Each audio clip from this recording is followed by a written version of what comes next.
Testing, testing. 1, 2, 3. Audio check. Things look good. Okay. Hello, hello. It's time for more Great Ace Attorney Chronicles. The Great Ace Attorney Chronicles. Yeah, one of those things. Last we left off, we were like, your science thing seems to not be working. It seems like it's kind of BS. And Van Zeeks is like, yeah. Anyway, get more witnesses. So that's where we're at right now. Luke Lee, yo, what's up?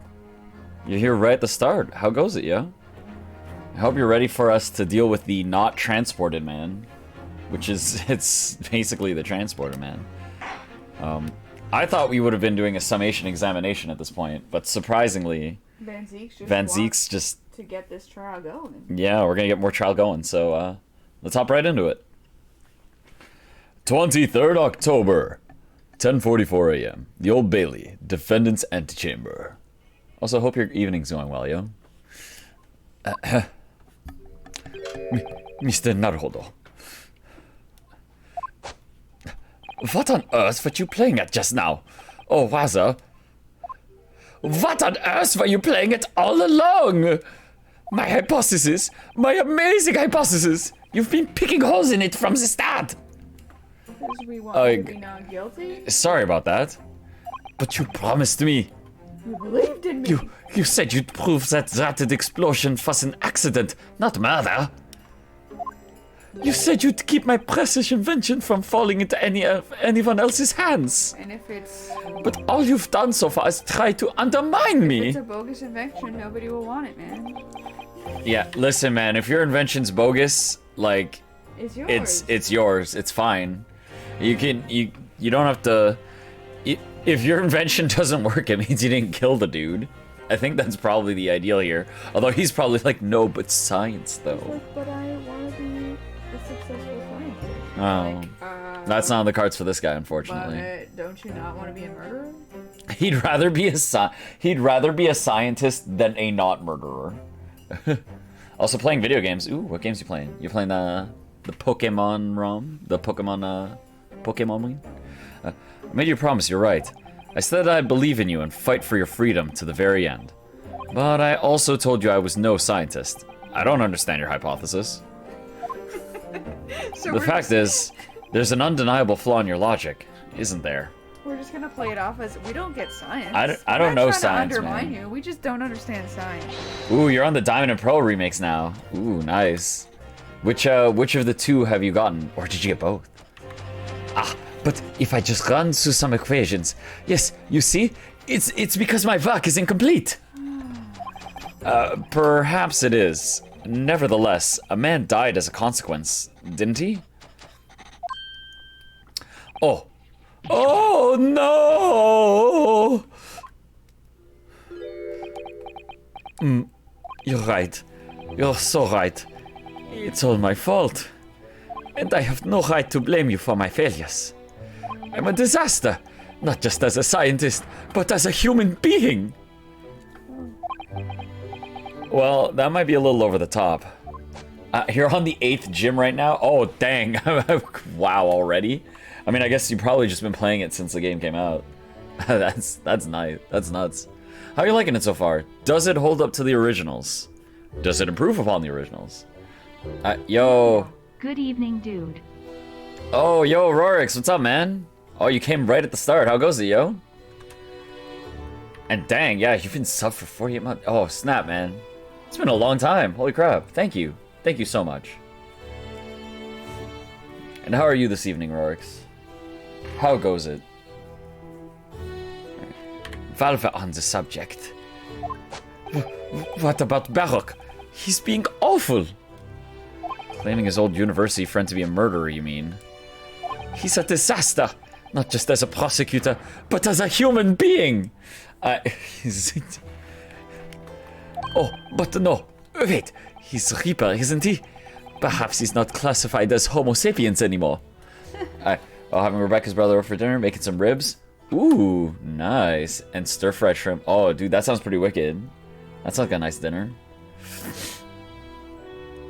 I know for right now the Dead Pixel's got some Costco sushi lined up. Can't wait till I get to that later. Yo, ribs and shrimp, yo, that's awesome. Oh, but no. Oh yeah, okay. He's not Homo sapiens anymore. Can I double check something with you? Ah, yes. What? The machine and demonstration you prepared, they were based entirely on your hypothesis, I presume. There was no trickery involved? I drew the plans for the machine with my very own hands. Every line was painstakingly drawn with the firm belief that science is the only future. So yes, it's true that my hypothesis hasn't reached maturity yet. But please, Naruhodo, Mr. Naruhodo, you must believe in it. Are you telling me that you're like, yo, listen, man, my science is there, man. Just try. I did my homework. We're just ironing out some details. Alright, I understand, Professor. Counsel, defendant, get your asses back in here. Prosecution's witnesses are ready to take the stand. Court's about to be in session again. Make your way into the courtroom, please.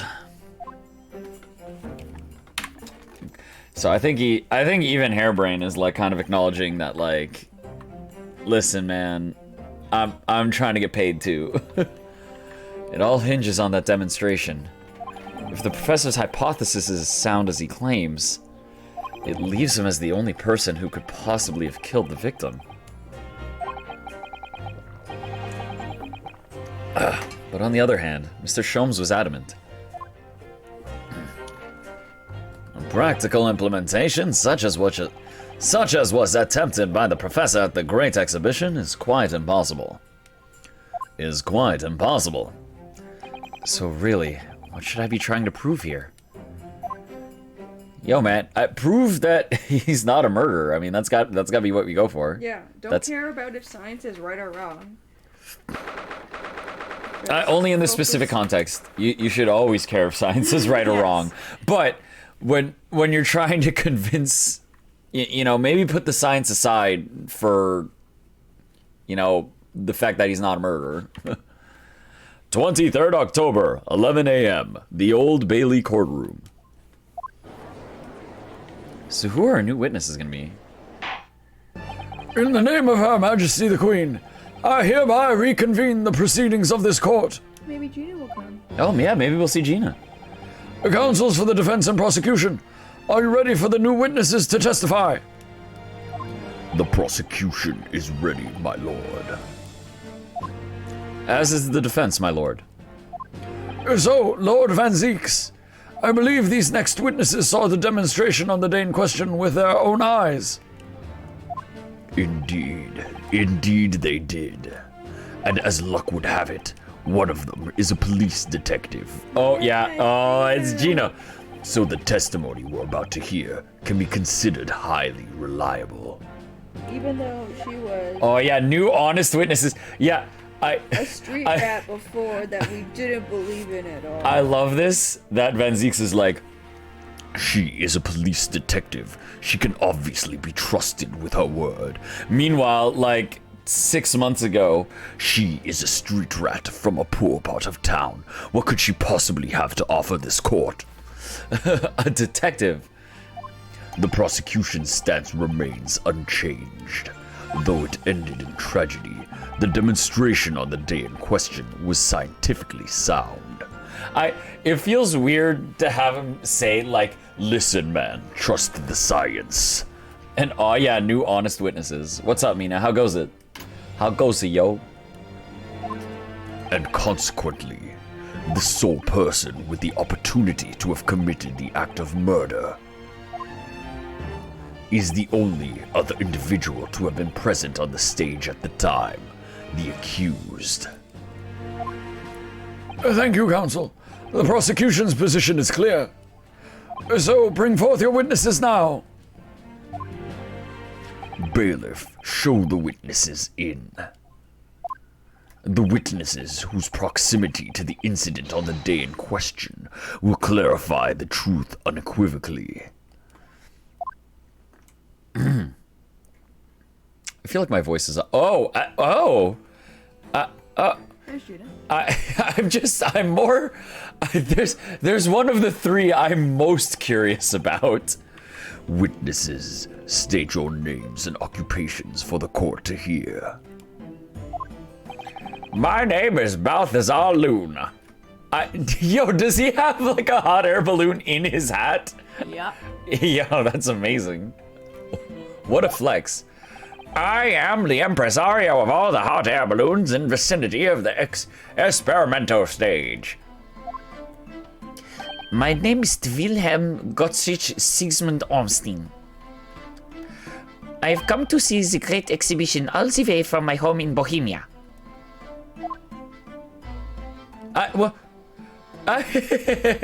Thank you. Yo, look at that balloon man. Like, smooth transition, one hand, take money in exchange product. I'm very rich. Yeah, alright, kid. That means he's reliable. That means he's reliable. That means he's, yeah. Inspector Jean Lestrade, Scotland Yard. I'm a great detective. Even Sherlock Holmes agrees. I was on security duty at the exhibition. I got to go up in one of them balloons. It was amazing. Gina. Again. Gina. But she did mention that she'd seen the disaster from up in a balloon, actually. Didn't she? I can't wait for that kid to keep letting go of that balloon and buying more. Oh my god, that's probably gonna be what's gonna happen. Yeah, actually, that's a good call. And she clearly loved every minute of it. Yeah, I feel like my nose is stuffy and it's messing up my voices. Yeah, my house is too dry. I didn't put on the humidifier. You want me to put the little one on? Oh, it's okay. We've got it. I've got the other one on. And also, it's like like with painting or something else. It's just sorry guys, I can't do the voices today. The humidity is off. There were 3 balloons flying near the public experimentation stage when the incident occurred. 2 of these witnesses were in one such balloon at the time and saw events unfold from the skies above. You make it sound like they were in the clouds. It was only an altitude of circa 60 feet. Very low. Well, you can't see nothing if you fly too high, can ya? 60 feet. About 18 meters then. Oh, thank you for your introductions. Now you will give your formal testimony for the court. Kindly describe exactly what you witnessed, especially those of you who had a vantage point above the stage.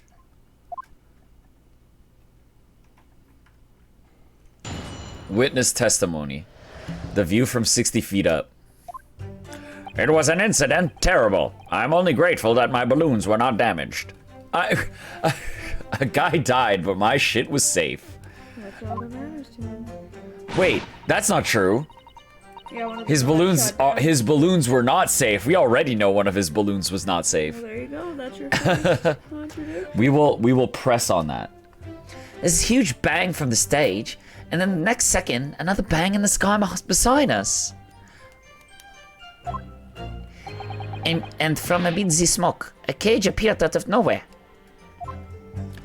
The cage, it fell from the sky like a stone and crashed into the crystal tower. Yo, you think the cage was in one of the hot air balloons? Or it was hot air ballooned up? I realized the physics of that the second I said it. Like if there was a hot air... If the cage was like attached to the inside of the hot air balloon. I didn't get good look inside the cage, but no one went near it after it crashed into the tower. No one went near it once it crashed into the tower. A most extraordinary collective account, I must say. Could I just clarify something? There's a detail in the witness's testimony that I've not heard any mention of until now. Specifically, that there were 2 explosions? More precisely, 2 explosions in 2 separate places, yes. Huh. I wonder... When the demonstration began, the balloon carrying the 2 witnesses was around here. There were other balloons in the air nearby at the time, carrying other passengers as well, to be clear. Bang! Then, as power was supplied to the machine for the demonstration, the first explosion occurred. Kapoof! The so-called birdcage that contained the victim disappeared from the stage, and a moment later... Bang! Huh! Look at where that bang happened! How crazy that it happened where that other hot air balloon was. Yeah. But no balloons were damaged. But no balloons were damaged. The second explosion occurred, directly adjacent to the balloon carrying the witnesses. Katumble! The birdcage appeared at the site of the explosion, subsequently to plummet down into the crystal tower. I was very surprised. Suddenly a cage appeared before my eyes with a person inside. The blast was so hot, but I didn't want to miss a thing, so I kept my eyes wide. Oh, here it is. Buy new balloon? Yeah, oh, yeah, Mina was right. Mina was so right. Yeah, I can't get over how smooth that dude's, like, coin grab is. I still have lots of money. Yeah, okay, whatever, Gots. You don't have to flex like that. That's how he's been brought up, dude. That's how he's been brought up to flex. Precisely who is this curious infant? What is a child doing in this room? Why is he flexing on us? Why is this child appeared to flex on us, Van Zieks? I'm told he is a young noble of Bohemian royalty. Apparently, he disguised himself in order to steal unnoticed into the Great Exhibition. Yeah, I am here in London on a sightseeing trip with my elementary school. Then why aren't you at school? Yeah, why are you not at school? We will have the benefit of a child's point of view in the testimony. Oh my god. The benefit of what? The Because benefit. he bought this child. It's instead of Children are What could liars. this child possibly have to offer to this courtroom? Their immature minds. yeah. Do we really need that? Says Ryunosuke. When I got to remove my mask, when I remove my mask, this is what I look like. Oh, yes, I see. A delightful face, I'm sure. Yeah, everybody says so. I don't like this kid. Yeah, great disguise then. Let me take off my disguise. The point is, the testimony of this witnesses further substantiates the facts for the court. Namely, that despite ending in an explosion, instantaneous kinesis was successfully demonstrated. And furthermore, that until the arrival of the police, no one approached the crystal tower where the victim fell. Oh wow, that actually really helps. Like, like that. These facts really help the fact that that shit did not work. That also helps the fact that the forensics were bribed as fuck. Therefore, only the accused who was with Mr. Asman on the stage could possibly have committed the murder. I don't know about that one. Yes, thank you, counsel. The prosecution's views on the matter are quite clear. A mini Gina face. Oh, it is. It's kind of it's a little Gina. So the defense's cross-examination now, please. Yes, my lord. All right. Let's talk to Balloon Man. Play the rhythm with your hands. It was an incident terrible. I'm only grateful that my balloons were not damaged. Were they? Were they not? There were 3 balloons flying above the experimentation stage at the time, I understand. See, all 3 of them. My bellissimi bambini. They're very popular, signor. Oh, this man's got an accent. I gotta give him one. Signor, some people would pay £10 for one ride. £10? That's more than my annual stipend. Holy fuck. £20 a month. That is my pocket money. Shut up, kid. I don't care. Royals have all the luck. Royals have, like, the blurse of, like, wow, you get to live a sick, rich lifestyle, but you could be assassinated at any moment. I got up there for free, I did. Played the old I work for Her Majesty's police card, you know? Detectives have all the luck. Oh, it's like everyone wants to be in the balloons. If they're so popular, why would you only be operating such a small number of balloons, though? She's so proud of herself. Expensive to me. Because if I have too many in the skies, they could crash into each other. The operators for the balloons were decided by lots, with each operator manning a particular area. Would you go on a hot air balloon ride? I think...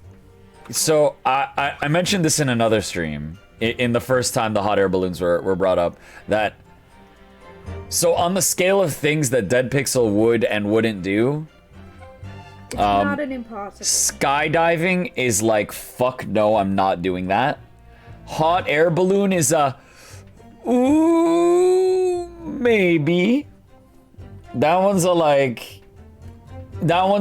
If I could be convinced to do that one. Because it seems less, like, crazy. Like, it's still, like, you know, if things go bad, they go bad, but... It seems more chill. It seems like a kind of fantastical experience. But, you know, my usual fear, paranoia, does kick in, but, you know, a little less for this one. Well, you don't have to actively drop into the sky. Yeah. And, like, of your own will. Okay, jump out of the plane now. Yeah, I think my thing, too, is that, like, with a hot air balloon, like, I imagine there would be someone, like, working it. Whereas with skydiving, it's just, like, it's me. And, like, no, you wouldn't be I mean, like, yeah, oh, yeah, no, I'd have an strapped to instructor. somebody. I'd be strapped to someone with an instructor. But there's something about not being attached to anything. Like, I'm attached to, like, a person, not, like, a thing. I don't know. There's more fear with that one. So the operators were decided by chance. That was totally random, I'm sure. See, and the zone above public experimentation stage is the most profitable. The other impresarios, they hate me. Ha ha ha, I made the big money. Thank you, witness. I think the court has a clear picture of the arrangements for balloon rides at the exhibition. Perhaps we could hear more about what you actually witnessed of the incident. Right, I can fill you in there, my lord. Okay, so do I want to present... You know what? Let's press everything. Because I don't think Naruhodo knows what the fuck he's looking at with the canvas thing. Yeah. It doesn't seem like he knows what that is. So let's go for the press first, and then we'll try sending it. So you actually saw the accident happen from up in the air? Yup, isn't it amazing what a detective gets to do, eh? I'm telling ya, Odo, being a lawyer's a mug's game. You should join the force and we can go flying together. You know me so well. He's like, I would if I could, Gina. What if I could? I gotta fulfill my bro's dream, but then yo, you know what, Gina? Like, let's go. Let's fuck shit up. Yeah, well, anyway, could you tell us exactly what you saw, do you think? Everything. We saw everything. Because we were up above it and all. A dodgy cove climbing into that cage, and that dodgy professor pulling all them levers. And that's what happened. That's when there was that massive bang and the cage disappeared. Just like that. You're describing the moment the subject's body was decomposed by the electricity, I believe. I didn't know what to make of it, but then there was another bang, right in my ear. Look round, there was a huge great fireball right next to us in the sky. There was nothing there before. Ooh, here we go. Hey there, kid. No, not that button. I want to address the child. Excuse me. The child saw a second balloon. Master Gotts, does your memory of the day differ? My teacher at elementary school said that when you meet someone for the first time, you should always use their full name. Ah, yes. What was it again? Wilhelm Gottfried Sigismund Ormstein. Just the four names, then. The point is, do you have something to say? something to add in response to Detective Gina Lestrade's last remark, perhaps. Oi, get right, Odo. It's Inspector Lestrade. But why does everyone have a problem with how I address them at the moment? That is not what I saw. Oh? Yeah, there was a second explosion, and it was right beside our balloon. That is true. True. But I'm sure, which is what I said in it. 1 minute there was nothing there, the next a massive explosion. My teacher at elementary school said that when someone else is speaking, if you're rude enough to interrupt, you will have the most awful life imaginable. Wow. Jesus, are all Bohemians brought up to be so full of joy? Here you go, little kid. Just before the second explosion happened next to our balloon, I clearly witnessed a green balloon flying in the sky. A green balloon? You what? I never saw nothing like that. Well, I did. I saw it. And you can't say I didn't. I will complain to the council. I will cry and scream. I will cry and scream. What a threat. My testimony is the truth. I am Bohemian Prince. You cannot say it's a lie. That is not allowed. What a joyful child. Playing the bleeding royalty card, are you? Typical. His little tantrum wiggle. You're just like, getting pissed as hell, and you're just like, haha, you're a child. Oh, and wait, let's read what Gina said. I accidentally skipped over it, but Playing the royalty card. says the orphan who likes to remind people she works for Her Majesty's police. Yeah, if she had that card, she would be playing it. Yeah, if she had that card, she'd be playing it. In that case, young man, I must ask you to amend your formal testimony. In the interest of cordial national relations between Great Britain and Bohemia. It was not the sky that exploded. It was a green balloon that was next to us at the time. So, yes. Let's press this more. Hold it! A green balloon, you say? Are you sure about that? Of course I am sure. I am a proud Bohemian prince. All these questions are making me boring. They're making you boring. I think you mean bored. English is very annoying. The language of my countrymen is far superior. Magazo, it is very long to lie. Lie?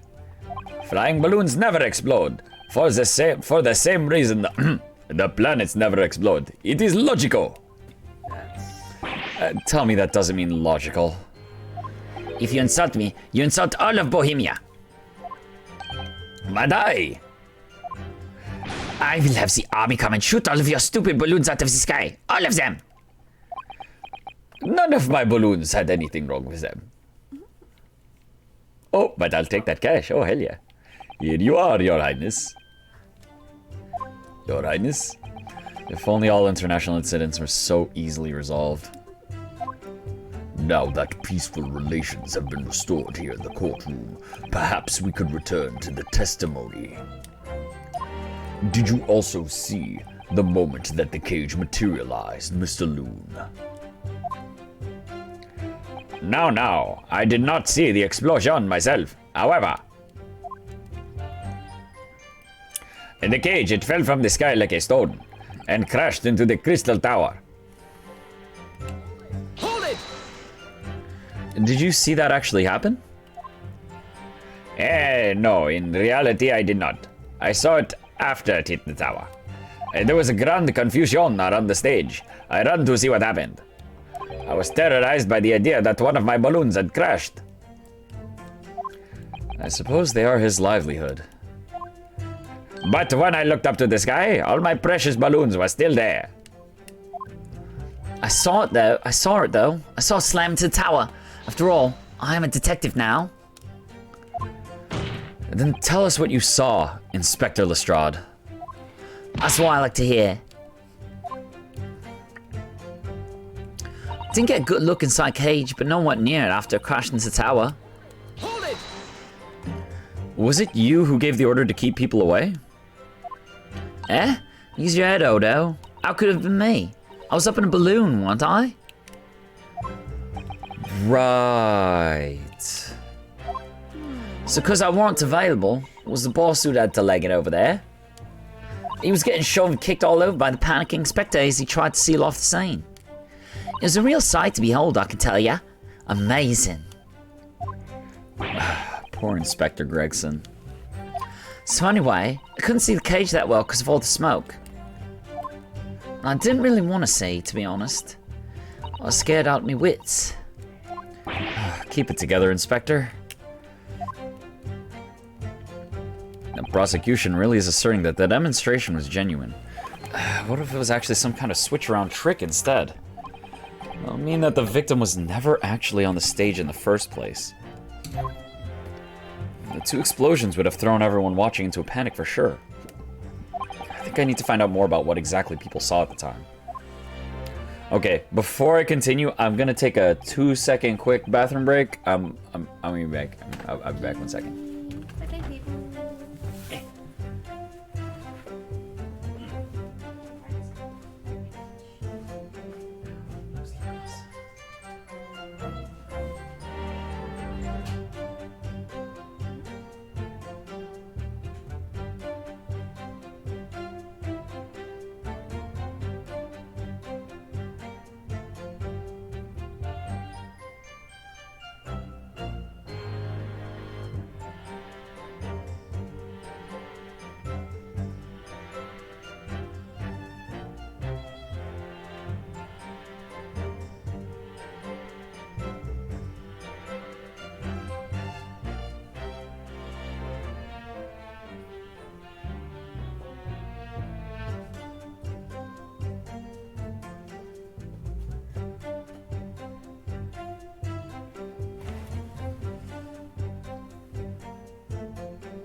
Okay, I'm back. Sorry about that. I had a headache earlier, so I drank like a bunch of water. And the headache is better, but hopefully I don't have to go to the bathroom too much. It was an incident terrible. I'm only grateful that my balloons were not damaged. Okay, Oh yeah? Well then what's this? Mr. Loon, in your testimony, you said that all 3 of the balloons you had operating at the time were undamaged. See, that is correct. If they had been caught in the explosions, it would have been terrible. I wonder if you might know what this is. I think it may be... see, part of a balloon. A burnt piece of the fabric of the envelope. Sorry? The envelope? Pardon. That is the large round part of the balloon which becomes filled with hot air. It is made from very thick fabric lined with rubber. You do not want to rip it when you are in the sky. Just as I thought. This piece of cloth was found near the experimentation stage. In other words, as Master Guts testified, a green balloon did indeed explode that day. If all the balloons in the sky above the experimentation stage belong to you, Mr. Loon, then your statement that they were all undamaged clearly contradicts the evidence. Oh! Oh, yo, it's a full hot air balloon. That's... If a balloon exploded that day, why didn't the man say so? Maybe everyone on board was killed. Oh no, having just spent the whole town bound for the experience. How awful. Seems to me like those things crash 50% of the time anyway. Objection.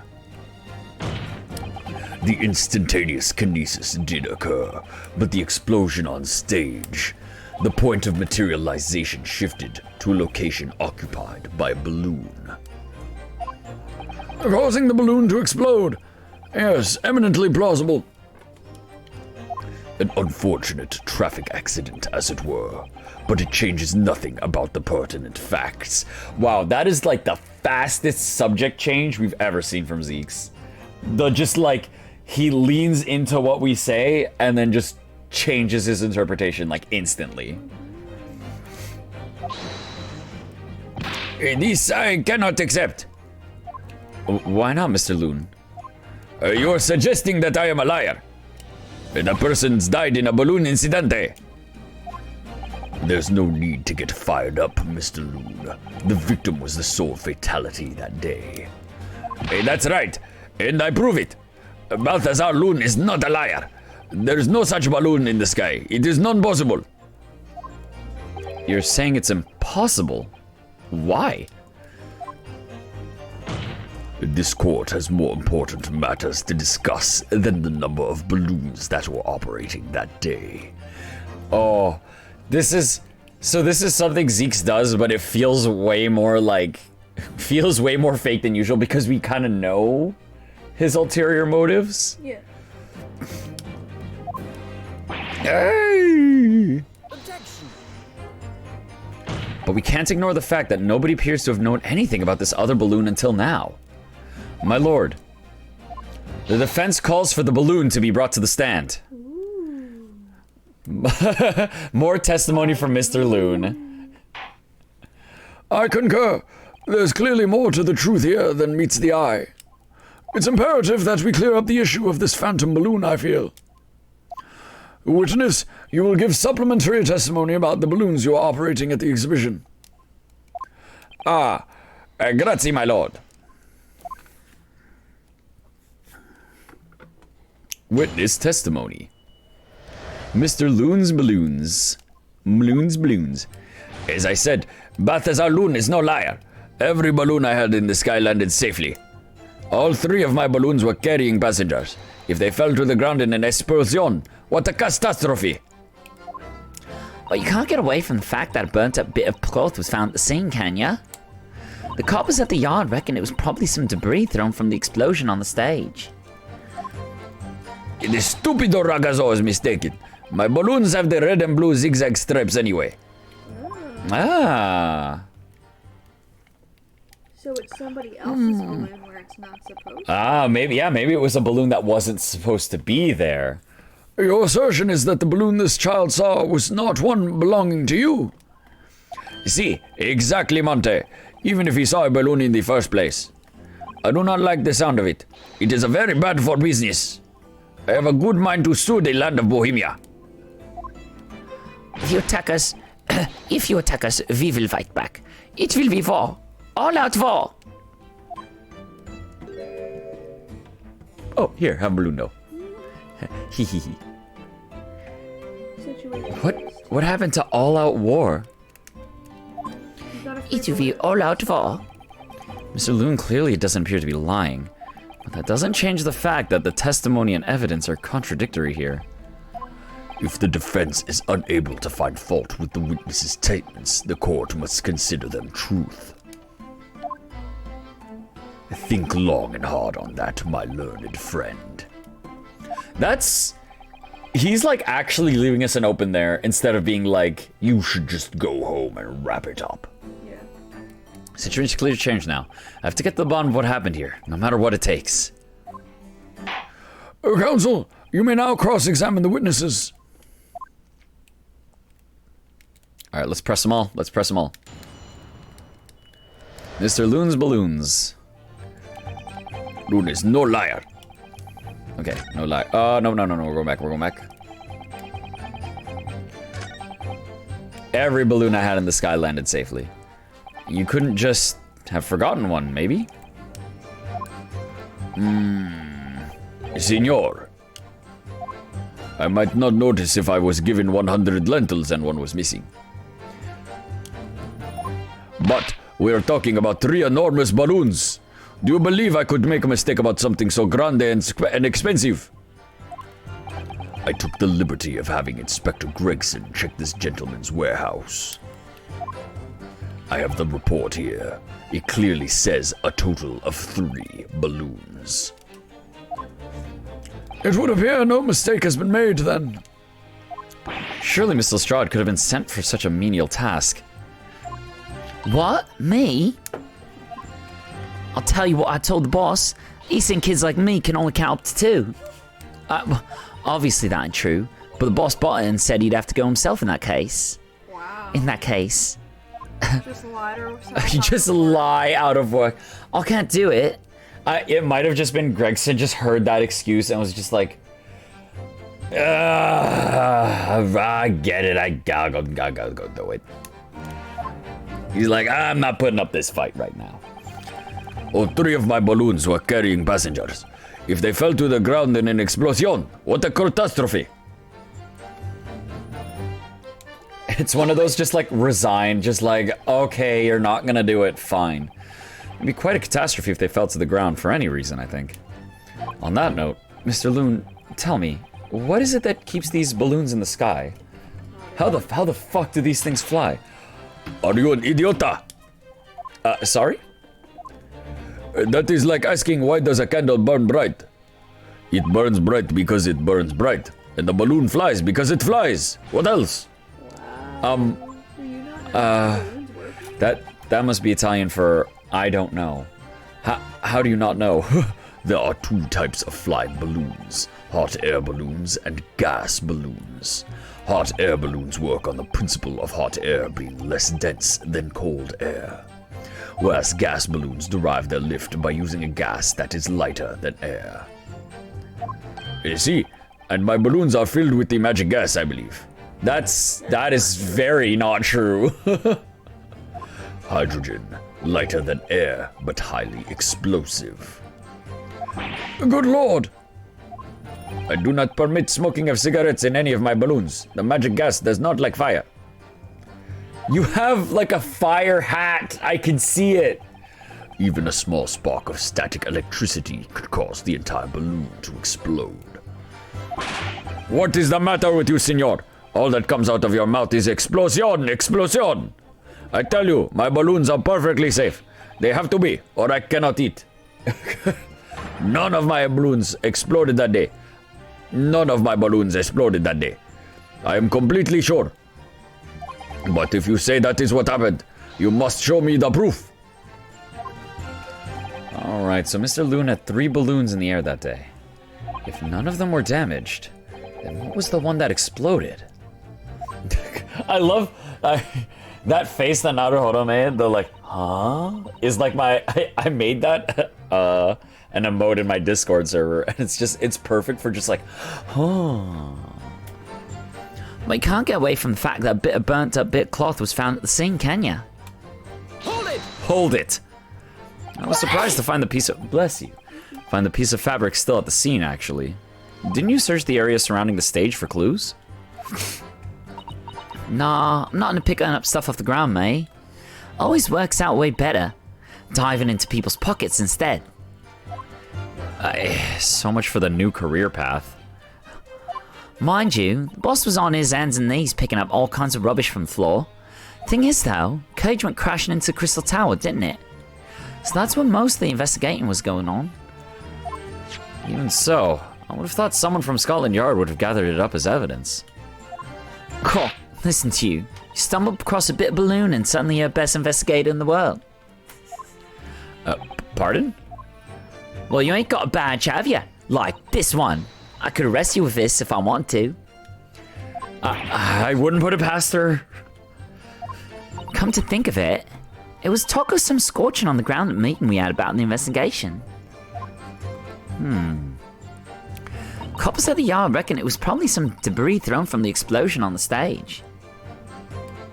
Hold it! There was considerable damage to the stage and surrounding area, wasn't there? Yeah. Some of the coves what were watching the experiment were caught in the blast and injured. Good job the old contraption didn't keel over, eh? I hadn't even considered that. It seems there was great panic after the incident occurred. Nevertheless, the police shouldn't have missed a torn piece of envelope from a balloon. Inspector Gregson can expect repercussions. Oh no, Gregson is being turned into Gumshoe. Like me swiping all his fish and chips, eh? Man's sole pleasure. None of this matters. The scrap of balloon envelope means nothing. Niente. The stupido ragazzo is mistaken. My balloons have the red and blue zigzag stripes anyway. Hold it! You mean the color is wrong? Si, senor. I do not have any green balloons in my warehouse. And yet a piece of green cloth was found at the scene. And it's unmistakably from a balloon. Well, I do not know how that can be. I do not know how that can be. Oh, he seems concerned on that one. For the sake of argument, let's say that a green balloon did explode above the stage. You couldn't therefore conclude that it happened on the day in question. Why not? There have been recreational balloon flights over Hyde Park operating from before the Great Exhibition. One could have exploded in some earlier date. Unfortunate, as I'm sure you'd agree. Oh, yeah. I mean, that's a fair point. You believe it may have been from some earlier balloon accident that predates the exhibition? Si. Exactamente. As the senor said, exactamente. As the senor says, it is not from one of my balloons. Clearly, this little ragazzo from Bohemia is mistaken about what he saw. Oh man, yo, this kid is not gonna have any of that. Yeah. Excuse me. Is Something wrong, Master Guts? It's Master William Gottsrick Sigismund Orstein. It was on the tip of my tongue. Yeah, something is very wrong. I know what I saw. There was a green balloon there. I swear it. I smell it all over Bohemia. You can speak as much bad language as you like, but it changes nothing. Ooh, here you go. If you do not have evidence, ragazzo, then I must tell your parents to punish you, eh? Perhaps we'll let the judge decide when it comes to punishments. Evidence? What is this evidence? To give a simple example, young man. A photograph, for instance. Some tangible proof of what you claim. Oh, I bet he has. Well, why didn't you say so sooner? I have the photograph here. Rich. Of course Oh, he's he has. rich. He's got like 1 billion cameras, I'm sure. Oh, good gracious. What? Nice try, witness, but you can't mess with a rich kid with nothing to lose. It's like the rich kid has so much that he literally could not lose any of it. He's too powerful. I had not been up in a balloon for a little while, so I was very excited. I took lots and lots and lots of photographs. Oh, look at the camera. It's bigger than him. Of the Crystal Tower, of the Bohemian exhibit, of the streets of London, of the hot eel cellar, the balloon. And the instantaneous kinesis experiment. Did you take a picture of that? No, that was boring. Yeah, one picture. Really? You did take one? But all I wanted was a ride in a balloon. I was not interested in boring experiments. Told you. Never mind that. Can you show us that photograph? Of course. And then you will see. You will see that I am not lying. That I really did see a green balloon. Gina's like, yo, Jesus Christ, that guy's ready. Huh, okay, whoa. That zoomed past real quick. I don't get to look at it yet? Okay, we'll get to look at it in a second. What? My I don't even want to name it because it's gonna respond again, but my electronic device with AI in it told me that there's no hardware stores nearby. I don't know what I said that was close to its name though. I need a word to refer to the AI assistant without like referring to it so that it doesn't like it doesn't pick up when I'm not trying to talk to it. Well, I see you're all too shocked to speak. Yes, I think shocked is indeed the word, young man. Yeah, perhaps you cannot see that it was a green balloon from this photograph, but that is not my fault. That is the fault of the stupid person who made the camera. I like that his cry has like umlauts over the A, or like whatever accent that is. It's he's crying in a different accent. That is one very bohemian sounding cry. Perhaps a rhapsody, you could say. Is this the real life? Is this just fantasy? Very well. No escape from reality. The court will accept this photograph as evidence. The photograph of the balloon has been entered into the court record. It's not my fault. It's the fault of the person who made the camera. Well, never mind. I'm sure you have plenty of wonderful sepia memories to take home with you. In any case, when exactly did you take that photograph? It was on the day of the big explosion. You don't say. When I pressed the shutter release, there was this very loud bang, and the hot wind rushed over my face. Huh. That means this photograph was taken a split second before the explosion occurred. Well, if you ask me, this black and white photograph changes nothing. I could not give the flying fig. I could not give the flying fig. Lovely language you've picked up. Is he trying to say I don't give a flying fuck? I think that's what he was going for. As I thought, Mr. Loon's testimony just doesn't quite add up. Yeah, the young bohemian boy claims to have seen another fourth balloon. Mr. Loon vehemently denies the possibility. It's hard to imagine that the man in charge could be mistaken about the number that were in the air. He doesn't even know how his balloons fly. Yeah, he doesn't even know how his balloons fly. They weren't blimps. If they're not contained, they weren't hydrogen. Yeah. Oh, heck yeah, rich kid who wants to be correct. Show the court what you've got.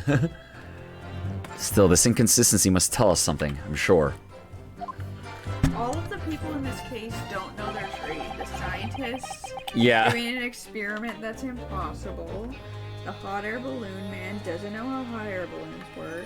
Gina's still a pickpocket. Yeah, everyone in their profession, like almost everyone in their profession in this scene is just like has no idea what their actual job is. As I said, Balthazar Lund is no liar. Every balloon I had landed safely. All right, let's check.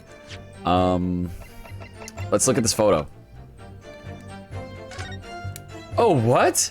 The beam is not coming from the machine, it is coming from the ground. Like, that's... Okay, so I'm pretty sure that's the crossbow bolt. Yeah. You can only trust the kid. Yeah, actually, so far, yes. Surprising. Surprising. We don't normally side with the I'm so rich, I can't be wrong. Yeah, we normally don't side with the I'm so rich, I can't possibly be wrong, but he's actually right. Oh, there's just nobody in this balloon. It's just gonna be the one that popped. You know what it is? Oh, so this is a gas balloon, and the cage is in here, and then arrow goes pop with gas explosion, and then it falls out because that's where the cage is hiding. Okay, so. Carrying passengers. If they fell to... Oh, yeah. All three of them were carrying passengers, you say? Who's riding this one? Who's riding this one? Unfortunately, the photograph Master Guts can't tell us the color of the balloon. But it can tell us something else. Something crucially important. What? It shows that the pictured balloon wasn't carrying any passengers. Oh, my goodness, you're right. But surely all the balloons would have been carrying passengers. There would be no sense in it otherwise. See, they are for pleasure, for seeing the view. My balloons only fly with passengers. My balloons. I don't know about those other balloons. If this is an actual performance and not a murder, that would all be pretty dope. Oh, yeah, if it was the performance of like basically if the Prestige yeah, it'd be pretty sick. Like to see the first transported man. Mm-hmm. However, I think currently what we're seeing is the second transported man, where a dude actually died. Actually, I don't think that dude's dead. I'm pretty sure that's a wax figure in that photo, man. Yeah, that would be a wicked setup. My balloons only fly with passengers. Which tells us that the pictured balloon isn't one of them. So when the incident occurred that day, there was a fourth balloon in the skies above the experimentation stage. The mysterious green balloon. I know nothing. Niente. I can only tell you one thing. If this balloon was not carrying passengers, then it was not one of mine. Ah, there It was not. Look when he's mad, his balloon inflates and deflates. There are illegal tradesmen everywhere you care to look. Clearly, one such entrepreneur decided to capitalize on the opportunity presented by the Great Exhibition. Well, then why would they float an empty balloon? That doesn't make it make sense either. And managed to operate balloon flights on Mr. Loon's patch without him realizing. And how? Okay, let me sneakily operate this hot air balloon next to other hot air balloons. Notice that more than 3 were in the air, and his all came down. Yeah, I think there were some dollar signs in the way of him seeing the other balloons. Yes. Oh, hey DP. Oh, what's up, Luke Lee? Got something on the mind? The competition trying to steal my profits. I did not notice because of the experimento that went wrong on stage. This fourth balloon exploded at the very same moment Mr. Asman was beamed from the stage below. Right. Some scraps that fell to ground after and left them scorch marks. They didn't come from the stage at all. It was bits of the balloon raining down. Because no one was in it, it didn't get no attention. A mysterious fourth balloon carrying no passengers silently floating over the experimentation stage. Just you're inspired to try and get the best equipment besides getting mini medals in Dragon Quest XI. Ooh. I mean, yeah, honestly, if you get a guide, Dragon Quest, I recommend looking for all the best stuff because you could get some big number if you do things that way. Objection. This photograph shows us nothing more. A stray balloon carrying no one and operated by some rogue trader. Clearly, it has nothing to do with the case. Wait, how the fuck is this balloon gonna be operated then? It has no, like, what was the game plan with this balloon? Like, who's gonna get it? Who's gonna get it down? Oh, because my equipment's crap. Oh, have you been leveling it up to level 3? That's the key. Bringing it up to max level makes weapons, like, insanely better in Dragon Quest XI. Its relevance does elude me, I must say. The court has seen sufficient evidence and heard ample testimony already. Oh, The prosecution calls For this trial to be concluded. Oh, yeah, summation examination. I did that, but still. Oh, no. Uh-oh. Really? Have we really got to the truth yet? No. I can't let this opportunity slip away. The jurors' minds are made up, and not in our favor. What else can this photograph tell us? Is there nothing more we can learn from it? There is more. Look at this fucking, like, sniper beam coming from the ground. Look at this photograph. The fact you can't see it makes me laugh. Ladies and gentlemen of the jury, wait. Please don't give your decisions yet. The photograph from Master Gotts may well be hiding one more vital clue. What's that? What? A vital clue? Yo, look how surprised juror number 3 is. He's leaning in. Objection! We're well past the point of mere possibilities. It's time for definitives now, so tell the court. What exactly does this alleged clue in the photograph prove? The balloon's owner, the balloon's color, the cause of the explosion. That's what's up. We can reasonably assume that the pictured balloon was destroyed in the searing heat of the explosion. Ja, that's right, Ja. It was not my fault. Wow, how did you see that? What could possibly have shown that in this photograph with, like, anime lines in it? Evidently, Because the birdcage from the kinesis machine materialized in the sky where it had been flying. And the balloon, being filled with flammable hydrogen, instantly and explosively ignited. Objection! Yeah, I don't know about that one, Chief. No, that's not what happened. What?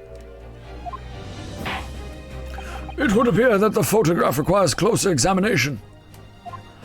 Counsel for the defense, you will highlight the location of the alleged clue in this photograph for us. For the court. Of course, my lord. If you look closely, it's plain enough to see, and what's shown is linked to another piece of evidence we have. In a way that leads to an unbelievable conclusion. Actually, I think it's a very believable conclusion. It's actually, I think, more believable than what people are trying to assert. No, I didn't mean to bring out the fury. I'm not mad right now. I'm just commenting. The rage is not... there's no need for the fire just yet. The clue that heavily suggests the real reason the balloon exploded is... this, it's this. I'm just gonna point at, like, this fucking beam in the sky. Yeah, you're not actually representing Take that! photograph. Yeah. I'm sure we will present the crossbow next. The timing of this photograph can only be described as miraculous. Like, actually, though, it's like, kid, I just, by pure chance, you took the god shot here on this. If you look, you'll notice there's a bright white line that appears to point directly at the balloon. Most likely a ray of light caught incidentally on the film. I'm afraid I can see nothing of the sort. What? If you look with a magnifying glass, my lord, it becomes clear what the nature of this bright line really is. We need to enhance.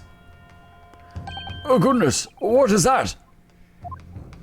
Undeniably some flash of light, yes. Oh golly.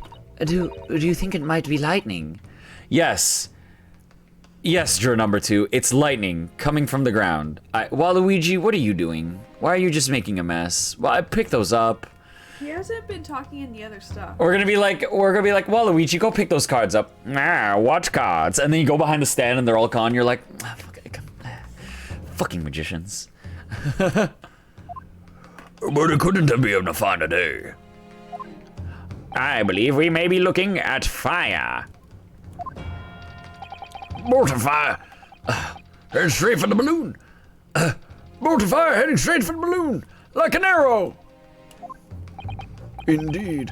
Even to my aging eyes, it would appear to be a flame of some sort.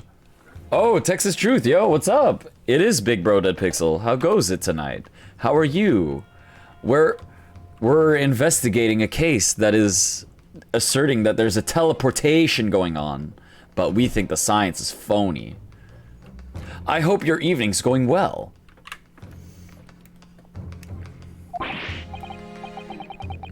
My word, are you suggesting that this flame struck the hydrogen gas that filled the balloon? I'm well, how are you? Pretty good. It's been a very sleep day so far. Maybe a little bit of errands. And then honestly just booted up World Flipper and then that was my day. And then this. Yeah, it's the case is pretty wicked so far. As a kind of refresher for those following and for those just joining, the idea is, look at this teleporting machine. And a guy was in here, and then later laser went pew pew pew, and then like a dude teleported over here, and then fell down in a cage and died. So we're blaming Scientist Man who did it, but various reports. We're not blaming him. The court is blaming him. Prosecution. The prosecution is blaming Scientist Man. We're defending Scientist Man. We are personally defending Scientist Man on the fact that this teleporting machine did not work. And he it was hates it. He's like, you should believe in my machine. Yeah, and if you've seen the movie The Prestige, it's basically, I think it's gonna be that. That, like, a dude did not get teleported and we think he's hiding in a hydrogen balloon. This should be cleared up as we talk more, kind of what's going on. Struck the hydrogen gas that filled the balloon. That's absurd. The balloon would have been 60 feet above the ground at the time. No flame could possibly have reached such a height. Objection. Yo, flame can go pretty far. Actually, it's my opinion. that a particular piece of evidence found at the scene reveals how that is exactly what did happen. What evidence? I appreciate the voice. I think that's I like to do it, and I'm glad that people enjoy it or find it, you know, entertaining. I think I like that it gives I like to try and give character to this game, or not to the game, but like to the text. No lie. You thought the game was at first? Oh no, That's what a lot of people think. As me. What evidence? If such evidence exists, Counsel, then for goodness sake, present it, man. What are you waiting for? So nice if I'm multitasking or driving. Which evidence explains the mysterious streak of flame that appears to be headed directly for the balloon? Turns out that it's a folding crossbow. This shit can send fire going far. Take that! This was found hidden at the foot of a small ornamental tree near the scene. Good lord, is that a crossbow? An arrow dipped in oil and set alight could have been shot from this weapon, sending a flaming arrow straight into the hydrogen-filled balloon. Are you suggesting that crossbow was used so deliberately? Yeah. Yeah, I mean, I don't know what else a crossbow would be doing. I mean, I would be worried at the fact that someone managed to get a crossbow into an area that there were hot air balloon demonstrations happening. Do you think there was, like, weapons? Yeah, I mean, yeah, I guess. I mean, you'd think there'd be some people, like, there were a bunch of police, like, doing some sort of. Although, I mean, I guess if you have a crossbow, you could just kind of be far enough that you're not at the exhibition. Blimey, you're right. The streak of light in the photo looks just like an arrow, doesn't it? I'm important enough. Our bro got to bring a sword into a different country. Oh yeah, that's true. Ryunosuke got to walk around with a fucking samurai sword, so I guess because it's his soul. people could just walk around with weapons. Well, then, the explosion of the balloon, it was... Very likely the result of a flaming arrow from this crossbow igniting the hydrogen gas inside it. Oh, thank you for the sub, yo. Super appreciated. And as the bot says, your support keeps the channel alive. That money goes directly into buying DLC for the games I'm playing. Or gotcha tickets.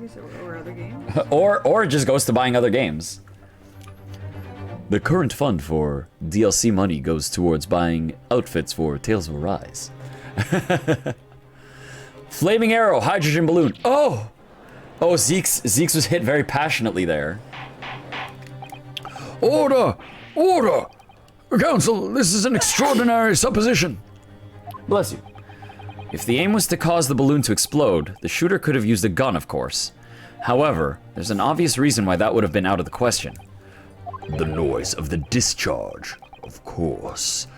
The crossbow, being a silent killer, would have been perfect for this exact situation. I will elaborate. I would love that Van Zeeks is like, oh no, I can't believe you're right, Naruhodo. A crossbow is silent and would be easy to hide. How crazy that you would point that up and I would elaborate on it. That's right. Yeah, because normally Zeeks is extremely uncooperative. By using a crossbow, the projectile could be fired at the balloon silently. Well, yeah, if someone had shot off in the exhibition grounds, it would cause... well, yeah, if someone had shot a gun off in the exhibition grounds, it would cause a real panic. But with the big explosion, there was a very big panic anyway, no? I don't like this. I should be pleased to have found a plausible new explanation for all this, but something feels wrong. Objection! Oh? Do you understand the implications of what you're saying, my Nipponese friend? If a flaming arrow did indeed hit the balloon, then obviously it would have exploded. And if the birdcage appeared from the cloud of smoke that ensued... What? Wait a minute. What you really saying here? I don't get it. Was the birdcage beamed up into the sky after all? Or what? Oh my goodness me! Oh, now I understand. That's what the sinking feeling is about. Maybe the teleported man did not happen. I think there's a good chance that the birdcage was actually concealed inside the balloon all along. You're gonna contact developers of the game because they need to hire your voice acting. Oh, jeez. What? Did I just hear that correctly, Council? Yes, Slam. DPK. There's no going back now. I want to. I can't. Oh man, yo, to do voice acting, yo, that'd be sick. I think it'd be fun to do voice acting, but like, I wouldn't know the first step to properly get into that world. It seems like I'd have to audition for stuff, and I don't feel like doing that. I'd rather just like voice video games on my stream or voice like crappy memes for Twitter funnies. There's no going back now. The horse has bolted. Although if I found a way in, that'd be super fun, and I would totally do it. That'd be nice. You can work from home. Oh, dude, yeah, I'd be able to work from If home. you got enough recording. Yeah, if I got enough recording equipment, I could do that from home. Yeah, that'd be dope. Let's assume, as I said, that the birdcage was hidden inside the green balloon from the start. Oh yeah, he's explaining the prestige. On stage, when the experiment was started, the birdcage and the instantaneous kinesis machine disappeared in a cloud of smoke. At that moment, the flaming arrow was fired from the ground. Doing just from here, you play this game alone. Thank you. It is encouraging to hear. Causing the green balloon to explode and drawing the attention of the spectators to the sky above their heads. Kablam! Katumble! Kaboom! We need that A on the soundboard. sploosh. Oh yeah, the kaboom! A sploosh. The Wind Waker thing? Yeah. Get on that. I need to give CaptnmcD more sound effects. She's I currently... love sound effects. CaptnmcD currently only has CaptnmcD has 2 expressions and like 3 sound effects that she uses. 4 sound effects, I'd say. Yeah. From amid the smoke, the hidden birdcage then appeared to fall down and crash into the crystal tower. Ka-dun-da-da. I think you'll all agree it's entirely plausible that what I've just described is the real truth behind the miraculous experiment carried out that day. Good grief. Good grief. Objection. Oh. This is ludicrous. What you've described is no science experiment. It's child's play, a contemptible display of stage magic. Oh, we should ask the magician. Yeah, we should ask the magician. We have a magician. We have a magician in the jury. He would probably have great input. Watch it be like, oh wow, that's a. Are these court proceedings going to be made public? I've got a new trick I could add to my act. Both Mr. Sholmes and Iris said that the experiment was a scientific impossibility. In which case, this is the only way to explain what happened that day. In any case, the victim's body was found inside the birdcage in the crystal tower. If the instantaneous kinesis didn't take place, how do you explain that?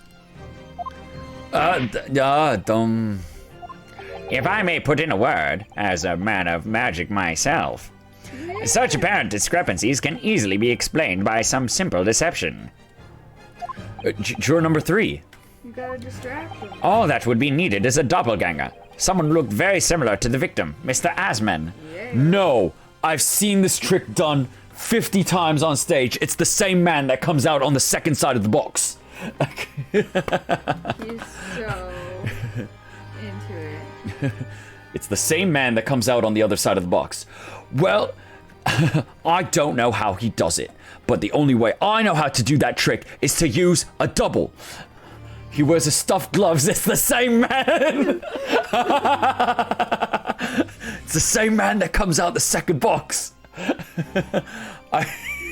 Oh my god, I hope all of Mina you has seen it. I hope Mina's I'm pretty sure Mina likes this movie too. Yeah, for anyone who hasn't seen the movie The Prestige, unfortunately we're absolutely spoiling the fuck out of it right now. But I think it still stands up even if you know spoilers. So, if you haven't watched the movie The Prestige, Right now, or DBK is gonna tell you. yeah, the whole do it. thing. Do it now and maybe watch the VOD later, or watch the VOD now and don't mind spoilers, but like fucking watch that movie, it's great. All that would be needed is a doppelganger. Someone who looked very similar to the victim, Mr. Asman. And having this other man appear on stage to front the show. As a body double. I haven't seen it before. I won't mind the spoilers. Okay, yeah, it's a movie about two competing magicians. Who are doing this trick. Who are our case is about. Yeah, who are doing this trick. Like, both guys are doing this trick. Now, we're not spoiling specifics about it, but so I will say you watch the movie and there's still good stuff. Yes. But it's basically one does this trick and the other one is like, I need to do this trick better than him. Yeah, the whole trick is about like teleporting a dude and they're like, oh my god, that's the greatest trick we've ever seen. And yes, the body double thing. The body double thing is like a thing that characters argue about in the movie. It's great. As a body double. Yes, of course. So in fact, Mr. Asman must have been inside the birdcage that was concealed inside the balloon right from the start. Objection. That balloon would have been filled with hydrogen. Anything hidden inside it would have been scattered to the four winds when it exploded. I'll take your one and I'll add it to my list. Oh yes, heck yeah! It's a dope movie. I love it. It's in my like top 5 movies. No one would ever have embarked on such a risky venture. Not necessarily. The explosive force of the balloon gas would very much depend on the mixture ratio. Oh man, juror number 4 just hit Van Zeeks with the ratio. Damn. Juror number 4, thank you for your scientific Thank you. explanation. I'm glad that we have a scientist and a magician on the jury. Thank you for having a useful jury that's not the same jury as every other case. We have a jury that's like anti-rigged this time. Yeah. It's kind of refreshing. You know why? It's because Van Zeeks is actually on our side and he clearly picks the jury. Oh yeah, we've actually got someone on our side this time. Flying balloons are rarely filled with pure hydrogen, but a mixture of other gases such as helium as well. Helium on its own doesn't explode, but by controlling the gas mixture ratio, the explosive force can be altered. The mixture ratio. Obviously, the victim's body would have suffered some burns. That would be unavoidable. Oh shit! Yeah, there you go. Yeah, he's in the movie. Yeah, he's good. But not to such an extent as to render this whole obscene charade impossible. Shit, Van Zeek's like, I didn't even know that myself. so everything that happened can be explained, logically and scientifically. The explosion that engulfed the stage at the start of the experiment was no accident. Yeah, Batman versus Wolverine. Yo, it is! It's Batman versus Wolverine with magic. It was all part of an elaborate deception to make it appear that instantaneous kinesis had occurred. Well, goodness me. And if we accept that this is what happened, it means that the victim, Mr. Asman, was never present on the public experimentation stage to begin with. In short, he couldn't have been killed by the defendant, who was on stage in full view the entire time. Oh, we never get to like stay looking at Van Zeeks' pain image. This will be very hard for the prosecution to counter. Lord Van Zeeks can't credibly maintain that Professor Hairbrain is a suspect now. Hold it! Is Hairbrain stepping up? Is Hairbrain stepping in? My science is real. Oh, he is? Mr. Naruhodo, I appreciate your efforts. Thank you.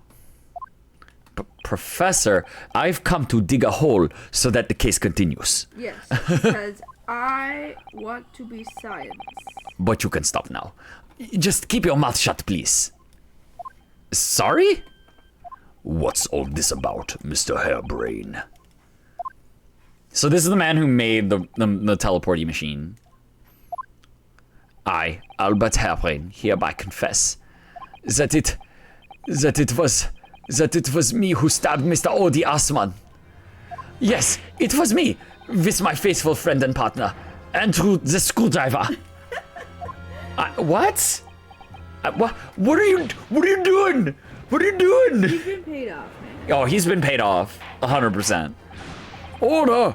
Order! Defendant, explain the sudden confession. Objection! Professor Hairbrain, what are you talking about? It's what I've said all along. I must protect my hypothesis and my precious machine. Wait. What if it's don't disassemble the machine? If you disassemble the machine, they will see that it doesn't teleport. It hides people and gets them to escape. Because that's what I think the other guy, the guy who died was a crime man. Mm-hmm. So there is a chance that crime man might be like, oh no, I'm dead. Time to flee the country. Mm-hmm. So Hairbrain may have been paid off. You stand there and claim it was all a trick, all an elaborate prank. But where's your proof? No, you'd have to examine the machine if you wanted to prove it. But then it would all be over. My beautiful hypothesis would be laid bare. I mean, the indignity of it.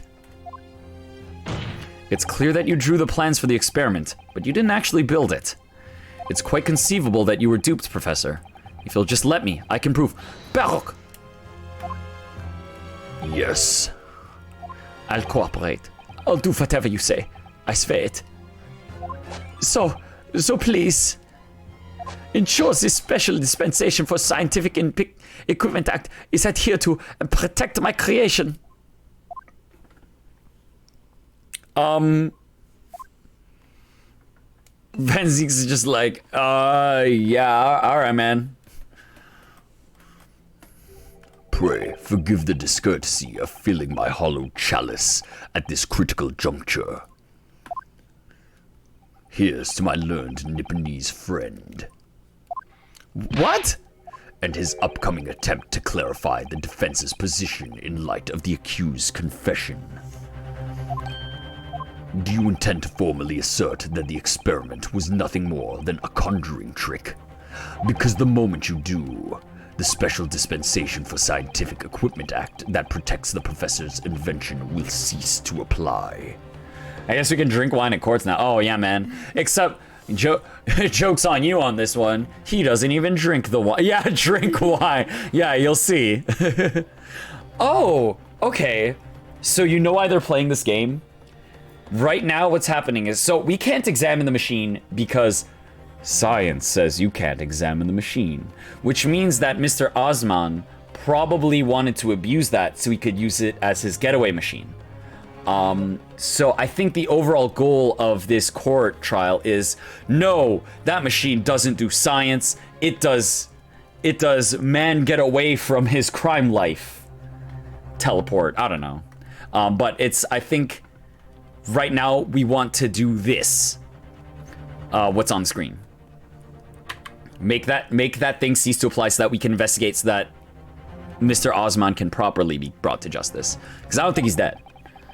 The prosecution would then demand a rigorous examination of the machinery involved in order to establish the truth. Huh. However, if you acknowledge that the machine is genuine and instrumental in the victim's murder, any chance of investigating will be crushed and the confidentiality of the professor's hypothesis preserved. Oh no. Well, counsel, what is the defense's official position on the matter? What Professor Hairbrain, my client, actually asked of me was to prove that the explosion on stage was an accident and protect the secrecy of his hypothesis. But there's no way to do that without implying the professor's guilt. Do I protect my client's life by asserting his innocence, or do I uphold my client's request but see him condemned? Either way, I can't avoid betraying his trust. You've been silent long enough. Isn't talking your trade, my learned friend? Yeah, that's how he drinks. Yeah, he just crushes it and, like, gets it through his fingers, like through osmosis. Or has all knowledge of English escaped your confused Nipponese mind? Oh, by the way, yeah, in case you're not sure, yeah, so Van Zieks, kind of racist. He uses that N-word a lot. Nipponese. Mr. Naruto, there's no escape here. I have to make a choice, but it's an impossible one. I have to give up on something. But what? The defense asserts that the defendant's instantaneous kinesis machine was in fact a conjuring trick. I'm keeping you out of jail, bro. I was gonna ask if he was. Yeah. Yeah. However, it was, it is brought up at the end of the previous game, because this is a game that's like 2 games in 1. This is the second game. At the end of the first game, we found out he used to be friends. He used to be friends with Japan. He used to be friends with someone who was in Japan and was like he worked with them and stuff, but then they betrayed him. So he's like racist for a reason. But also he's kind of hard on us because he's like, I wish to fight you in the courtroom. I invited you again so that we could lock swords. So he's kind of Edgeworthing it up, but like more mean if you've played the previous games. So where is he from? Oh, so Ryunosuke is from Japan, and we are currently in Britain. I can't even say it. No, I can't say it. My client placed his faith in me. I can't just let him down. What must I give up on is not the question you have to ask yourself here. Oh, I meant the Wine Crusher. Oh, Wine Crusher is, I believe, from Britain. I believe, yeah. I'm pretty sure he's homegrown. British. He's British. It's what can I protect? Oh, I gave it the wrong voice. I thought it was. Your bro's. I thought it was my bro. What? Hello again, Mr. Naruhodo. It's been far too long. Are we hallucinating or is she here? Are we hallucinating? Are we high? Is she really here? Oh my god, it's hard to... This is our Susato-san. assistant. But what are you... Hi, oh no! It's Ugh. real! It's real! It's real! It's real, we've been hit! Oh, okay, wait. We need to change the image. We need to change the image. Please be real, Susato. Don't be hallucination. I mean, if you're Susato throwing yourself... Yeah, I'm Susato throwing myself. I have to change my mini TV in my corner to a more accurate one.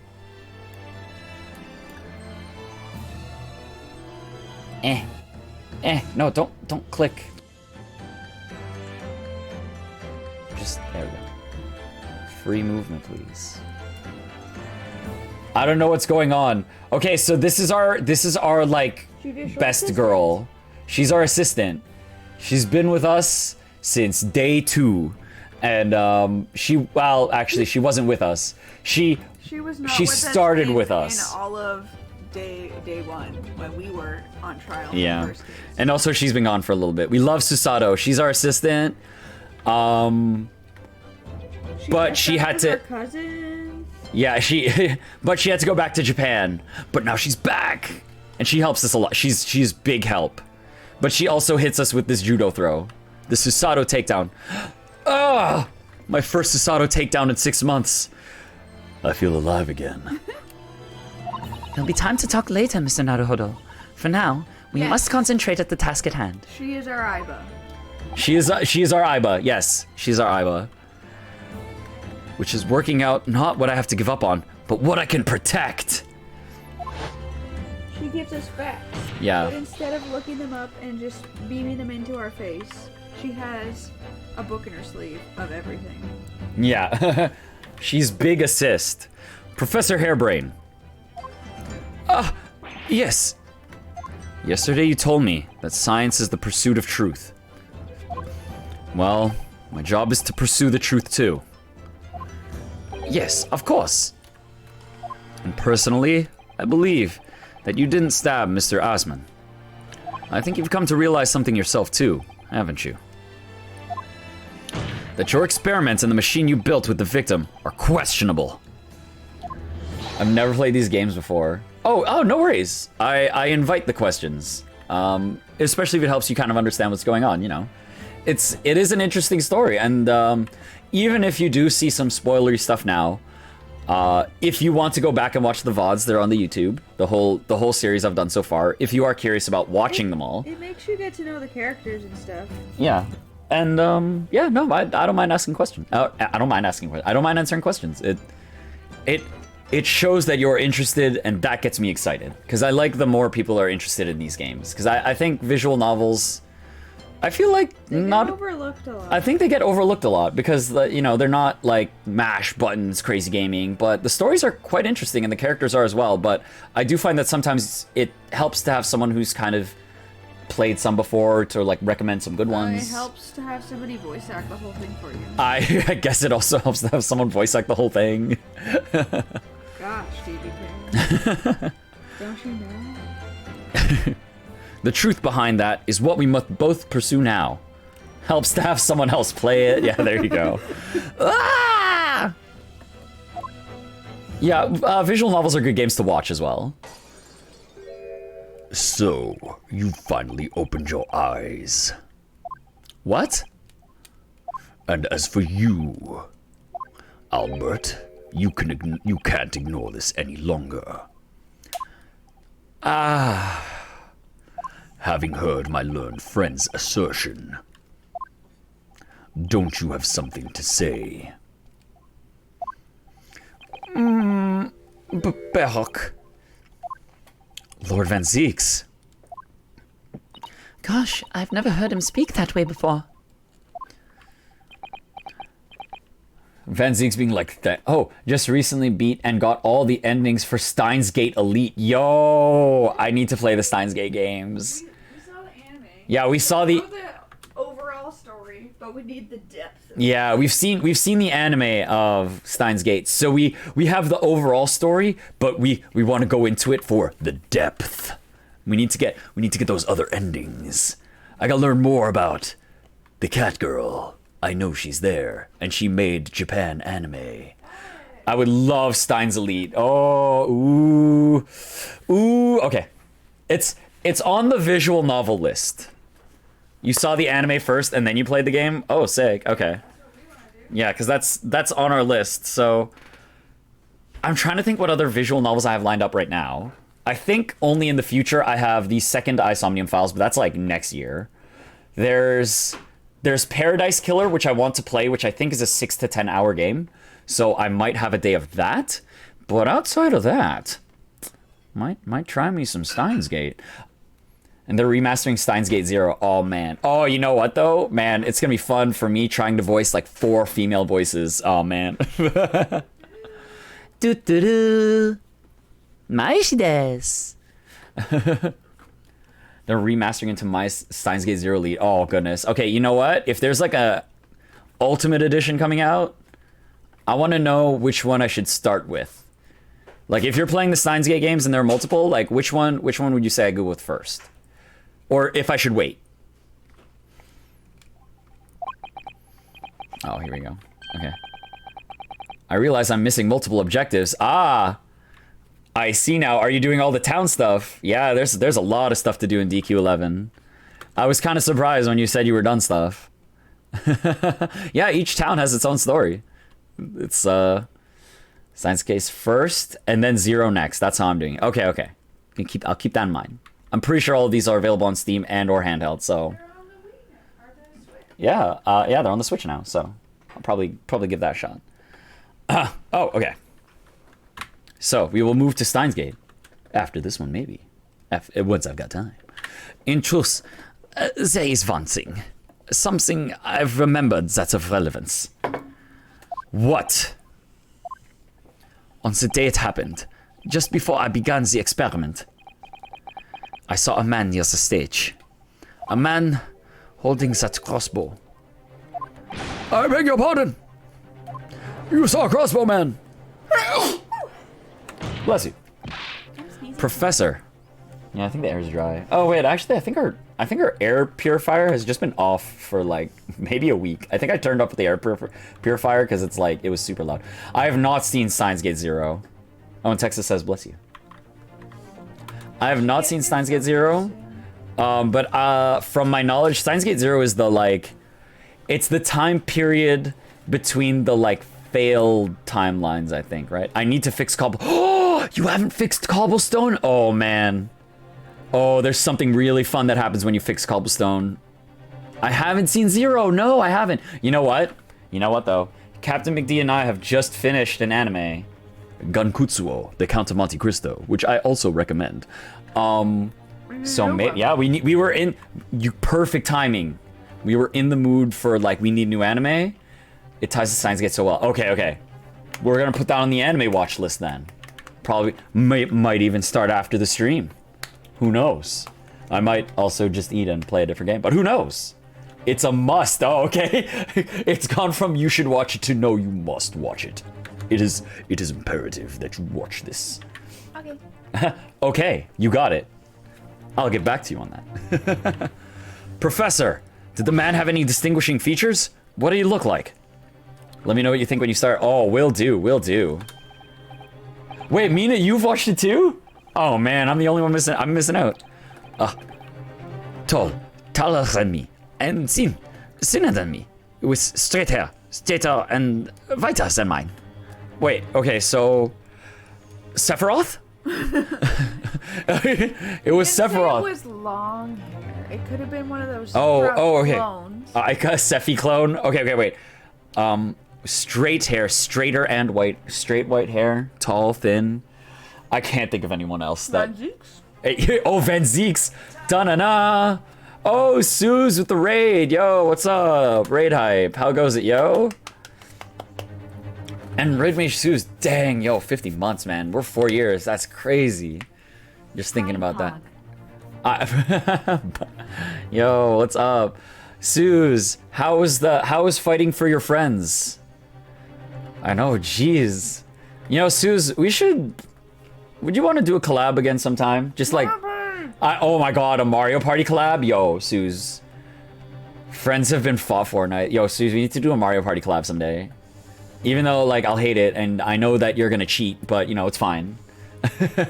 We should figure it out. You know what? I think maybe on a Saturday or something, because that seems to be just, like, for whatever reason, the past, like, 2-3 Saturdays have just been Mario Party. But like the new one, we can take 2 of us online. Suze has his already, and it's a good one-off collab. Yeah. Oh yeah. So Suze, it could be like me, you, and like Mina if Mina's down. That'd be dope. Yeah, if you have the new game, cool. Yo, it's awesome. And yeah, friends were fought for. It's wicked.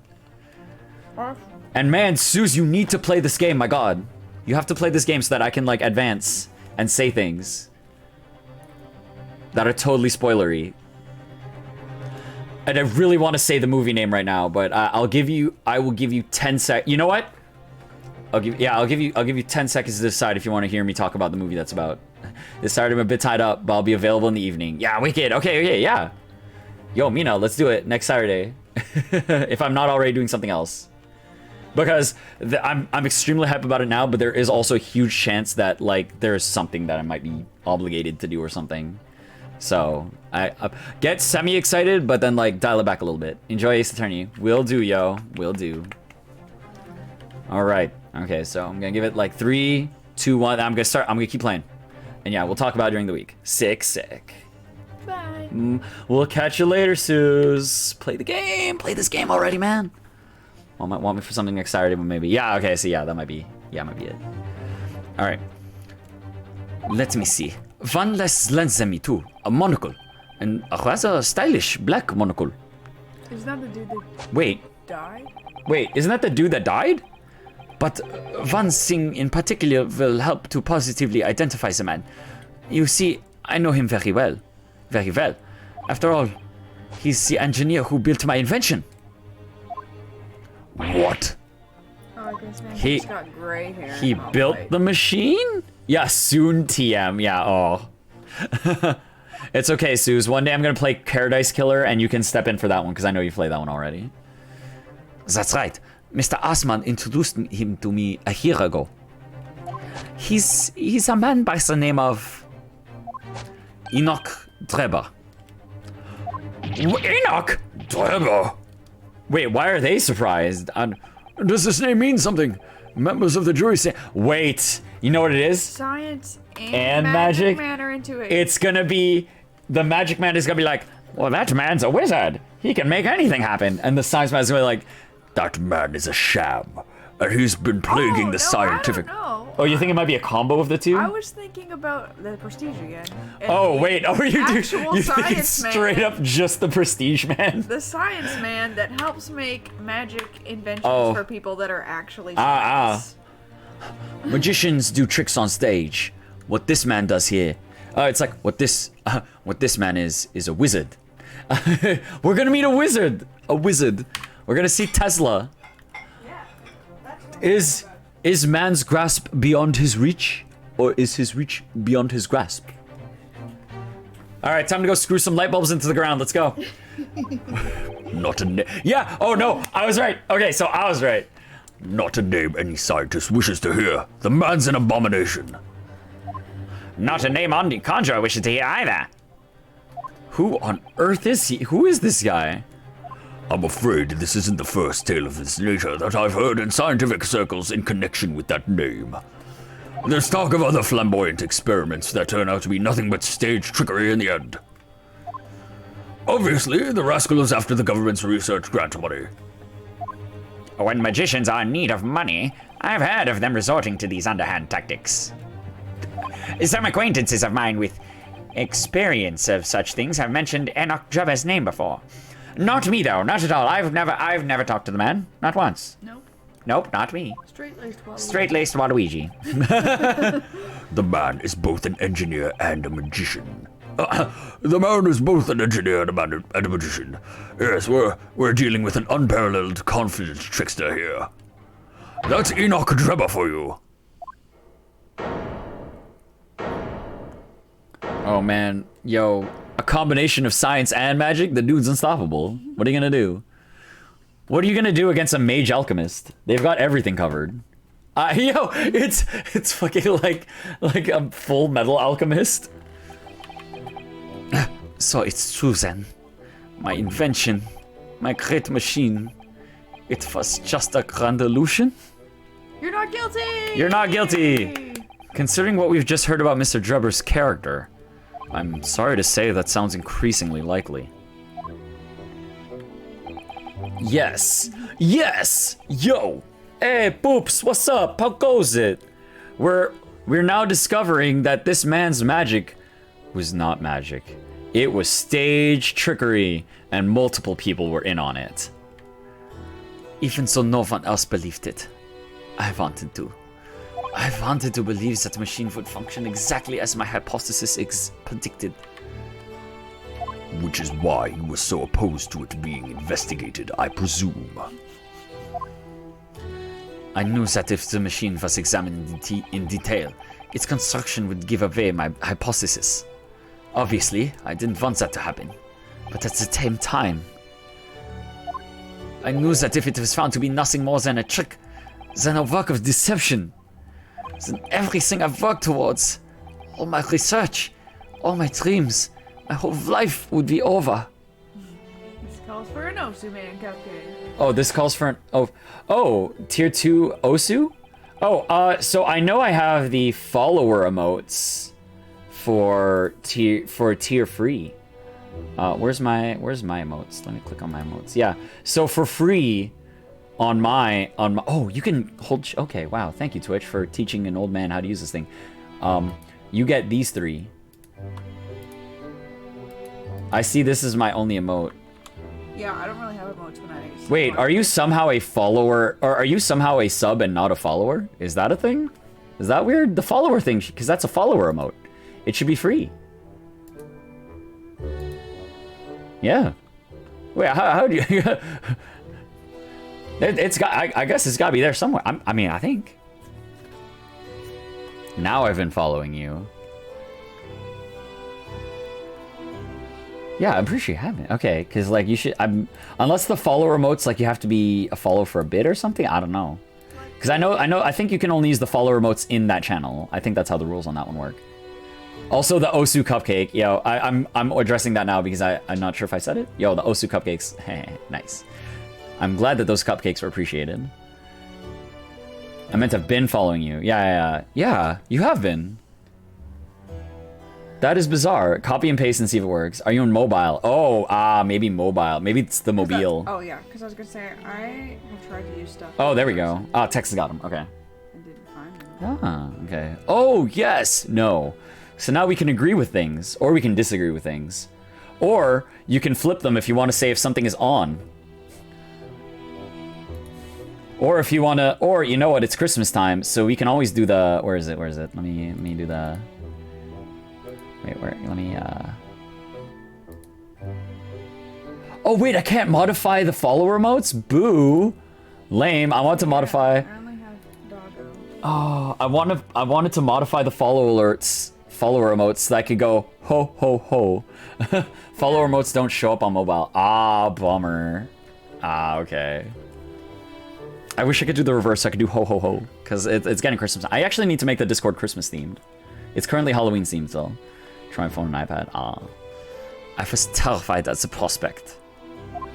So you really had no idea then, did you? But the true nature of the machine that was built. And the true nature of Mr. Drebber. I never questioned anything. I didn't... Believe in his science. Yeah, well, I mean, here's the statement right here. I never questions anything. I didn't want to question it. Oh, so you weren't doing proper science? Yeah, he wasn't doing proper science because he was just like, no, my dream, it's real. Come on, let it be real.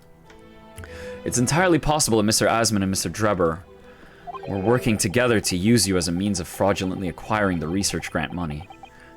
Research grant money. Ooh. When I announced my invention to the crowd that day, it was the finest moment of my career. There we go. Oh, no longer mobile. Oh, you could use the emotes now. Heck yeah. I pulled all the levers and turned all the dials in exactly the way Drebber had described. When the smoke suddenly started billowing out, I panicked. I didn't know what was happening.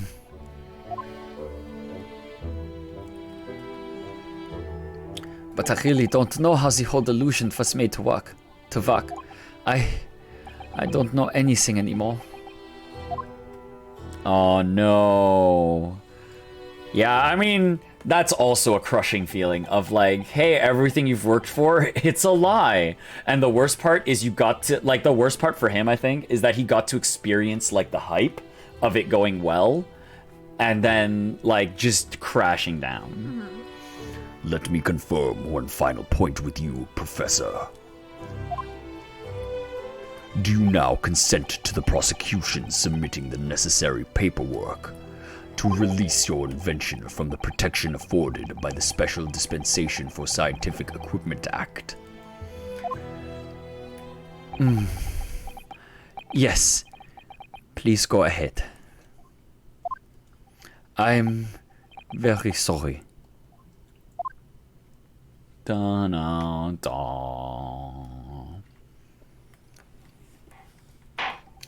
It would appear that we shall have to suspend proceedings for the remainder of the day now. We're gonna go investigate the machine. Yeah, we gotta go investigate the machine. Lord Van Zieks, My lord. the court has newly been made aware of another party whose involvement is in this matter is critical. Yes, Mr. Drebber. Gather information about the man. If possible, I should like him served with a subpoena. With pleasure, my lord. Now, a counsel for the defense. Yes, my lord. When we reconvene, I shall be looking for one thing and one thing alone from you. Evidence that the defendant is innocent of the crime for which he presently stands accused. I understand. Good. In that case, this court is adjourned until tomorrow morning. Yeah. And I think that's gonna be a break. A quick break. To be continued? Okay, there's a little bit more. I'm sure it's coming up. It's probably gonna be after this. 23rd October, 1:36 p.m. The Old Bailey's Defendant's Antechamber. See you tomorrow morning, Dumbledore. Hairbrand. Listen, man, I'm sorry I had to crush your dream. Mr. Naruhodo. Yes. I'm so sorry. So sorry. I was wrong. You're right. I tricked you. You trusted me. I tricked you into my mess. Oh, how did it ever come to this? I'm so sorry. Did you really have no idea, Professor? About what Mr. Drebber was really up to, I mean? About what he was really constructing. Naturally. That machine was the embodiment of my hypothesis, of all my hopes and dreams. I had complete faith in it. Alright. In that case, I won't say any more. Now, sadly, the murder accusation against you still stands. So we must do as much investigation as we can before the trial resumes tomorrow. Double glasses fix. Triple glasses fix? Well, thank you for doing so much for me. I think that's... Oh, no. We're getting a lot of Fates of Black. I'm so sorry for arriving late this morning, Mr. Naruhodo. Susato, you're back! I still haven't even processed that. I forgot. It just... That's right, like, you're not even reacting to Susato. Where's the break? How can you have a break before you've properly greeted your assistant? You know why? It's because Susato never left me. She was in my heart this whole time. I've been thinking about her the whole time. Look at her. I could not possibly forget her and her adorable outfit and her tiny book that she pulls out of the air right now. Arriving late? Didn't you receive my postcard? I wanted to let you know when I'd arrive. Postcard? What postcard? You're back. I've missed her so much, even though I've just met her. Oh, yo, Susato's great. Oh, I hid it from you, Bruno, so it would be a surprise. Iris, that's not something that should be a surprise. She's like integral to my work.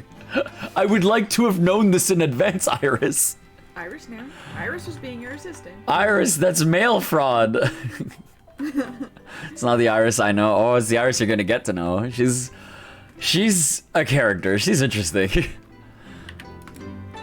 She and Sholmes are like the same in that they're brilliant, but also do like the fucking wildest things. Your Iris voice in my face. A-set, you bet. Water. Wet, sweat, A-set. I can't remember any other ones. So you need another prompt. I need another prompt. Shadows. Oh, fears. Regret. Oh, fuck. Oh, dude, I can't. I got nothing. No. Regret. Forget. A-set. I don't fucking know. Oh, I'm losing. Regret. Upset. Oh, fuck. And I think there's another one. I think the last one is shadows.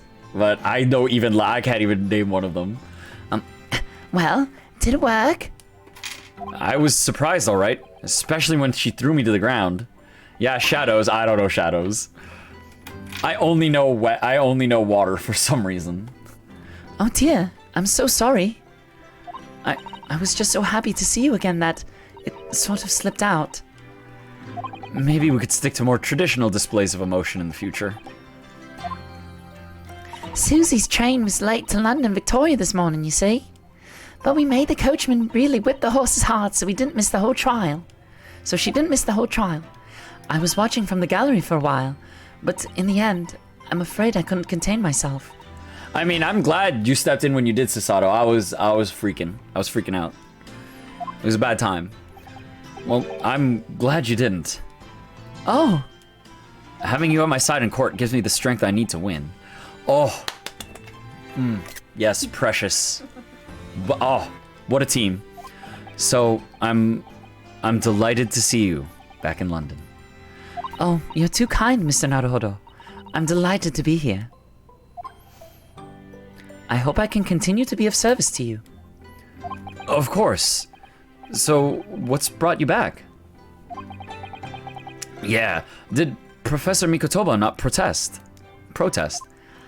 Let's save all that conversation for when we're back at home, shall we? You know, I've made one of my most special blends ever for this special occasion. Oh, Iris, how wonderful. I can't wait. Sweet and cheesy. Oh, you know what? I may be lactose intolerant, but I love my cheese. Susato-san was back in London. It's hard to describe how happy that made me feel at the time. But despite my elation, our tale was about to take yet another extraordinary turn. Yeah, we've got a lot of work to do. Yeah, we've got a lot of work to do. Because we've gone from proving science no work to trickery is being used to hide a man's death so he can flee the country. Because I'm thinking that's the direction we're going at.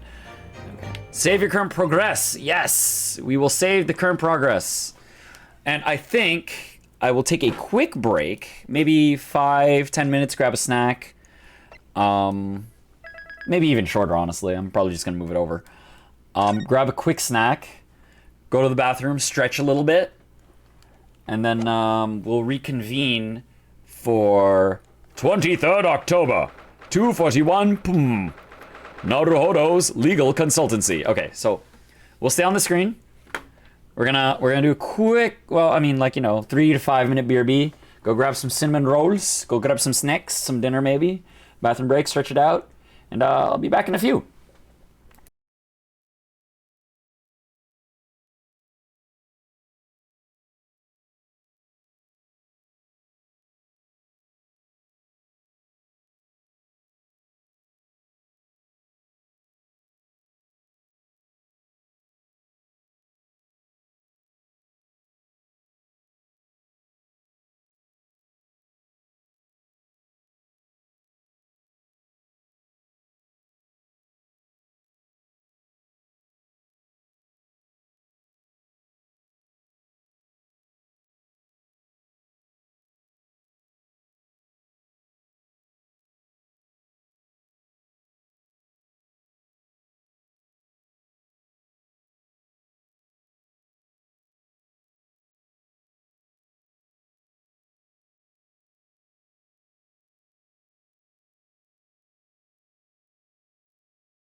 Okay.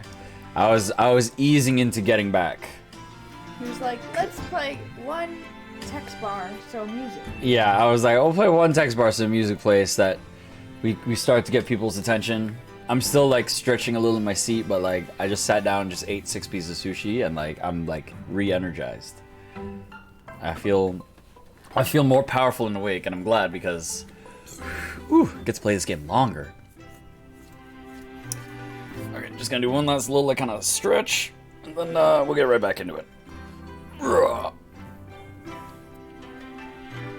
god. Oh, I hate getting old. Yeah, that's my advice. Never get old.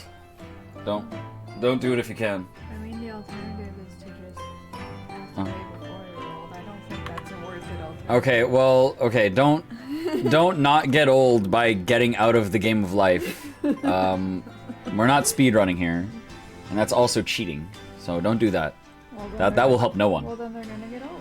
I mean, get old only like in soul.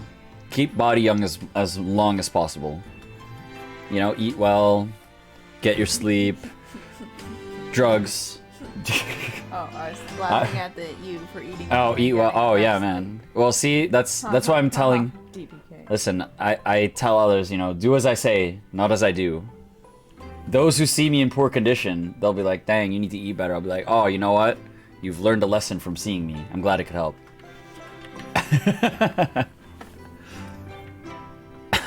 All right, so I think that ramble's good. I think we're good to come back.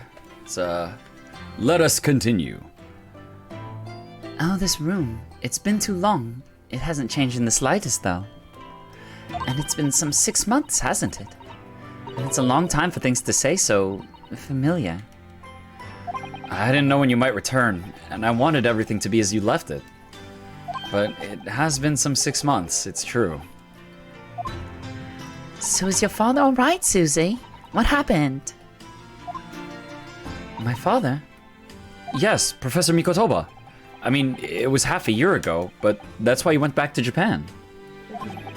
Because of the telegram you received saying he'd fallen ill with a very high fever for some unknown reason. That's right. So I was surprised to learn you'd be coming back so soon. Surprised, but happy.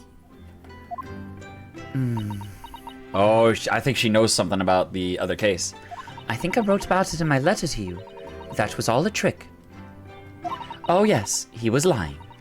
My father is in fine health, and I'm obviously very relieved about that. Well, we're all delighted to have you back. It was quite by accident that I've been able to return to Europe, actually. It's because of a very grand conference called the International Forensic Science Symposium. Oh. So she's here with her dad. Hey, the International Forensic Symposium. That's the same symposium Lord Strongheart mentioned. Anyway, I've arrived safe and sound, and all that matters is that I'm here now. After all, I haven't yet fulfilled my promise to you, Iris. Oh! You must tell us everything that happened while you were back in Japan. Yes, of course I shall. And there's one other thing. Something you wrote in your letter that particularly grabbed my attention. About you know who. About Kazuma. I know. I'll tell you all that I can. Wait. What about Kazuma? I don't even care about the other questions. Tell me about Kazuma. After my friend Ray's trial, the reporter who actually killed Miss Brett said something very strange. It's him! It is him! It's him! It's him! It's him! There's no doubt about it. It's Kazuma. That fucking guy's Kazuma. And we're gonna have to go up against him. That's what it's gonna be. Oh god, what was Manny Memo's voice again? Oh, I know the truth. I know you had a hand in what went on. In that visiting student's fate. Nobody here in Japan knows anything about it. They don't know that the guy never made it to England. That he died on the steamship. That he died on the steamship. And that he'll never... Obviously, I couldn't ask him to elaborate at the time. But later I visited the man in his prison cell and asked him what he was going to say about Kazuma-sama. And what did you learn? After he died on the voyage to Great Britain, his body should have been unladen at the port of Hong Kong and passed into the care of the consulate staff there. Should have been. Well, it turns out that his body never arrived. Oh my god. Oh man. Yo, it's okay. Yeah. I'm excited to see. So I always had this thing for the longest time of like whenever we read the character polls, because in Japan they do the character polls. Yeah. I had this thing of like, why is Kazuma so high on it? I'm like, I get like he was a cool guy, but like, yo, he died pretty early on. He's only in flashbacks, but he ranks really high on that list. And I'm like, is he still around? And then the second we saw that Assassin's Creed dude, I was like, yo, he's back. And then this is just like full confirmation, like, yo, he's back, man. Yes, he's back. Kazuma. I'm excited because I gave him a cool voice and I'll get to do it again. I love the voice I did for Kazuma. It's the cool guy voice. It's just disappeared. What? Kazuma's body vanished? Our government tried to cover the fact up, it seems. They erected a grave on the cliffs by our hometown. That's hype. Yo, it is hype. I'm excited. Except Kazuma-sama isn't there. I dug it up myself. Did Professor Mikotoba know about this? Yeah, she's like, I checked. Yes. Yes, it would seem that he did. But he didn't tell me. They're still investigating what happened to Kazuma-sama's body as we speak. I just don't believe it. What is this acute feeling of apprehension I have all of a sudden? The Kazuma mystery. Like, look at all those other dialogue boxes. Don't even care. Thinking back now, some of the things that happened on the SS Burya were definitely strange. I mean, after he died, we never saw his body again, did we? Was this all a play? So, Could it be? Hosonaga, or Hosonaga? Yo, you think think he was there Hosonaga to was... orchestrate how he was gonna get back off? Oh, yeah, maybe Hosonaga was there for the body. 'Cause I think it was weird that we were gonna get an escort as students. Yeah. I mean, if it's an international affair and, like, you know, world travel isn't that big yet, you know, you have someone as, like, a chaperone, I guess? I don't know, that's how I saw Hosonaga as. Could it be that he's actually still alive? Stop it, Mr. Naruhodo. It's too much to bear. I'm sorry. I didn't mean to. Just thinking about that possibility pains me so very much. Cast your mind back for a moment, Mr. Naruhodo. How it felt to lose it. When Kazuma-sama was discovered, Mr. Sholmes was there, wasn't he? And he definitely examined the body.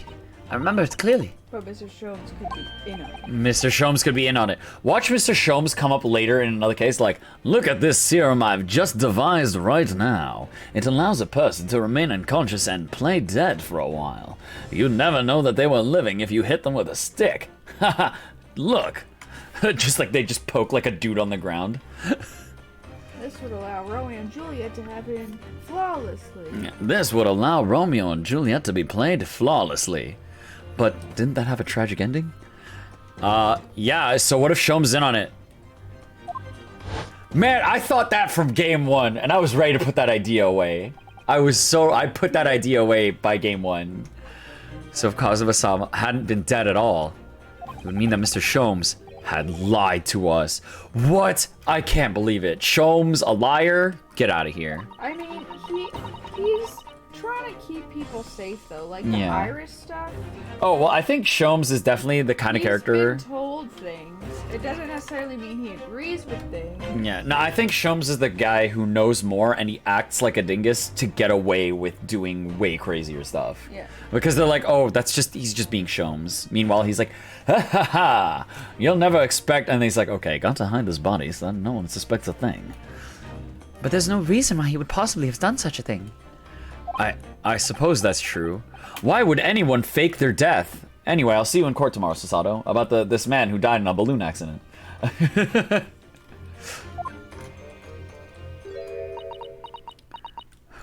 The idea that he might still be alive somewhere. It wants to fill me with hope, but I can't let it.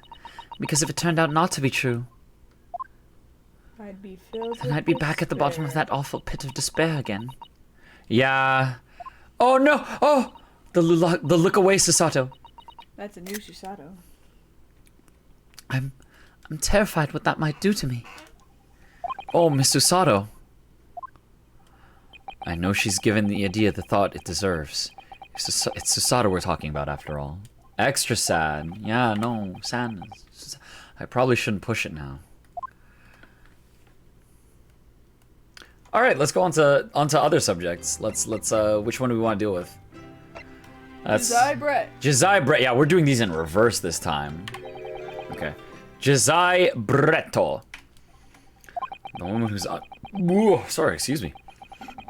Ooh. The woman whose unforgivable actions ended in me being wrongly accused of a crime I didn't commit. The murder of Dr. John H. Wilson. Yes, Josiah Brett. Yeah, isn't Iris in the room? No, it's okay. I thought that. I didn't say that out loud. Okay. That was a thought. Otherwise, yeah, Iris. Iris doesn't know about that one. Yeah, Iris don't know yet. Oof. Which I still don't know if we should be hiding from her. Yeah, I mean, I think she should know so that we could get over it. Like, you know, get her to start processing it. Yeah. Because it's inevitable. You know. Yes, Josiah Brett. That's a name I won't forget as long as I live. And the extraordinary thing is, though, it seems it's the name we should all forget. Sorry? Since the incident, our government's intelligence services have been investigating Miss Brett. But it turns out that an Englishwoman by the name of Josiah Brett didn't actually exist. Da-na-na, she was a spy along. Didn't exist? But how can that be? It was a pseudonym. Her real name was Shin. Shin! Shin was one of those names that was on that list of things that we don't know what's about yet. But Shin was there. Yo, her name is Shin? And she wasn't a visiting student either. That was a front. She was wearing a wig the whole time. A front? Who on earth was she then? Miss A. Shin. Her name is literally all our intelligence services have been able to ascertain about her. Nobody knows why, or even how she came to be in Japan. It's a complete mystery. But that makes no sense. It's no easy task to be accepted as a foreign student anywhere. What could the woman have been up to? I'm afraid I really don't know. The only thing we can be sure of is that she had some business in our country that we don't yet understand. I mean, it seemed like she was an agent of chaos, and that she was just murdering dudes, and ready to kill more.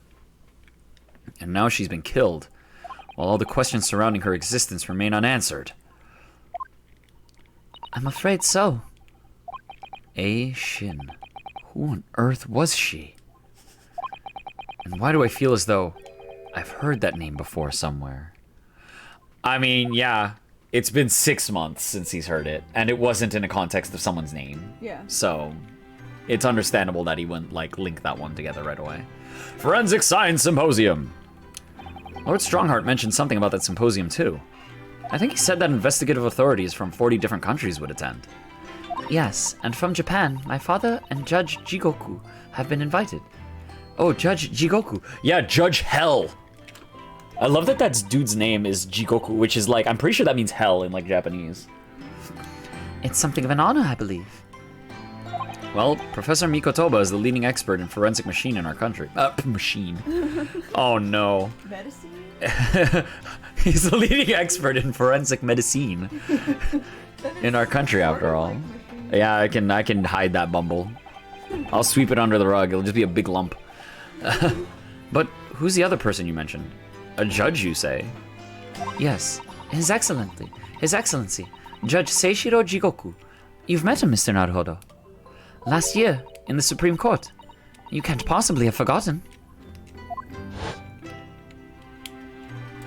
The terrible trial of yours when you were accused of murder. Ah, yes. I try to think of that as a positive turning point in my life these days. Well, it was Judge Jigoku who presided over that trial.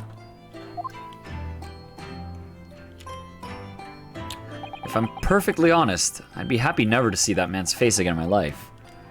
Oh, well, anyway, as father was invited to the Symposium, he agreed to me returning to Britain too. He won't actually arrive until next month, but I couldn't wait. So I pleaded with him, and in the end he agreed to me going on ahead. Oh, Susato. Oh. She loves us. She's the best. Yes, about the Symposium. It seems as though Lord Strongheart has put in an awful lot of work to make it happen. It's obviously very important. I believe it is, yes. As I understand it, Lord Strongheart organized the entire event himself. I think he's hoping that by achieving exceptional results, he'll get the job of Attorney General. The most senior position in the British justice system. He's hoping to use his power to create the world's finest policing institution. That's what Father said anyway. Yeah, that's what he was talking about when we fell asleep. Apparently, it's Lord Strongheart's lifelong ambition. Does Professor Mikotoba know Lord Strongheart personally then, I wonder? Actually, Lord Strongheart gave me a long speech all about this subject only yesterday.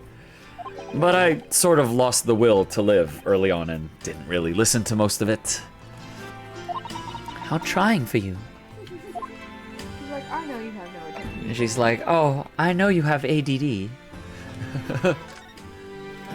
When I first arrived back in Japan, I really thought I'd never be allowed to return to Britain. But curiously, after that awful trial at the Supreme Court, Father's mood changed entirely. The awful trial? Oh, yes. For the murder of Josiah Brett. Oh, you dressed up as a man then, didn't you, Susie? Oh, well, yes. Since women are forbidden in the courtroom, I had no choice. Wow, amazing. I wish I'd seen it. Don't you, Bruno? She was so handsome. She was so handsome. Yo, I love that everyone wanted to bang her. She was like, stop looking at you. Yeah, her best friend is like, Susato, you look quite dashing, I have to say. And then, like, even the prosecution is like, get out of here, you handsome man. The prosecution's just like, oh no, he's hot. Well, Mr. Payne's already, Mr. Ouchie. Yeah, Mr. Ouchie, yeah. Already got a thing about his appearance with his no hair on. Yeah, and he was just like, oh no. Get this handsome country bumpkin doesn't know the first thing about law. Yeah, I suppose so. I want to play at being a lawyer now. I could wear a false mustache, maybe. I don't think any mustache could hide the fact that you're just 10 years old, Iris. And like 3 feet tall. I'm a gnome. You know what I'm thinking of? What are you thinking of, CaptnmcD? Howl's Moving Castle, the kid. Howl's Moving Castle, the kid? Wait, which kid? Like Margot? What? That lives with Hal as his apprentice, and then he goes into town. He's got that fake little wizard look. Okay, yeah, Hal's assistant dude. Yeah, and he's got like the full beard and mustache and everything. He's tiny. And he's just like a little gremlin, and he's just like. That's what Iris would look like. Yeah, so Iris would look like a gnome. Yeah, so it would be a gnome. Or a dwarf. There's something else I've been wanting to ask you, Miss Susato. It's about the real reason why Professor Mikotoba summoned you back to Japan. You said in your letter it was something to do with the convict's loot we found in Mr. Natsume's lodgings. That's right. The very large dog collar we found with the bee emblem on it. It seems Mr. Natsume included a drawing of the collar in the report he submitted about his time in Britain. I understand that when Father saw the report, he turned as white as a sheet. Why would that be, then? Father came to Britain himself, of course, to study. It was some time ago now, but he stayed for 6 years. I can only imagine that something must have happened during that time. But if he refuses to tell me what it was, then I intend to find the answers for myself. And I have decided that I, for one, won't keep any more secrets. Oh, Susie! That's a very meaningful look Susato-san's giving Iris there. Oh, she's gonna tell her about her dad. Oh, she's gotta tell her about the dad. That's the secret they've been keeping. That's the secret they've been keeping. Ooh. Hey, let's interact with Iris. Must be about a year ago now. I wrote a really long story based on some of my father's old notes. It's about one of Hurley's greatest exploits. I called it The Hound of the Baskervilles. But then Mr. Sholmes forbade you from publishing it, and put the manuscript somewhere nobody could get their hands on it. So nobody knows anything about it apart from Hurley and I. But for some reason, you knew the title of it, didn't you, Susie? Oh yeah, wait, yeah, why did she know? Oh, it sounds so exciting. The Hound of the Baskervilles. I should love to read it. And you wouldn't tell me how you'd come to know it. Yes, but I made you a promise that I would explain one day, didn't I? I think it's time. Oh? Oh no. Okay, let's see what happens. I'm only sorry I had to keep it from you for so long, Iris. The Hound of the Baskervilles. Ooh, yo, what an epic, looking... It was completely by accident I came to know the title of your manuscript, Iris. It was a short while before we left Japan. I was cleaning Father's study, and I saw something on his writing desk. A large box of papers. There was a label affixed to the box that was written in English. It read, The Hound of the Baskervilles. What? My Baskervilles story? So Sholmes sent it abroad? So Sholmes sent it abroad? So that could it be found? Well, I mean, a copy of it's still here. It might have been that it could, some Mikotoba could see it. Because Mikotoba's definitely got to be involved in whatever the Baskerville business is. Of course, I had no idea what it was at the time. But Father came in, and... Susato, what are you doing? Oh, Father! Did you look at those papers? No, I simply read the label, that's all. Well, put it out of your mind. Sorry? Forget that you ever saw it, and certainly don't tell anybody else about this. Do you understand? Wow, not even no explanation, no why don't tell anybody about this, just like you didn't get anything. Well, because the more you know about it, Yeah. the more you're in trouble. Yeah. We're back, so... Oh, so that she close couldn't to talk when about it. Stuff is happening, and we seem to be involved in that stuff with that. Yeah. He was like, uh-oh. Yeah, Mikotoba's like, I don't you don't want get to know those off yet. because you're into the wrong thing. Yeah, you're gonna get killed because you know too much. But what was Iris's manuscript doing in Japan? I have no idea. But when I heard Iris mention the word Baskerville that day, the title just slipped out. Yeah, okay, so that's what happened. It was straight up just like she saw. Oh, you love the face, the like when I'm talking to CaptnmcD. I have to show kind of where my intention's at, and I have to do it manually because you guys don't get to see me. But yeah, so that makes sense then. So Iris just said Baskerville, and she's like, "Oh, Hound of the Baskervilles? No way!" And it's like, wait, why do you know this? Yeah, and it's just a word in the back of her mind. Okay. I would never have guessed that it was an unpublished account of one of Mr. Sholmes' exploits. Huh? When I returned to Japan, I asked Father to explain, but he refused to answer any of my questions. And there was no sign of the big box in his office.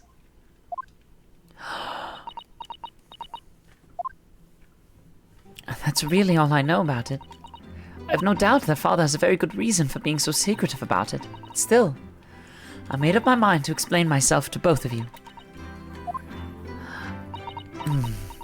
Well, thank you for being so honest, Susie. Oh, I guess that's what we get out of that. Oh, there we go. So, Mr. Naruhodo, I'm ready to start investigating if you are. I've committed every detail about the case to memory. Oh, yo, the lean in. And Iris has told me about the disturbing happenings at the Waxwork Museum as well. So you're fully abreast of the situation already, Miss Susato. I expected nothing less, to be honest. I would think our first port of call should be to investigate this Mr. Trevor. The engineer responsible for building the elaborate machine was used to effect this extraordinary trick. Yes, a conjurer of sorts by the sound of it. Well known in the fields of science and magic. Then we need to go and arrest him. Oh, Susato, no! Don't hit me. Yes. You must know the truth behind this case, so I agree we really do need to find the man. It sounds like it's a case of tracking someone down. Which is a job for the police, or a great detective. Are we supposed to guess who she might be thinking of? We don't have much time, so we need to get started straight away, I think. Good idea. Well, best of luck then. Oh, you're not coming today? I'm going to Brixton Road shortly for the herb market. But let me know later how you got on, won't you? Oh, I like having Iris as a buddy. Iris buddy's nice. But you got Susato. But we get Susato back, which is an excellent buddy. That was a little abrupt. The pull of the herb market must be strong. You know what, actually? I had a random thought. People seem to like the up-looking phase. I do have 2 open emote slots, and while I'm not using them, maybe I could just put it there quick. As, like, one of the emotes. Give me a sec. Let me do this. Uh-oh. Okay, I don't want to audio loop, so I'm gonna mute that immediately. Let's just go to my,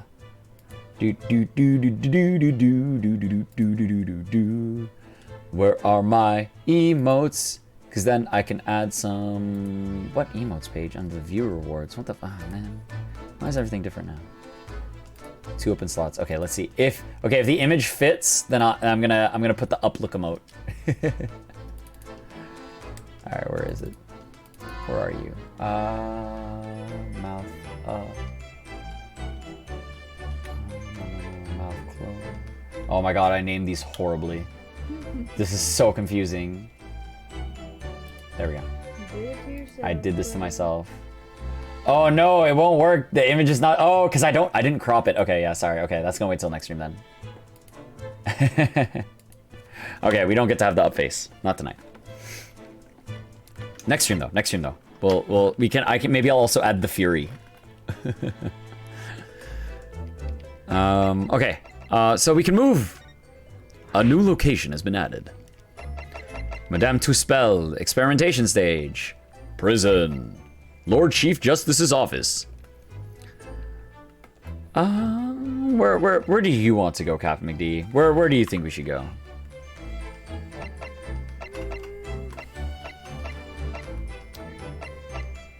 I mean, yeah, no. I want to see Assassin's Creed, man. It doesn't seem like we're gonna see any of those, so I guess the experimentation stage. Yeah, we're not allowed to see Assassin's Creed Man because he's in the prosecutor's office, which is blocked from us right now because they're in the middle of a trial.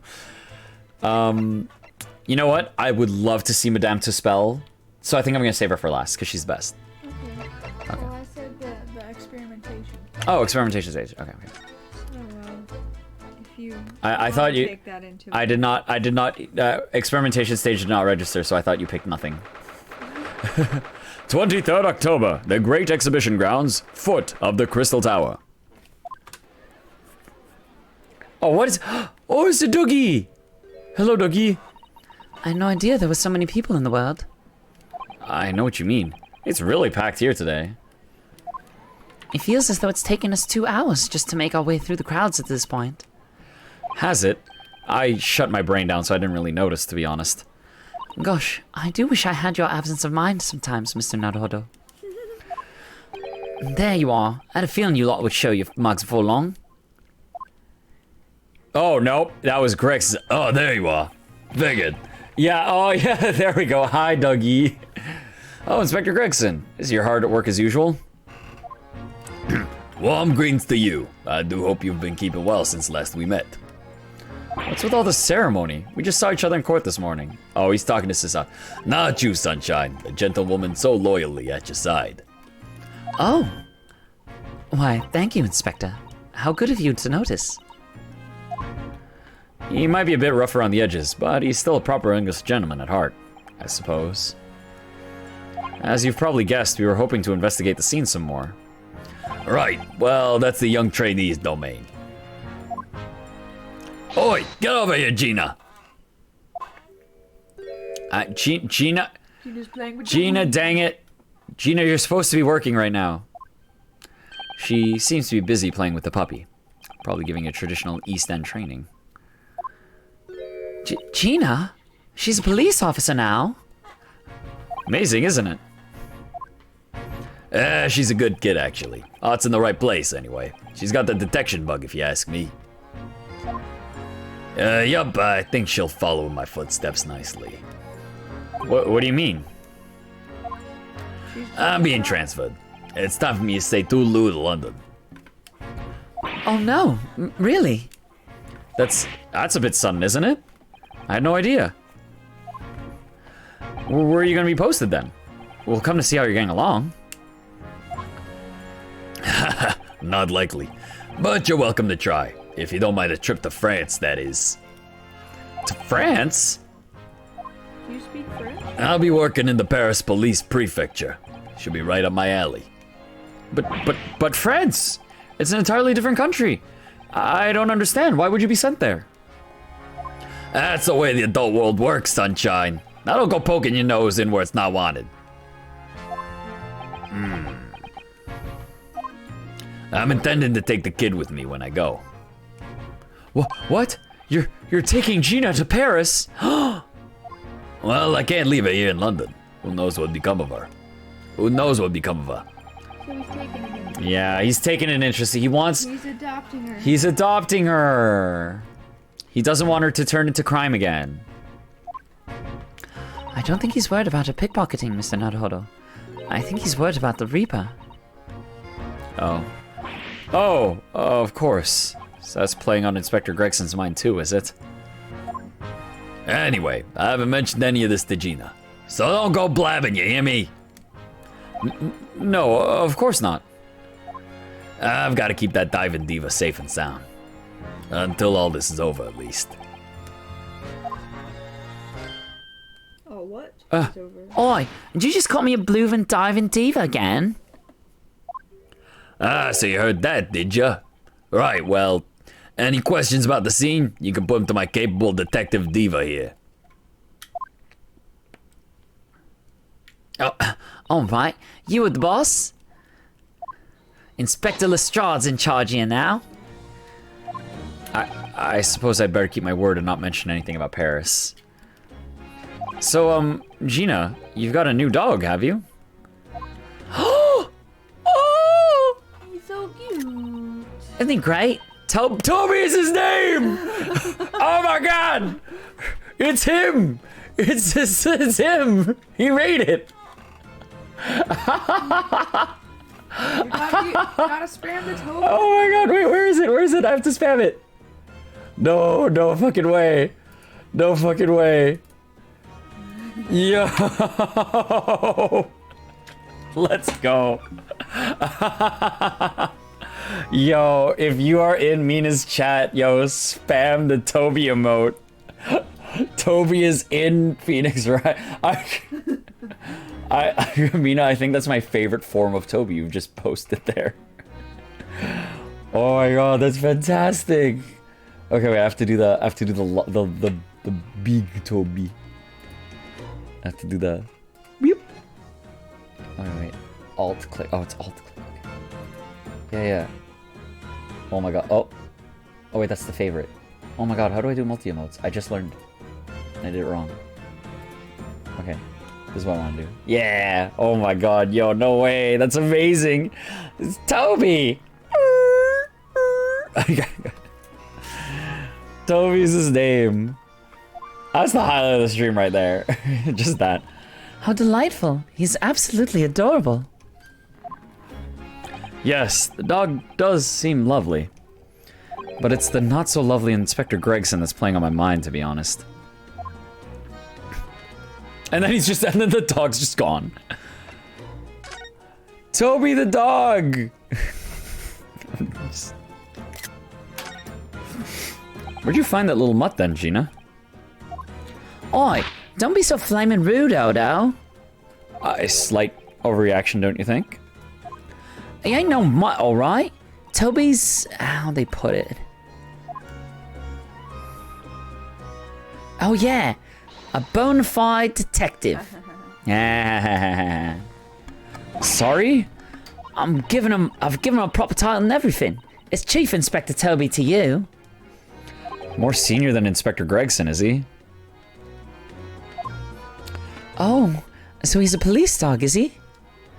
The police recruit dogs now? I've heard they're already being used officially in Germany as part of the city policing. Dumpster puppy, little dumpster puppy. They're used for chasing criminals and such like. They have a wonderful sense of smell, after all. I have a fairly good sense of smell myself, as it happens. I can tell undergarments have been freshly laundered from undergarments that haven't. What do you know, Skay? This either makes you sound like a slob or a gigantic pervert. Which means this feat is both gross. No, it's just gross. I've got nothing else. Bro.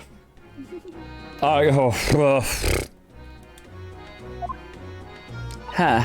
That's nothing compared to this little fella, Odo. Oh, really? According to what the boss said, once Toby has got a good whiff of your drawers, he could chase that scent to the other side of the world. Scent to the other side of the world. What? To the other side of the world? Yo, look how waggly his tail is. Yo, man, he's so hype. He will follow you back to Japan. He can swim? Mr. Naruhodo, I think you may have missed the point. By rather a wide margin. I just can't believe this little dog has such an incredible skill. I'm telling you, Odo, there's gonna be more and more dogs doing their bit for the police in the future. Yes, I agree. Right. One of these days, they'll be barking orders out of the slot, not the other way around. Oh dear. Sorry, Gina. I don't think I agree with your vision quite that much. Well, anyway, whatever you think about that, Toby is Britain's first police dog. He's the first police dog. Found him down at the East End the other day. Someone just chucked him out on the street. Oh no! He is a dumpster puppy. I knew she'd lifted him from somewhere. They've got matching scarves. Yeah, you know, I didn't notice that at all. I notice it now. Oh, Gina, you're such a kind-hearted soul, aren't you? To children and to animals. All right, well, that's a fun interlude. I wonder if we get to use the dog at some point. Hope so. I hope so. Yeah, just everyone's just like, wow, that dog was just only a benefit. Gina, we were actually hoping that we could investigate the scene again. Yeah, alright. If it's around here, you can do what you like. You can do what you like. Oh, that's all right, is it? I'm gonna play with my new friend here. Yes, Toby. Bark, bark. The machine that exploded must be at the top of those stairs. Stars. God. The machine that exploded must be at the top of those stairs, I presume. I haven't actually seen it yet, so if you don't mind. Sorry, can't go up there, Suze. Oh! It's like I told Odo yesterday. Even I ain't allowed near the wreck. What's it called again? The reason we ain't supposed to touch it. The special dispensation for scientific equipment act. Is that what you're thinking of? That's the one. That's why only them lot are allowed to investigate it. What are they called again? The forensic something. The forensic investigation team? Is that what you were thinking of? That's the one, yeah.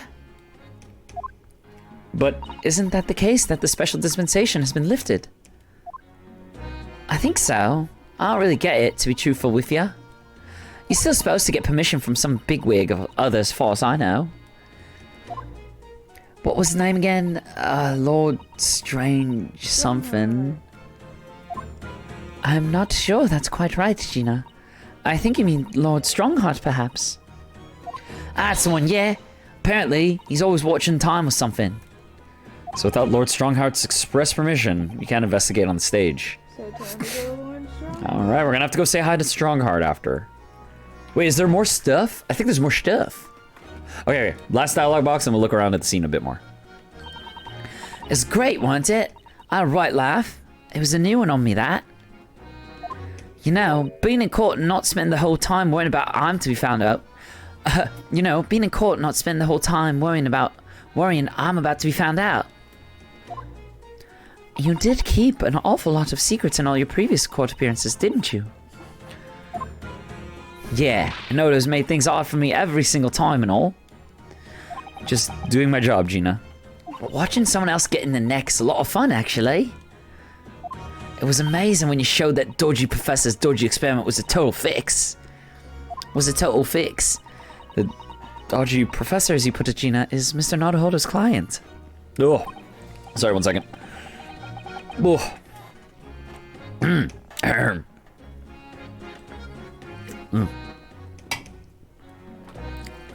Sorry, gotta get a drink on. Yes, I'm starting to wish he wasn't, though. It's the boss I feel sorry for. Sent off to do the impossible. What do you mean? He's supposed to arrest that other cove, ain't he? And in time for tomorrow and all. You know, dodgy engineer. What's his name again? Mr. Drubber, you mean? Enoch Drubber. That's the one, yeah? So the police are looking for this mysterious man with a black monocle. Guess they would be. It's putting too much on boss, if you ask me. He says give him gut ache. Oh, it's not the fries? Oh dear. But I do wonder if that isn't actually from all the fried food. Yeah, geez. Who would eat so much fried food all the time? It's obviously gonna cause you problems. You should have seen it coming. Let me just look at my snack here. We'll just, you know, I mean, who would go around eating burgers and fries all the time? That's just unhealthy and completely inadvisable. I mean, you at least have burgers with it. Gregson only eats fries. Oh yeah, that's true. At least I have burgers with it. I get some protein in there. Gregson only gets fries.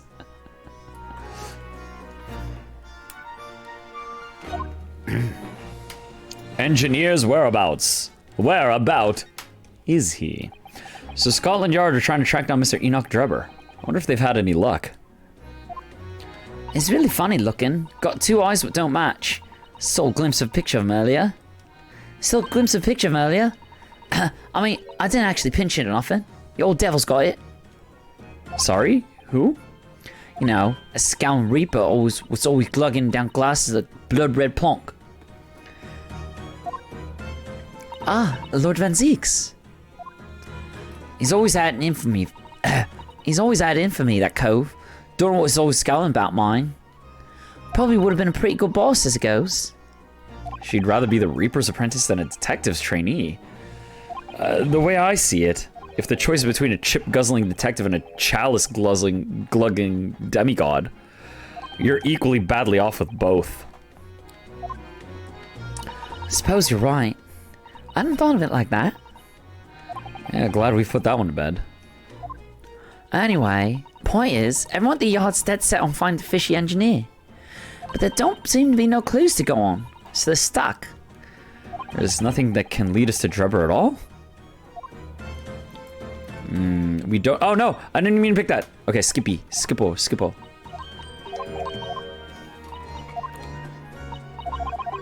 Okay, that's that. Bop. Okay, let's look. Because I think I see some new stuff in this corner. Here's the scorching on the ground that you mentioned. Yes, and there's what's left of the green balloon's envelope. All clear evidence of the balloon that exploded on the day of the incident. Poor Professor Hairbrain. I do feel sorry for him that his dreams have been shattered like this. Someone's well and truly burst his bubble, as it were. Silence. They're like, it's not Ouch. I'm a bad person. Yeah, Naruto's straight up just like, I'm bad. Let's see what Susato has to think of these things. Oh look, a flying balloon. I've never seen one in the flesh before. I can't understand how they can fly, and so high up as well. Oh, but think of the view, Mr. Naruhodo. You must be able to see for miles and miles. I do think of it, and it terrifies me. I mean, it would be certain death if you fell out. I'm sure they're perfectly safe. After all, they've been invented by some of the brightest minds in the world. Yeah, I don't know about that. I don't know. Let's not forget that we know at least one has exploded. I'm sure there are other ways to fly.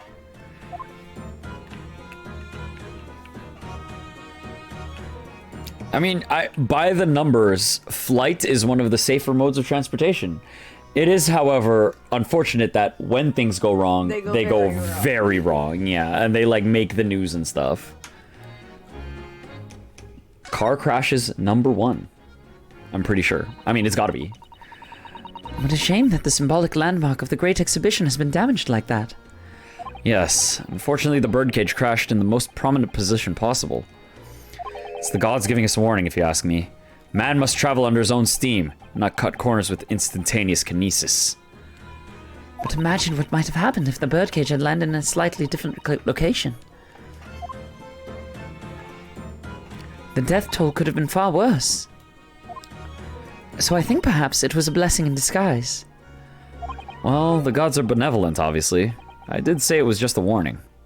Man must travel under his own steam, or next time birdcages will rain down on all of you. Your faith is much stronger than I realized. Well, how do you think I passed the entrance exam for Yume University?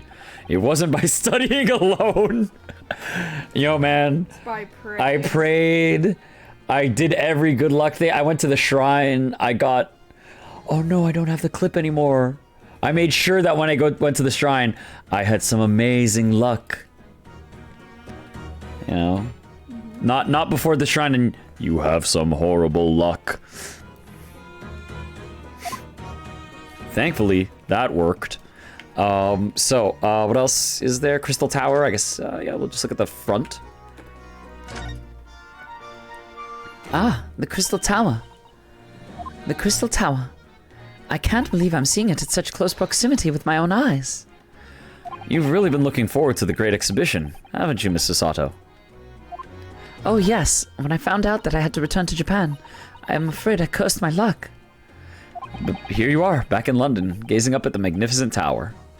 I know. Perhaps I was wrong to curse my luck so harshly.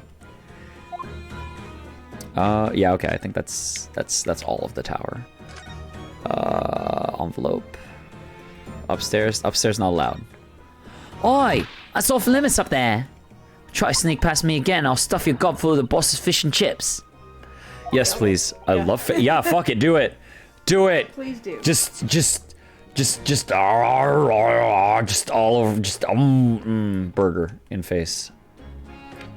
And I'm saying I'm super excited for burger, even though I know, like, right after the stream, I'm just gonna be eating a bunch of sushi.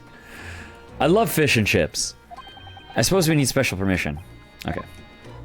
Let's go get it. Actually, wait. Oh, do we want to get permission for that first? Let's check prison. I want to check prison. Only because I feel prison is the most dead-endy of the... What the f... Hairbrain, what are you doing? He's re-inspired to do science that's real and prove his hypothesis. What is this? SMT? Shin Megami Tensei.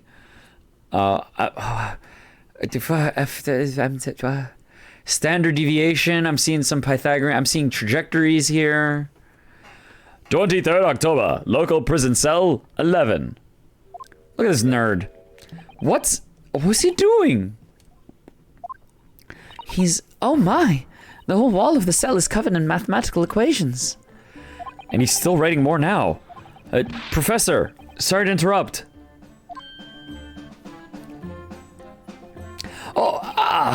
Mr. Naruhodo. And who is this young lady? Who is this young lady? My name is Susato Mikotoba. I am Mr. Naruhodo's judicial assistant.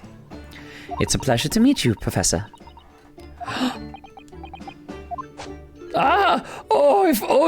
If only I'd met a refined young woman like you sooner. What? He's in love. None of this would have happened. Wait, how? Hairbrain, I fail to see how this helps your situation. What? No, that's not logical. That makes no sense at all. Oh dear, I'm sorry if my presence has upset you. I owe you an apology too, Professor. I didn't manage to deliver what I promised you I would in court this morning. Oh, no. No. The whole thing, the whole miserable affair. It all happened because I've been such a complete and utter clot. Professor Hairbrain. What have you been working on in your cell? Oh God, oh man. I'm looking at this and I'm like, it's like trauma. It's like looking at like a dead past that I'm trying to forget. Well, how about calculus 2? It still means things to you? Yeah, they do. Okay, so of these, I've seen... Only the triangle looks like... Only the triangle looks like one you've seen, yeah. The FT equals MAT, that one I think I've seen. VT equal... Oh, dude. Yeah, okay, so there's some easy ones in here. So... This one, the one the burger is over, okay, the one the burger is on top of, that's velocity, because that's like speed over distance. The FTMAT is force equals mass times acceleration over time. I'm pretty sure that's what that one is. See, he's trying to prove his thing. He's trying to make Mina, I recognize the therefore dots. Yeah, there you go. Oh, yeah, we've got therefore. I see the repeating 1 over x one. I feel like I've seen that, but I don't recognize that one. Triangles, you know, Pythagorean theorem. We've got all that. We've got trajectory up here. Yeah, with gravity equations on the right, I believe. Yeah. Oh God. Oh, I mean, most of these are actually like I'd say like late high school level. Like a lot of them at least get touched upon. Which is when CaptnmcD and I met, and stuff happened to her grades. What have you been working on in your cell? Oh, you mean that? Oh dear, how embarrassing. I was suddenly struck by an idea, you see, and I simply had to write it down. The valve was all I had to hand. Oh, is it some new hypothesis? No, it's the same one. Something to surpass super high voltage instantaneous kinesis, maybe? Ah, no, actually. This is my autobiography. What? How? Your autobiography? Nice. How I was diddled and fiddled by Albert Harebrand. I found I can represent my odd fortunes with only odd numbers in an ambitious set of simultaneous equations. Really? I'm going to have to pay back all the loans I took for the kinesis machine, you see. So it's going to be a new serial publication from next month. Part 1, an odd birth, an odd upbringing. Available in stores now. Please make sure to follow to see updates on the rest of the series. You can get the audiobook version is available now with your free with a subscription. Just use code Harebrain at checkout. You can't beat the man's optimism, that's for sure. I love the book too. It just fucking says science on it. I see. Well, for now, would you mind if we talked a little more about the case? Oh yes, of course. I've been working through the numbers. I was fiddled by the pair of them, by Assmann and by that aloof engineer Treber. We're not going to have to sit through an explanation of all these equations, are we? Converse. This morning's trial. Everything I believed in has been turned on its head. My research, Mr. Assmann's kinesis machine, my hypothesis even. I'm sorry it's come to this. There was really no other way. No, it's not your fault. I wanted to protect my work, but in the end, there was nothing worth protecting. It was never my intention to deceive anyone. I didn't want to trick the public. No, of course you didn't. But in court this morning, I realized something. Oh? If you've done something wrong without knowing it. You've still done something wrong. Logically, it makes no difference if you're aware of it or not. Ignorance is a poor excuse. The blame still lies with me. Oh, Professor. He believed in me this morning, you know. Berhok did. He believed in my hypothesis. Well, I think that was just a necessary factor in the prosecution establishing its case. No. Berhok wouldn't do something like that. I'm sure he genuinely believed it. Did he? I think I understand now. Why it was that he decided to take on the prosecution in my trial, I mean. Van Zeek's motivation. After the terrible accident happened, nobody would believe in my hypothesis anymore. Not the police, not the prosecution service, not any lawyers even. I feel like I dealt some kind of finishing blow there. So if any other prosecutor had taken the case, if it was anyone other than Berhok, I'm sure the prosecution would have declared my hypothesis a complete and utter nonsense. He was making me still seem like I could be a valid scientist. Yeah. Barok still believed in him as a scientist. And in that case, you have been declared a fraud by yourself, Professor. Oh, but okay, but the way the way that this presented. Makes it, he's still a scientist. Yeah, this way it's like it's not the fact that you're a scientist that was this. It's that you were conned by guys. You're still you still have good valuable. Yeah. Exactly. Which would have been a fate worse than death for me. But Berhok insisted that I was a proper man of science from start to finish. You think that's why he... I know him very well indeed. He's an extremely kind-hearted soul. But that extremely kind-hearted soul spent all morning trying to paint you as a murderer, didn't he? Well, admittedly, that part of the analysis appears to have some flaws in it. And what about the whole Reaper side of things? How does that fit in with the kind-hearted soul idea? Mr. Osman. Do you think he set out to trick me from the very start? Yes. I'm sorry to say, that does seem likely, yes. When I first met him, he introduced himself as a wealthy financier.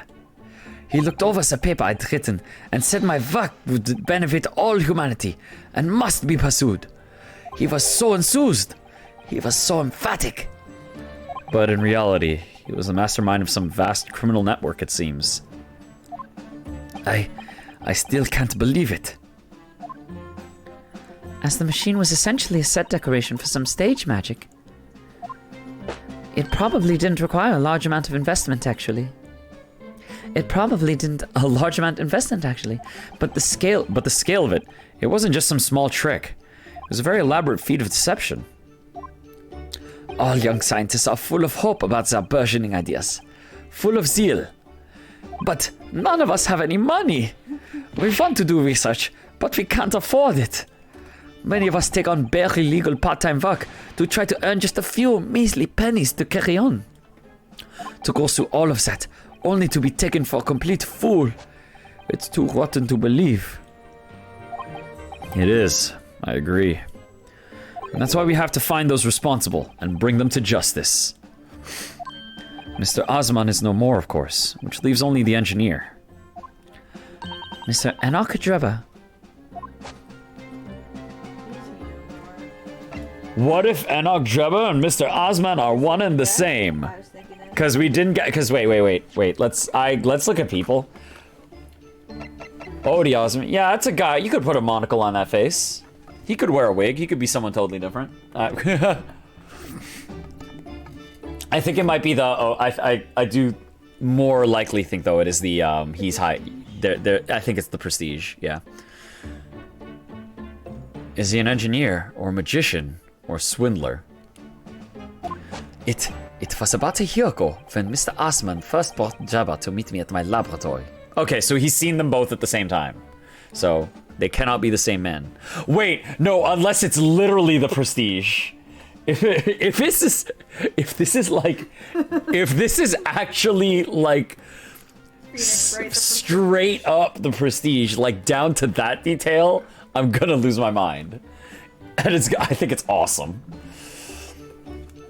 Since then, I've met him many times to discuss details about the Canisius machine. But at no point did you have any inkling that he was just an illusionist. Oh, he definitely wasn't just an illusionist. What do you mean? Well, they said he was a scientist. He was a wealth of deep scientific knowledge. There's no question that the man's a genuine scientist. It's instantly apparent in conversation. I see. But the wretched man deceived you, Professor. It's unforgivable. We must do everything we can to find him and bring him to justice. Are there no more clues you can give us as to his whereabouts? I'm sorry. I'm sorry. We only ever discussed the kinesis machine. Nothing else. Although, just once, I did visit his workshop. What workshop? Jabber's enormous fabrication laboratory, where he constructed my great machine. That sounds like the perfect information. Why didn't you tell us? Why didn't you mention this before? Enoch Jabber's workshop? There's every chance we might find the man there. Jabber's workshop. So you've been to Jabber's place of work then? Yes, just once, you understand. It was an enormous place. Plenty of room to construct the kinesis machine, you see. Where can we find it? We have to go there at once. There's a good chance that we'll find Jabber there. Well, yes, definitely. I'm sure. As in, I'm sure you're not going to want to hear this. But I have absolutely no idea where the workshop is at all.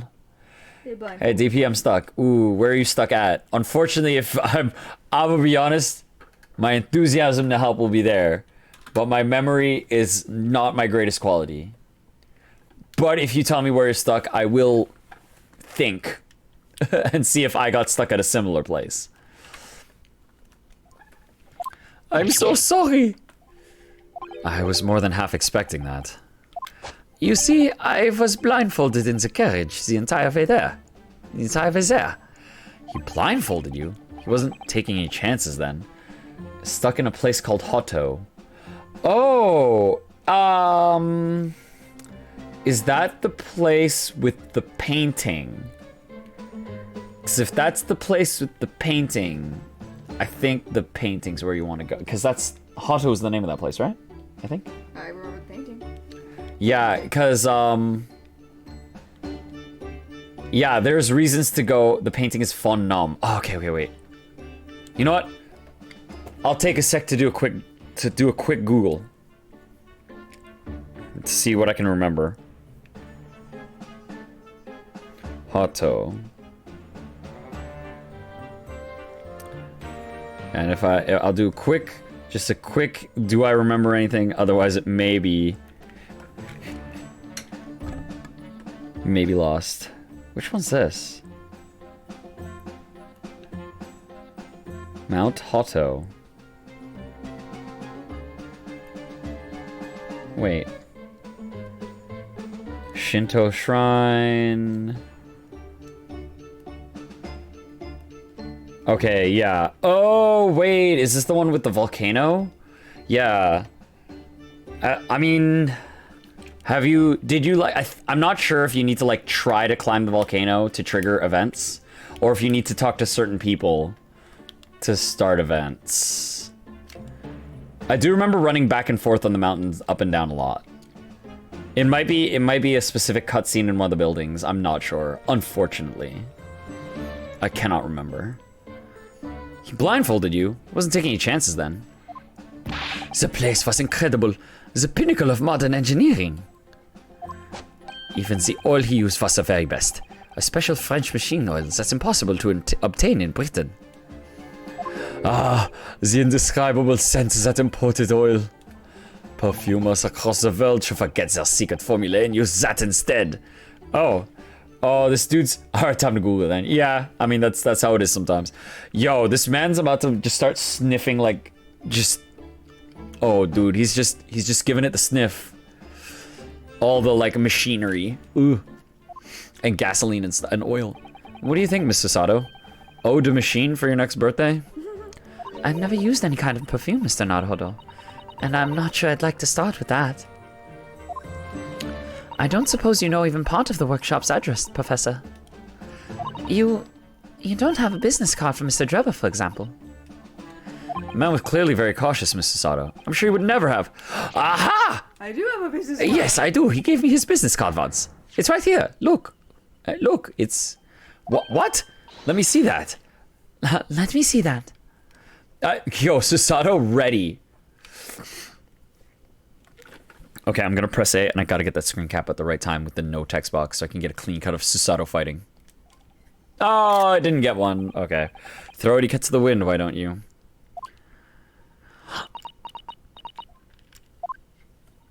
Enoch Drebber, engineer. I'm afraid that's all it says. There's no address. Oh, there's gotta be a puzzle address. No. Oh, well. Can't say I'm surprised. Still, this could be useful. Drebber's card has been entered into the court record. No. That can't be it.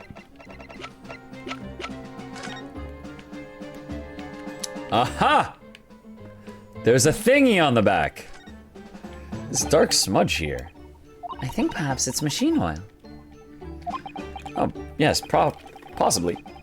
Professor Harebrain mentioned something about the oil Mr. Drebber uses, didn't he? He said it was specially imported, very high quality oil that's impossible to obtain in Britain.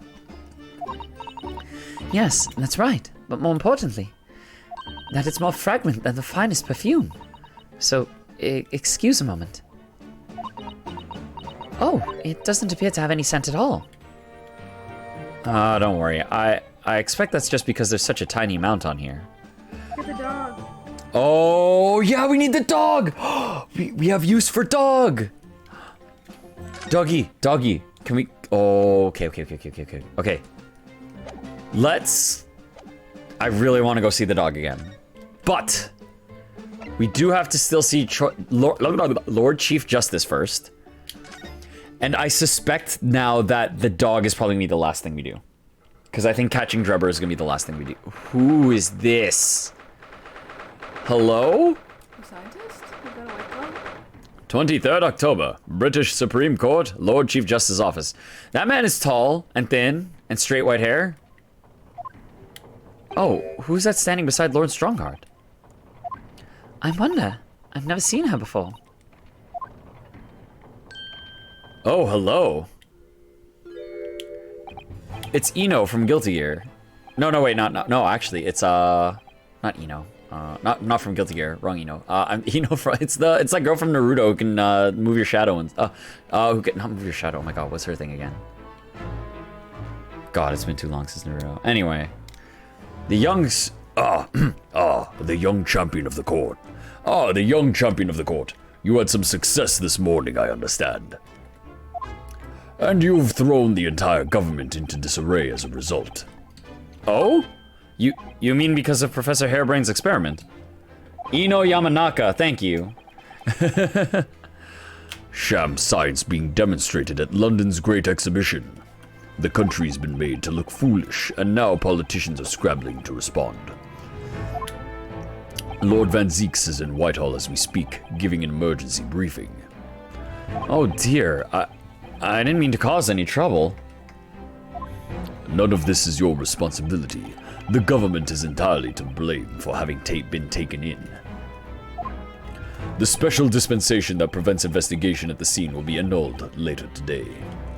Once that happens, my forensic investigation team will move in and deal with the scrap metal in no time. It's scrap metal now, is it? Well, I mean, I guess it would be after what it did. Until later then, Lord Strongheart. Who is this, like Blaze Blue or Guilty Gear character? She's probably in charge of his forensic stuff. Yo, is she the forensics queen? Thank you. Goodbye. Mysterious lady. Who is that? That was Dr. Courtney Scythe, Scotland Yard's esteemed chief coroner. She's leading the forensic investigation team's handling of this case. She was just delivering a report about the victim, in fact. Oh, I see. About Mr. Asman. Following the outcome of the trial earlier, I asked the coroner's office to re-evaluate its findings. I don't have time to tell you what she's concluded. If you want to know, you'll have to ask her directly. You can find her in the forensics laboratory. Oh, okay. Oh, right. Cool. Now, what were you here to see me about? I can give you 7 minutes and 39 seconds of my time. He's not running quite so spectacularly late anymore. Alright, well, alright, we got 7 minutes. Let's use them up. Forensic investigation team. What exactly is a forensic investigation team that you mentioned before? Oh yeah, 7 minutes to spare. The British Empire's police force must become the most exemplary in the world. For that to happen, it's imperative that we embrace forensic science and everything it has to offer. I first created the forensic investigation team a year ago, now, unofficially of course, to pave the way. Goodness, a year ago? At next month's symposium, I intend to present the results of their work to the world. Once I do that, the House of Lords will be powerless to oppose the creation of a full-scale forensics division. And once that happens, the position of Attorney General will be mine, and criminals will suffer dearly. What do you mean? For too long, those scoundrels have made a mockery of our legal system with false evidence and bribes. But London's scum is about to be rounded up and burnt in the fires of hell. Whoa, okay, dude. I intend to see to it personally. By creating the finest police force the world has ever known, to protect our honor and our future. Look at those eyes. He means every word. I mean, I guess he seems to be of the perspective like, yo, man, I've seen people get off with bad evidence. I've seen the system work again. Like, just, man, I am done. Yep. Dr. Scythe is an extremely reliable coroner. When I officially establish the forensic division at Scotland Yard, she will run it as my right-hand woman. Now then, speaking of the symposium, Miss Mikotoba. Oh, yes, my lord. Your father should be on the high seas as we speak, making his way here to represent the Empire of Japan. Yes, that's right. I understand he will arrive at the beginning of next month. Are you acquainted, Lord Strongheart? With Professor Mikotoba, I mean. It was many years ago now, but yes, I remember Dr. Mikotoba very well. Dr. Mikotoba! If my memory serves, it was some 15 years ago now that your father came to Britain as a visiting student. 15 years ago? Dang. It was the year I was born. So yes, 16 years ago in fact. Mikotoba was a young practitioner of forensic science, and Jigoku accompanied him as a young, promising judge. The punctiliousness and politeness of the Japanese at the time impressed us greatly. Not that I wish to imply impoliteness or carelessness on your part in any way. I didn't think that you were. Dr. Mikotoba studied forensics at one of London's large hospitals. St. Sinners, if I'm not mistaken. Dr. Scythe was also there then, as it happens. Huh. Then Dr. Scythe knows my father, does she? Find Noah, the guy that knows everything and everything? I unfortunately do not remember where Noah is. I'm sorry I cannot help you in this particular instance, Luke Lee. She was a young medical assistant at the time, so I doubt their paths crossed regularly. But I've no doubt they knew each other superficially. After all, Dr. Mikotoba was here studying his subject for some 6 years in total. 6 years? It's a long time to be studying abroad, isn't it? I lived with my grandmother in those years. So he left his newly born daughter behind and went overseas for 6 whole years. It was a rather turbulent time at home. Oh. Perhaps father wanted a reason to get away.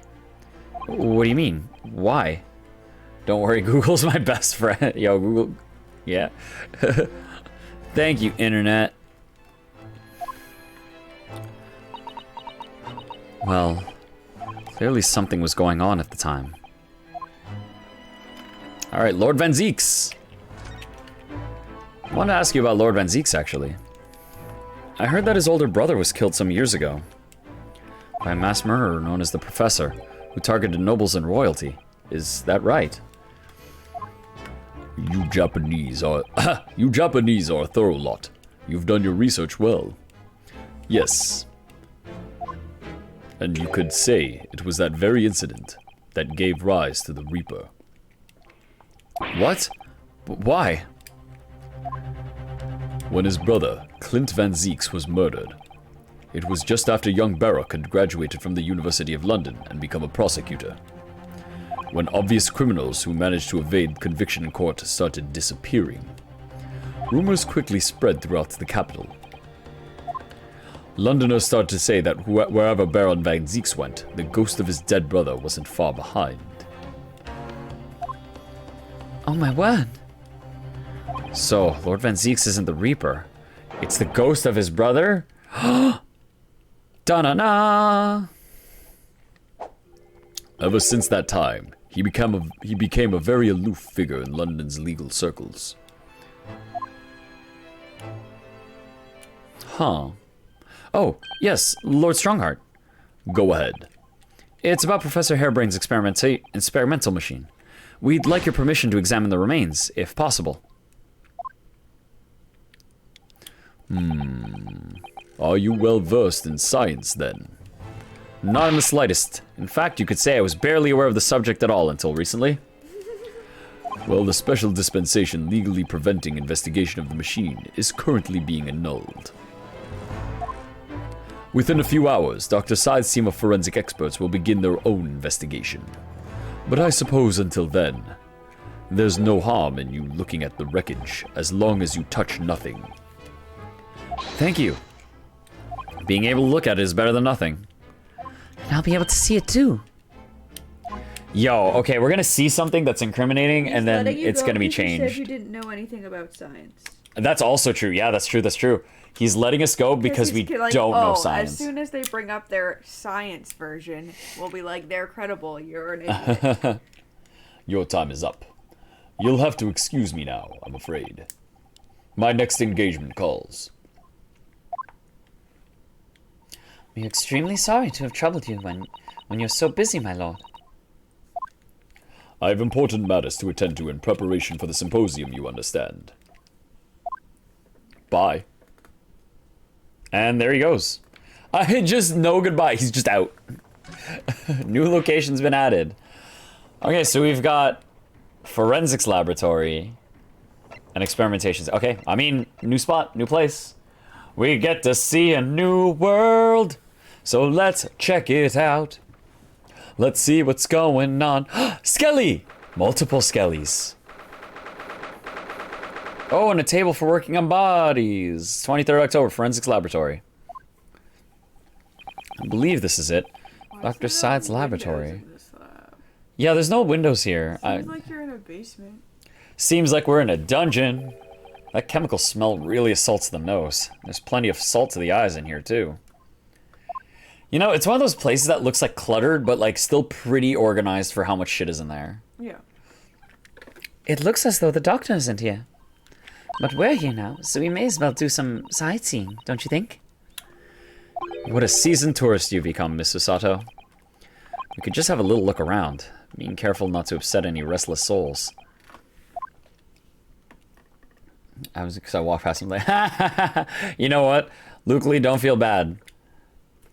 Luke Lee, don't feel bad for that, because walking past an NPC or walking past an insanely obvious thing is like, that's like the Dead Pixel specialty. If you saw my Metroid playthrough, you would see how often I'm like, but there's nothing to do in this room. Where'd I go? What about this? I think I'm at a dead end. I'm pretty sure. So, yeah, happens to all of us. I guess we can examine. Skelly! Skelly! Well, look at this. What a magnificent display case. The cherry wood has been polished to a high sheen, and its intricate carving is a joy to behold. Western cabinet makers really are very skilled, aren't they? Do you have nothing to say about the skeleton inside, Mr. Naruhodo? Miss Susato, can't you tell that I'm trying very hard to avoid talking about the terrifying contents of the case?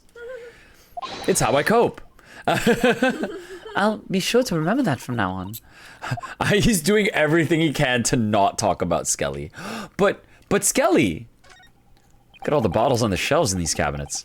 What an assortment of chemicals. These ones here are labeled highly toxic. Oh, that's worrying. Because there are also things that look like salt and pepper shakers in there. Oh yes, and they actually say salt and pepper on them. The doctor probably spends a lot of time in this room, I suppose. Perhaps she has meals here sometimes. Life goes on, even when you're surrounded by death.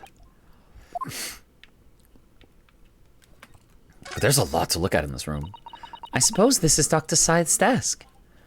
I would not like to work in a place like this. It's very tidy, though, isn't it, Mr. Naruhodo? Imagine how efficiently she must work. The lighting is poor, which is bad for the eyes, and the chemical smell can't be good for you. Not to mention the skeleton watching over you as you work, which is definitely bad for the nerves. What? Well, yes, those are valid concerns, I suppose. I can just about cope with a one-eyed Daruma doll watching over me, but that's all. Yeah, human psychology is actually, like, any object with a face, or, like, even photographs of people that look at you do have psychological effects on the brain. Like, there's this fun experiment where people are less likely to steal something if there's a photo of a face looking at the thing they're gonna steal. Oh. Yeah. Obviously, it's not, like, a deterrent, but it's a, like... If it's an easy to take advantage of situation, people will see the face and be like, maybe not.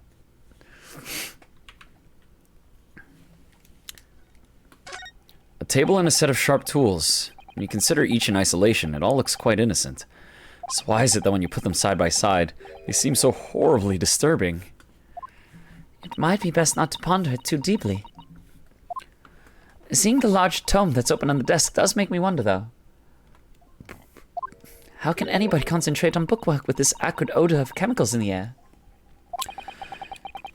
You'd either have to have a cast iron constitution, or a really terrible sense of smell. Why not both? Or you could have both. Ooh, cobblestone's probably rebuilt. Ooh. You get to do a fun thing, is all I'm gonna say. Oh, nope, already click this. Okay, what's up here?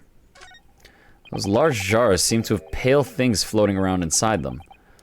I suppose they're fruit liquors or something. Or like the pickled umeboshi plums we make back home. Ah, Father had jars like that in his laboratory as well. I expect the human organs in a preserving solution. Probably as examples of some rare medical condition. Miss Susato, there's some things in the world that it's perfectly fine never to know about. Ever. Oh.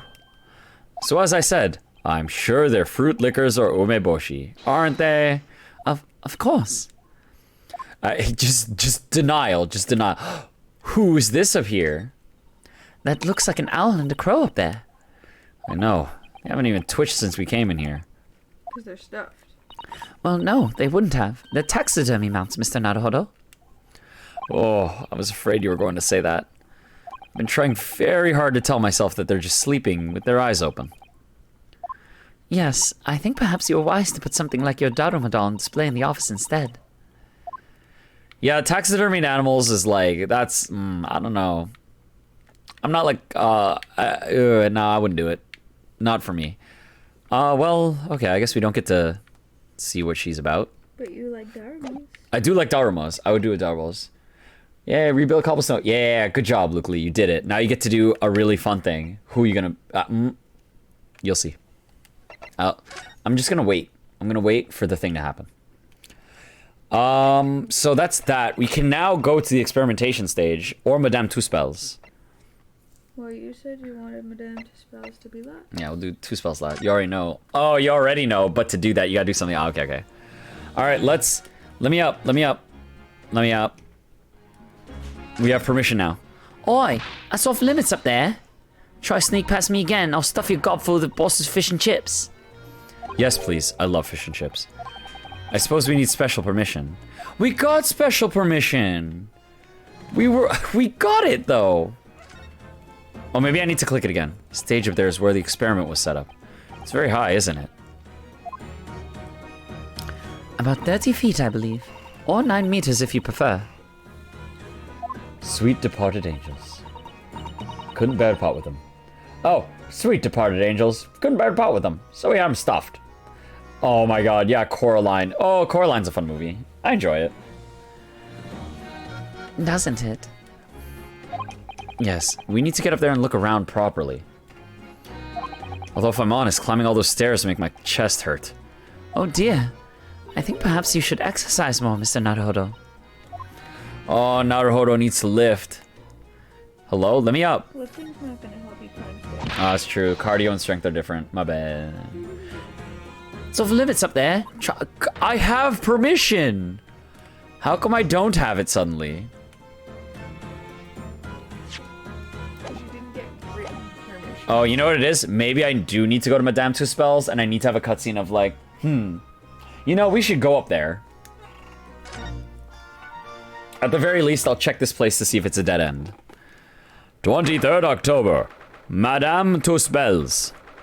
You gotta get to the conclusion that her missing wax figure is involved in it. Because just because you knew that, doesn't mean Naruto. Yeah, Naruhodo's not thinking of that yet. Oh my. No wonder it's called the House of Horrors. Via the confectionery. Being scared makes you crave sweets? I can understand that. I was looking forward to a reunion after 6 months away, but there's no sign of Mr. Sholmes anywhere. That's strange. You should be here investigating the abduction of the waxwork. Well, I suppose we'll just have to come back again later. Oh. Let's look around. Any surprises? No surprises. Can I look behind here? Ah, yes, the heavy curtains in the middle of the House of Horrors. Whatever's on the other side of them, you just know it's going to be terrifying, don't you? The sign says it's the Madame Tuspel special exhibit. It seems you have to pay extra to go inside. I know, can you believe that? Pay more money. As if you haven't been scared enough already. It's not my doing, Mr. Naruhodo. Oh, it's the extra DLC. Okay, so... Isn't that where Sholmes was? Yeah, that's where Sholmes... Oh, behind the curtain? To pay money to see Sholmes? Oh, no, he was actually... So, when we first saw Sholmes, he was over here. He was standing on here. In his kimono. In his funky outfit. Let's show Gina the oil. Hey, Gina. We need Toby. We need the doggy.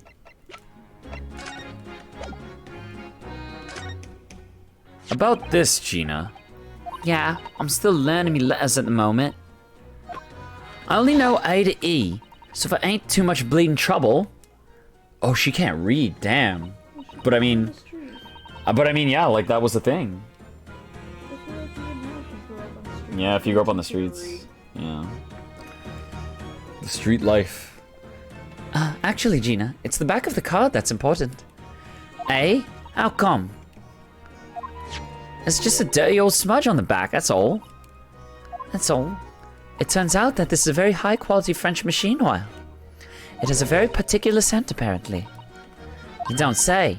Let's have a whiff then. You sure? I don't smell nothing. No. We didn't mean that you should smell it. Oh, right. You mean Toby. Yeah, Toby! You know what? Wait. I need... Oh, man. Okay, yo. Mina, at some point, I need a Toby GIF or a PNG so that Toby can be on the stream. If you send me a Toby image right now, I will put Toby on stream. If you send me something through Discord. Yeah, he's already... Yeah, Toby's already on the stream. He's right there. I still love the use of hype for the middle of his body. Woof! His sense of smell is so good, he can track people over the oceans, can't he? Professor Harebrained informs us that this oil is unique to Mr. Drebber's workshop. Oh, look at... Oh, he's giving her a sniff. I think he's picked up a scent. So you mean if he follows the scent of this oil, Toby could lead us to Dodgy Cove's workshop? That's right. That's exactly what we were hoping. Right then, we'll give it a go. I'll just borrow that. Wait, when did you... I want a pickpocket. If I can lead everyone to that Drebber's workshop, I'll be the boss's boss before next week. Oh yes, Gina. I'm sure you'll be promoted. Poor Gregson. He's turning into Gumshoe. Investigating the scene, if you know what I mean. Oh, I have to talk to her to allow me to investigate the scene now. Gina, we were actually hoping that we could investigate the scene again. Yeah, alright. If it's around here, you can do what you like. Oh, that's alright, is it? I'm gonna be playing with my new friend here. Yes, Toby. Woof! Well, the machine that exploded must be at the top of those stairs, I presume. Can't go up there. Oh! It's like I told Odo, yeah. Oh wait, we got this though. But... Yeah, no, but we had a talk though. What's his name again? Lord Strange something. Actually, we've just recently been to see Lord Strongheart. Hey, you what? You've met him? Last time Boss was called to go and see him. He waited for 3 hours at Cove's office and came back sniveling. Tragic. Well, Lord Strongheart has just given us permission to examine the scene, as long as we touch nothing. Oh yeah? Honestly. Alright then, go ahead. If it turns out you're lying, it'll be the boss who gets it. He'll never eat another chip again in his life. So, you're still saying all this is above board, are ya? Yep. I'm sure everything will be fine. It really would be tragic. Alright then, them's the stairs. Off you go. Oh, thank you, Gina.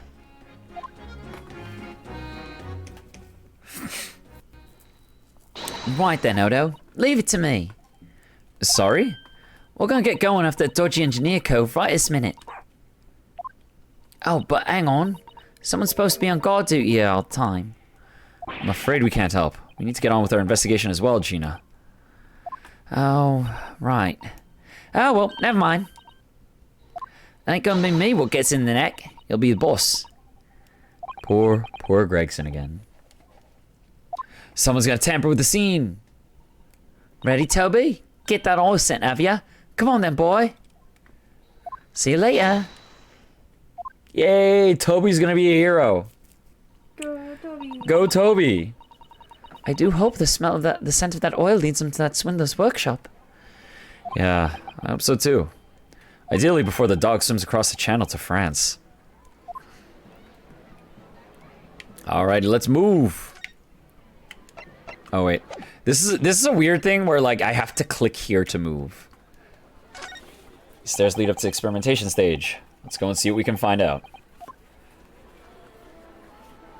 Wait a second, there's a gate here that opens and lets you fall down. 23rd October. Wait, the cage is here. Why would the cage be over there if the cage is just also here? Oh my, so this is the machine. That was used to deceive people into thinking instantaneous kinesis had taken place. Yes, that's right. Or rather, it was the machine. It's a little worse for wear at the moment. What extraordinary lengths Professor Harebrained went in order to obtain the research grant. No. The professor was strict as well. He didn't know anything about it. Yes, of course. It is amazing though, isn't it? The scale of the whole affair is so very British. You're right about that. You'd never see such a grand deception in Japan, that's for sure. Oh, look. Is that... Ah! Lord Van Zeeks. So, I think we're more or less done here, aren't we? Shall we, Mr. Susato? Let's just go. Already? He is the Reaper, remember? We'd do well to keep our distance, I think. Dude. But we have permission to be here. From the top. We're perfectly well allowed to investigate this machine, as long as we don't touch anything. From the top? Do you mean Lord Strongheart? Exactly. So we can stay here and stare at this wreckage for as long as we like. She could have been at the center of the explosion here, and it wouldn't have bent her steel will. Yo, Susato's such a good, like, partner, bro. Like, she's the, like, no, we came here to do something, we're getting it done. Well, let's, hi. Least approachable man in the world winner, 10 years in a row. Be strong, Mr. Naruto. Your country and your assistants stand firm behind you. Lord Van Zeeks. Fancy seeing you here. He's not even... Ah! What? Well... Beautiful weather we're having, isn't it? I thought I was making it quite clear that I didn't want to be disturbed. Apparently, you Nipponese are unequipped to read the signs. Oh, I read them. So, what are you doing here? Entry to this area is prohibited. Well, the thing is... Lord Chief Justice Strongheart granted us permission to investigate, on the condition that we didn't disturb anything. And yet you've managed to disturb me. CaptnmcD called that one. Never mind. State your business then. Come to think of it, there are quite a few things I'd like to ask Lord Van Zeeks about. Not least of which is that awful case, even though it's nothing to do with this. Ask away, Mr. Naruto. You won't know unless you try. Your brother Clint. Oof. Oh, we're going right in it. So, Clint. Was the name of your older brother, I understand, Lord Van Zeeks. You Nipponese. I always have to be on guard whenever you're around. So, you've been investigating me, have you? Oh, no, it's not like that. Well, alright, it is a bit like that. My older brother was also a prosecutor. He was the pride of the Van Zeeks family. But tragically, a vicious killer took him from us. The professor, you mean?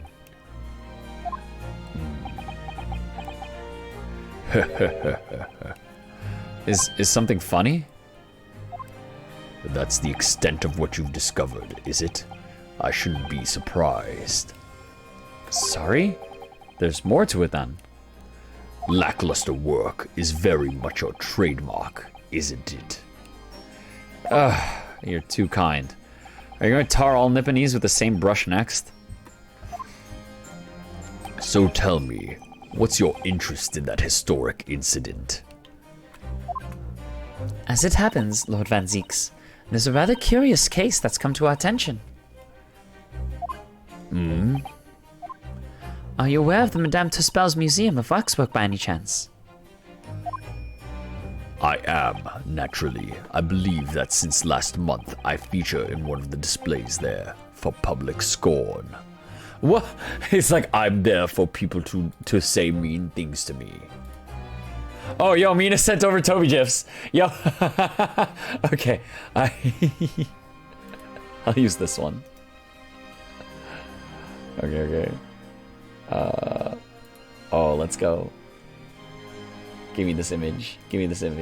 Save image as. Stream. I gotta put this here. Extra assets. No. We're gonna put under. I guess props. I guess is what I'm gonna say. We'll go here. Okay. Okay, we've got that there. Images in the is in somewhere. Okay, cool.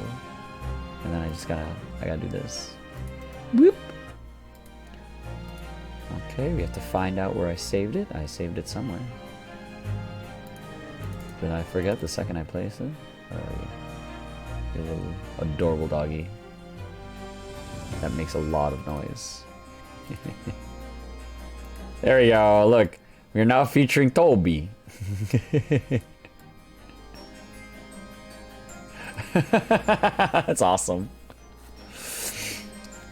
I am not. Okay. For public scorn. Of course, the infamous Reaper of the Bailey would have to be exhibited, wouldn't he? Well, a particular waxwork has been stolen from the place and held for ransom. The kin will also make a lot of noise, oh, I'm sure. I will visit them one day. I will give them pets. Well, we gotta go see them. I mean, whether they're kittens or cats, I will pet them at some point in their life. And held for ransom. A particular waxwork, which... Wait, you mean... Yes, it's the professor. He seems like really bugged that the waxwork was stolen. They scream if you have treats. Oh, okay, I see. Looking forward to it. Mr. Shom's investigating the case as we speak. I was unaware of that. He's turned as white as a sheet. Enoch Drebber. Are the police trying to locate the engineer, Mr. Drebber, already? Surely that goes without saying.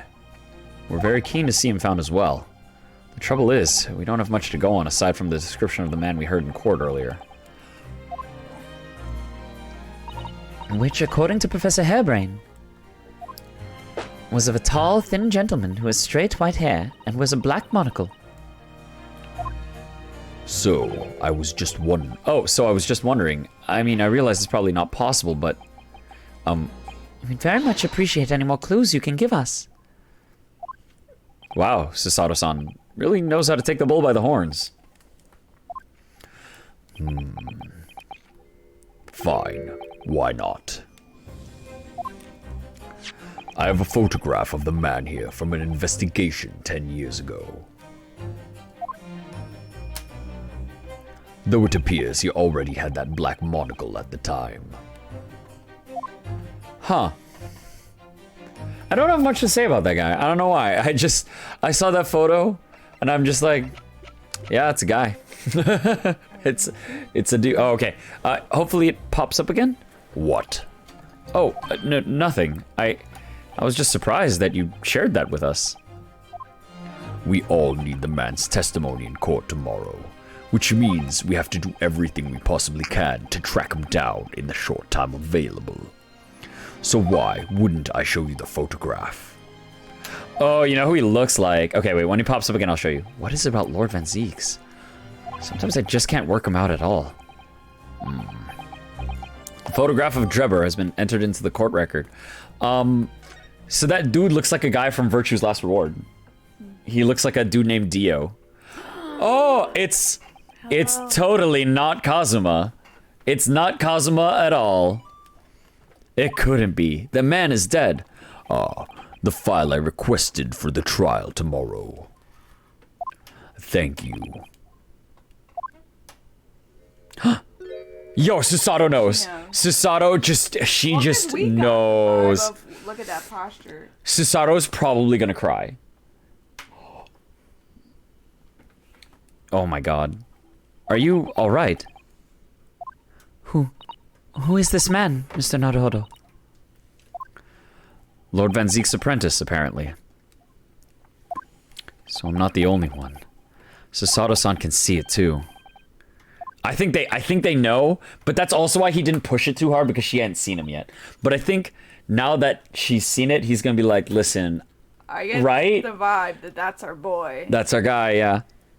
Lord Van Zeeks, may we speak with your apprentice for a moment? With him? Why? No, you don't get to know. He's like, don't worry. Yo, I'm out.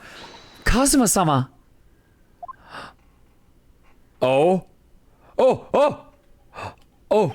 He turned around. Kazuma? Kazuma. I don't believe it. Your posture, your presence. It can only be. It's you, isn't it, Kazuma-sama? Does he have anime amnesia? I mean, if he's dressed and pretended to be dead and everything, and Yeah. like that, he's got reasons. He can just be acting along amnesia, not. It might be acting along amnesia. Yeah, it might be acting along Never amnesia. heard of that. I've never heard of that name. As if I knew him somehow. Can it really be you, Kazuma? Oh, he peaced out. Wait! Too late. See, Susato? Susato, we told you. We told you, Susato. What's going on here? How long have you had that apprentice for? How long have you had that apprentice for? Yeah, like straight, yeah. What is your interest in my apprentice exactly? You act as if you know the man or something. Well, Since when has he been in your care? I don't recall you having an apprentice before I left Britain since 6 months ago. Lord Strongheart introduced him to me about 3 months ago now. yeah. So, because I mean, Lord Strongheart's been working with Kazuma. Yes. Well, So that's why as soon as you were like, we're gonna finish. His we're work for gonna, it," he and was he's like, oh really? I think he'll finish his work. It's like, I believe you. he'll. Like he wanted to be the best lawyer. And he's like, oh okay, I got you.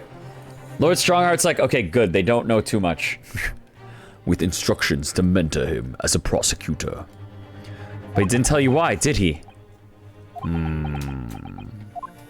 The man appears to be suffering from amnesia. He's forgotten every last detail about himself. Ah, he does have anime amnesia. Or I mean, at this point, he could still be acting it up to Zeke's too. Yeah. He has amnesia. Tomorrow, he will appear in court at my side. Oh. What? He's to serve as my judicial assistant on Lord Strongheart's orders. Yo! One with a judicial assistant. He'll be in court with us? Now then, unless I'm much mistaken, I believe this conversation has run its course. Oh, yes. Thank you.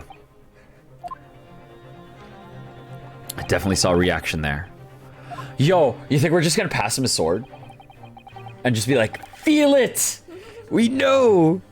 When Susato-san called out like that, it really seemed to hit a nerve. And yo, Susato straight up just like, fuck it, no, that's him. Yo, Kazuma! This like, she went in on that bet. Yeah.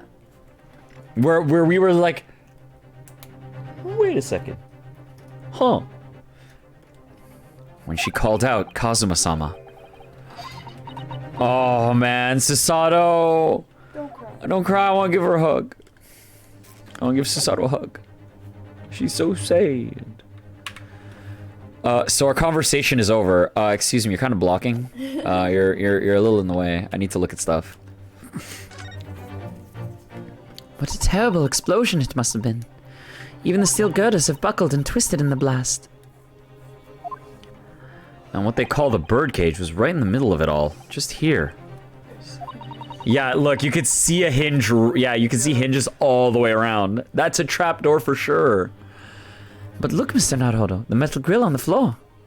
Looks as though it's designed to open. Yeah, there you go. It does. Doesn't it? Floor had opened at the precise moment the explosion occurred. The birdcage could have dropped through and disappeared from sight. I don't think there's any doubt that this was a very elaborate hoax, is there? Yeah, wow, just outright. Yeah, just like, oh yeah, this is a trick. This wasn't here yesterday. Really? But if I'm not mistaken, it's the cage in which the victim was standing before he was apparently beamed through the air. That's right, the birdcage. You want it there for the hoax. Yeah. You can't have gone down, or you'll look into things. Yeah, they need it there for the hoax. Yeah, well, we know that people are fucking with evidence. We know that Andrew the screwdriver was clean. That's right, the birdcage. According to what Professor Hairbrain said in court, it's made of wood. Or more precisely, Japanese cypress, I think. And despite having been in an explosion and then falling from a great height, it's relatively unharmed. What wonderfully durable construction, wouldn't you say, Mr. Naruhodo? I'd understood that the forensic investigation team had taken away yesterday to examine it. I suppose they must have brought it back here when they'd finished their work. But sadly, not with the body inside it. No, that's right. I know we were given strict instructions not to touch anything, but still. This is too important a piece of evidence to overlook. We might need it for the trial. The bird cage has been entered in the court record. Wait, is he saying like, oh, we better take this because it's important? Takes whole cage. It's just in my pocket now. Oh, cutscene now. Well, it's more just like new dialogue because it just instantly ended. It's one of those things. You'd already met that masked man, hadn't you, Mr. Naruhodo? Oh, okay, so this is gonna be discussing, this is why you said that. Yes, yesterday, in fact, at Lord Van Zeek's office. I see. And if Kazuma-sama really is still alive, it means that Mr. Sholmes lied to us. I know. We're going to need to speak to him about that. You're going to have to leave now. The forensic investigation team are due to arrive shortly. If they find you here, it will cause problems. What sort of problems? Foreign affairs problems. Foreign affairs problems. Well, we could do with less of those. Alright, we'll be on our way. Let's go, Miss Susato. Of course. Ba-da-ba-ba. I hope you didn't touch anything. Okay, so I think that's that for that segment. I'm going to examine this wooden, quote-unquote, bird cage.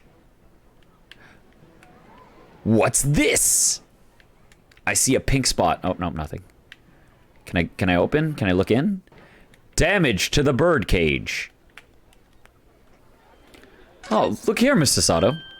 Oh, yes, the wood's cracked and broken a little. I suppose because it fell from such a height. Yes, from the height. Oh, but it's broken on the bottom. Because it fell straight down. Yes, from the height at which the balloon was flying, down into the crystal tower below. A fall of about 30 feet, or 9 meters. Leaving the man inside tragically dead. Details of the wooden birdcage have been updated in the court record. Yeah, damage to its base. Okay, so there's that. Any other particulars? I'm gonna rotate it just quickly. If I feel I need more details on this guy, I'll probably look at it again later, but okay. Okay. Yeah, it's broken at the bottom because it's definitely prestiged. I guess this means now we gotta go to Madame Tussbell's because we have to talk to Sholmes about stuff. You lied to us!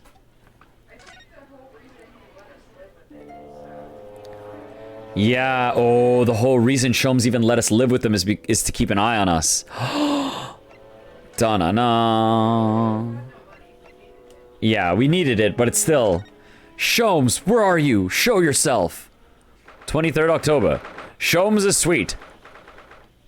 Nobody. Okay. Wait, maybe the forensics laboratory? We haven't interacted with the person here yet. Nope. No 2 spells in the laboratory. My house? Maybe I need to talk to people? Maybe I need to talk to Susato. Yeah.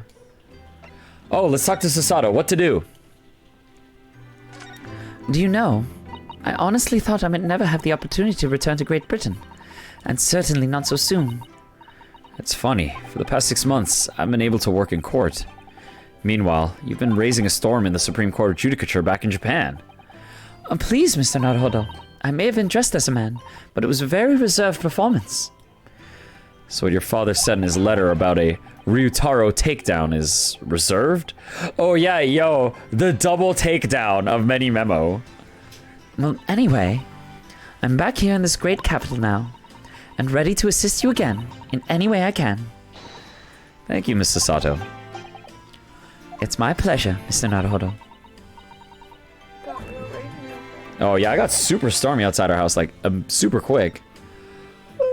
I am just trying to see where we gotta go. You know, CaptnmcD's getting ready. Yeah, CaptnmcD's getting ready for bed. I'm sure we're just one scene away from like, you know, seeing what we need to see to get that to be continued. So that's why I'm holding on. Can I? Is Shomes around this time? Shomes, where the flip are you, dude?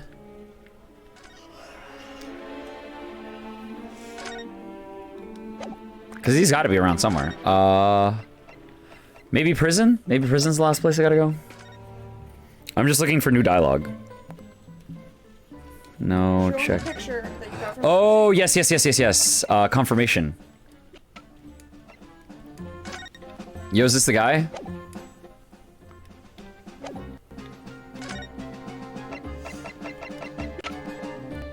Professor Hairbrain, what do you make of this? Oh, generic text. Okay, TPK. You Tekken this Thursday? Oh, yeah. Tekken's gonna be on Thursdays. Wednesday need to have birthday dinner with mom. Yeah, I feel like Thursday is just gonna be like the regular day for Tekken now. Like, just for some reason, Wednesdays have been full. Wednesdays for actually all three of us have just been trouble. Have just been like, not trouble, but like things have just been happening on Wednesdays more lately, and Thursdays seem to be working more. So it's my So yeah, and also a birthday dinner with your mom. Oh, nice. Are you doing something fancy for it? Or like a nice home gathering? Okay, so nothing there. I'll show him the birdcage. Because he's literally the only person I can interact with right now. Yep. Birdcage. Birdcage. No, nothing. I'm gonna go out to eat. Ah, okay. Nice. Birthday dinner. Fancy time. It's been some time since COVID, since we went for dinner. Yeah, I think since the whole pandemic business, the last place CaptnmcD and I went was like KBBQ. Yes, we've gone out twice. We've gone out twice. Once was not regular meal hours. Yeah, you go out at not regular meal hours because otherwise things are packed. Like 2 other groups in there. Yeah. Yeah, going out to places, I find that places are more like, it seems more expensive now, but it is, you know, it is just a nice experience to just like sit in a restaurant, you know?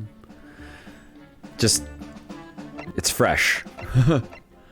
After everything. Andrew? Yeah, we'll show him Andrew. You have anything to say about Andrew? Professor, do you recognize this? Oh, it's Andrew, my faithful friend. How have you been? Are you alright? Nobody's mistreated you, have they? Don't worry, he's being very well looked after. I always froth him with machine oil until he's gleaming. Right, and then, when I come to tighten the screw with him, he slips in my hand and I can't do it. Oh, how funny! Ha ha ha ha ha! It's that age-old problem faced by driver files the world over, isn't it? The last time you went out was at Blue Mountain? Oh my god, that's like, yeah, that's years ago. Oh my god. That's actually wild. We tried that taco place in the village. That's the last place you went? Dang. Yeah, no, man. You know what? When you go out next week for dinner... Oh, you went this year. Oh, okay. For a second, I was like, dang, did you not go since, like, YetiCon? That would've been nuts. But yeah. Dang. That's such a while. What kind of place are you going to be going to next week, then? Since July. Yeah, I think when we went out, it was, like, September, maybe? Yeah, last week of September. I wouldn't know, I'm afraid. Okay, that's all we got from that. He really had nothing to say about this.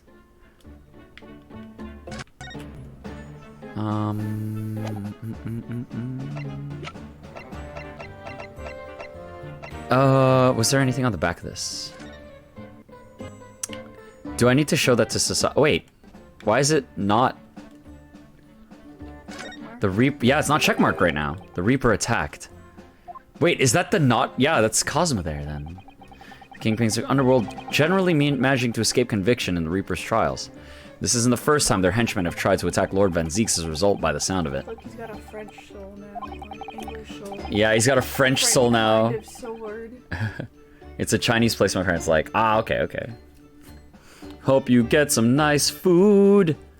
Hope it's tasty.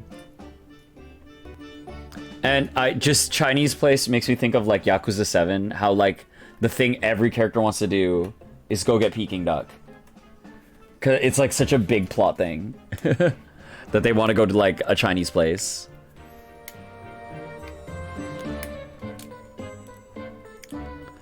Then there must be dark forces at work. Okay, so nothing new. Lost cats, sadness. Ha ha ha ho ha. Oh ha ha ho ha ho ha. Okay, what the where go? Who talked to?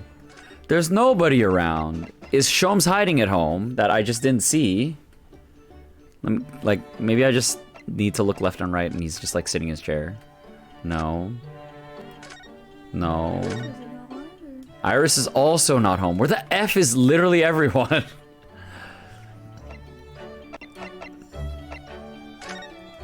Two spells.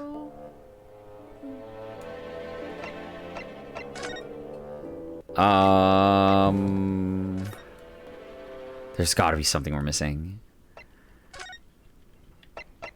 Or something we didn't look at. You think maybe there's something in here we need to look at to like trigger the professor to show up? No, I think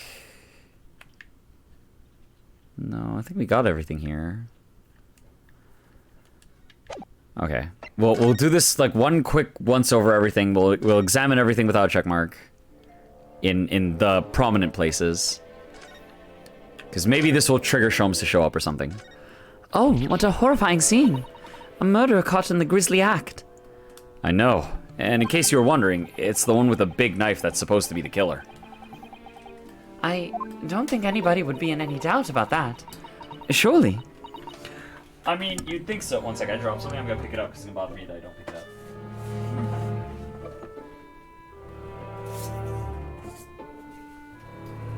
Okay, never mind. I don't know where it went. I've picked up a different object instead. Well, I'll find it later, I'm sure. Did you know that according to the description, the bathtub at the back has no particular significance? What? Really? Then why bother putting it I would have thought it was meant to show that the killer also worked in a bathhouse peddling criminal wares. Aha! We have a new theory. Okay, so flavor text. This one's posture reveals his weakness. Sorry? The killer's stance leaves him wide open to attack. I'm quite sure I could see him off. With a Susato Takedown, then a Susato Squash, and finally a Susato Smash. Right. It's like, right. I wouldn't have died here. She's like, yo, I would not have died here. This man simply did not know the matchup. And if that doesn't render the culprit unconscious, a Susato Slam should finish him. A Susato Slam? Oh, I'm sorry. It's rather hard to explain. It's easier to demonstrate. Leave yourself open slightly, and I'll demonstrate. Oh no! Absolutely not. You have to watch out for the Susato Electric Wind God Fist. The ultimate move.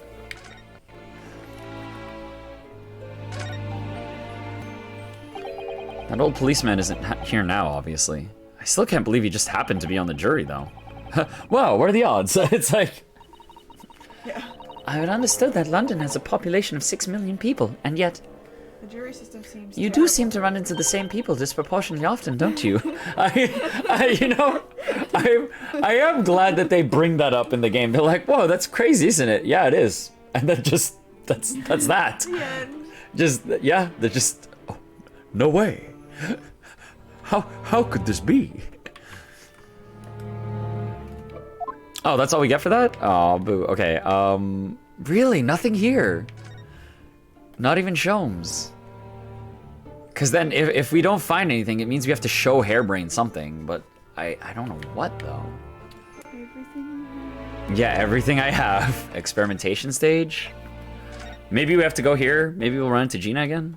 Cheetah. Gina! Where are you? We need you. Where's your dog? Where's Toby? Toby. To the ends of here. You better not try going up those stairs to the stage area now. If we were to bump into the forensic investigation team, it sounds like it could make trouble. Okay, that's that area. If, we've got everything here. Lord Chief Justice? Is anyone here? No, nothing here. I'm not going to click around the justice office. Okay, so it's got to be something we have to show him. So we have to show him something. Wait, also, when I examine this, can I... We've checked the blood. The A is funky. Where the... What do I show this man?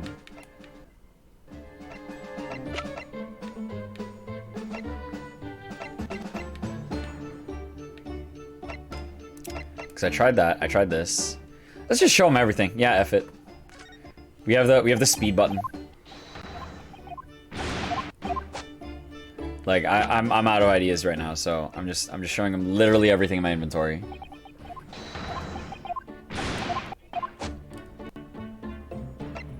Oh, hey, there we go. Oh, how could this have happened? You must feel awful. As well as a man losing a life, the Crystal Tower was greatly damaged too. I know what happened. It must have been that. That? The day before the demonstration, I had my usual meal of Frankenfurters at the hotel restaurant. When I paid the bill, they gave me 3 shillings too much in change. But instead of saying anything, I just slipped the coins into my pocket. They're still there now. It's divine retribution for my wrongdoing. That is what this is. For a scientist, here's some very illogical anecdotes. Long and illogical. Okay, what was that? Do you have anything? Crossbow? No. Can we go to the lab? Yes, we can go to the lab. And we will go as soon as I'm done mashing through all these texts. Come on, literally nothing. At least this one's exciting. You like his expression? I like how expressive this guy is. I also really like his snappy movements. They're just fun to watch. You enjoy the... Oh yeah, no. Okay, so it's the same difference text. After having all friends. Well, Soseki. oh yeah. See, I like Soseki too. Soseki's like big, wide movements. This. Oh, yeah. CaptnmcD just did the look behind and then tie wiggle that Soseki does. It's really great. That's awesome. Oh, Soseki's great too. Okay. Well, that's that. Forensics laboratory? Alright, let's check out the laboratory. Look What do we want to look at? at that table in front. The table here? The little table. Oh, okay. This guy. Yeah. There is no On top target. of it. Oh. Yeah. Not the check mark, the book. Just like here? Yeah. Yeah. Nothing particular of note. What about that book? Which book here? On the desk. Oh! So, oh my goodness. Yo. CaptnmcD. Look at this. Check mark everywhere around it, but not the book. And the book... So this is what the target looks like when there's nothing to click on. And it looks like this when there's something to click on. Yeah. But, like... It's very subtle. On both sides, the book is not clickable. CaptnmcD, you have saved the stream. I'm not gonna lie, I looked it up. It's like when we... Oh, you looked it up? Ah, okay, we needed that's to fair. look up in that apartment that we found the, like, tiny check mark. Yeah. piece. You know what? So I was like, there's something we haven't looked up that's tiny. Yeah. And that's why I was like, look at that book. Look at that. Yeah. book. It just said book in the office. Okay. Yeah, okay. So this is you know, this is what you look at the no spoiler guides for, because I was convinced I looked at everything in the room because there was a check mark everywhere I hovered around that thing. Yeah. Like, game design. If they just made it like, if they split it in half, the hitbox Yeah. of the desk, that this book would get the attention. Because, like, otherwise, yeah, the book gets your attention. Okay, but regardless, look at this. I figured we could use it rather than piddle around for Yeah. half an hour, Oh. 40 minutes. I mean, otherwise, I thought I was genuinely certain I was done with this room. Look at this big, thick book here. It's extra thick. Ah, it appears to be an accounting ledger. It's a record of the forensic investigation team's spending, I think. Huh. Well, that might be a bit of a clue, don't you think? That might be. That's what it was. But that seems important, especially if you're covering stuff up. Yeah, that seems pretty important to know. Let's go. Oh, what is it? it's clear that the team purchases various equipment and supplies on a monthly basis, but, well, one entry seems rather strange. Really? In what way? They're buying 500 scalpels every month. What? That's... I wonder what that could be. 500. It's like they shouldn't be breaking. They must be working really hard on dissecting corpses. That's just that we needed to use a large sum of money. Like, oh yeah, that's like we need a... You know what that is? They're paying... Yeah, they're putting the... This is like money laundering Scalpels, stuff. Yeah. 500 scalpels? Listen, man. If you're gonna... Someone keeps leaving them in people. I don't know what happens to these scalpels. I'm gonna have to ask the forensics team if I can borrow another one. What could possibly be happening? That's the real scandal that's going on, is that the hospital is stealing funds from the forensics team. You know what, Susato? How come you're so fine with reading this open book when in every other person's place you're like, we can't read their private stuff? Oh, it's because this is like Accounting. This belongs to like an institution. It's not someone's like feelings and dreams in there. This is information that should be public. We need to know why the fuck they're buying 500 scalpels. I don't know. Judicial autopsies are only carried out in certain special circumstances. Yeah, like Otherwise, if you break the hospital does stuff. like if you break that down, that's How many that's like scalpels a day? 18 scalpels a day. That's like a scalpel an hour. That's like two scalpels every working hour. Like, They just obviously work around the clock. they were foolish of me to assume. They didn't need one every single hour. Not all 24. Yeah, I mean, crimes happen in here very quickly. Like there's so much crime. We need a shitload of scalpels. My God. And scalpel blades can be sharpened too. There's actually no reason there should be so many fucking scalpels. It does seem a bit strange. Like, You're right. For how many scalpels they purchased, it's odd that I don't see more in this room.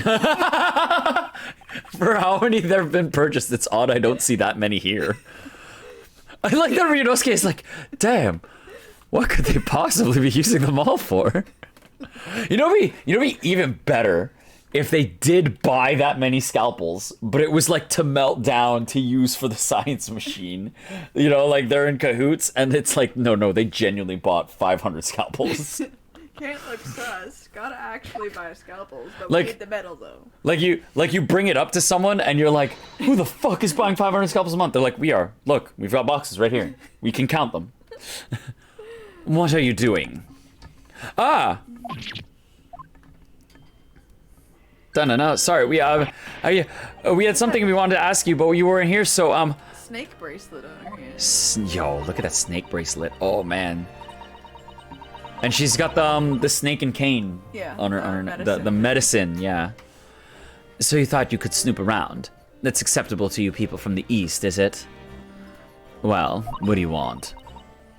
Lord Strongheart told us, you see, that it was you who examined the victim's body.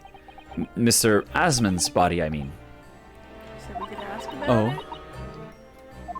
it? So we came to ask you about your findings, on Lord Strongheart's advice. Very well. If the Lord Chief Justice has given his consent, I'll tell you what our investigation revealed. It's Orochimaru. Oh, yo, yeah. It's a Naruto character. But when we're done, you must leave immediately. You know why? It's so she can... Wait, can I check the court record? Do I have that book? No. You know what? It's because Take that. we will never get to take that to court. Yeah. Hey, you're buying 500 scalpels every month. And she'll be like, what scalpels? She's already gonna have disappeared. The book has already been disappeared. Struggling immensely. Oh no. Over what, Luke? Alright, let's talk. Let's converse. Your findings. So, you want to know what the forensic investigation team determined from its examination of the scene? The victim, Mr. Odi Osman, who disappeared from the experimentation stage amid an explosion, and the Mr. Osman who appeared moments later partway up the Crystal Tower, were without question one and the same. Oh my god, it's the Prestige! No, they're trying to push that real hard. They're trying to push it real hard. No, man, yo, they ain't the same guy. There's no way you could prove that if they're not. Like, it just means you didn't find a person at the first scene. Which, if the person was alive, guess what? They left. I've seen the trick a dozen times. It's the same man that comes out the second box.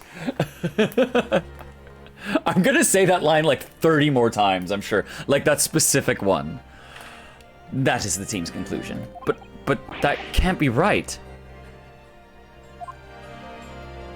If it was an elaborate trick, we can only speculate about how it was carried about. Not sure you could just say you can look at the workings of the device. Like the trapdoor that we noticed in about 5 Yeah, minutes. we looked at the scene for 2 seconds and there's a fucking trap door under the machine. Like it's the most 1 + 1 = 2 there. Let's see. Yeah, that makes sense. If two people who looked very similar to each other were involved, and they could have made it appear as if one single person had switched places, couldn't they? Very true, but sadly in this instance, that was not the case. The man who disappeared and the man who subsequently reappeared was the same person. How can you prove that? The fingerprints at the scene make that quite evident. He could have touched it He could touch earlier. stuff before. It's not like it's his first. The fact that fingerprint. forensics Whoa. is ridiculously new. I'm sure you don't have like the carbon-based evidence of how long it's been. Yeah, on I objects. just. Because they have the things of like how long it's been there, but they wouldn't at this time. Yeah. They just introduced the fingerprints. Yeah, no, this shit's They not. didn't even believe in our handprint gun. Yeah, they didn't even believe our handprint gun. Yo, So she's you a don't liar. have time I do not evidence. trust this woman. Although, for all I know, she could pull a fucking Dio on me, freeze time, and throw those 500 scalpels at me. Fingerprints aren't even officially recognized. Yeah, they're not even officially recognized. Get this fake evidence out of here. They're not yet officially recognized as forensic evidence in the British justice system. But one day, they will be used as an investigative aid as a matter of course. You know what I wonder? What if it's forensics team agenda is we want to prove that this man is dead for credibility. Yeah, they just want Yeah. to get They want the like, yo, be we're a strong in. heart's pocket that they can be investigated teams and have money paid for their whole salary for their life. Yeah. Somebody's buying them. They're getting Nobody paid in believes scalpels. in them, then they can't be used. They can't keep doing their science. They want proof of concept on the grand stage. Yes. Oh my, but that would mean And they'll deal with this dirty work to get it to happen.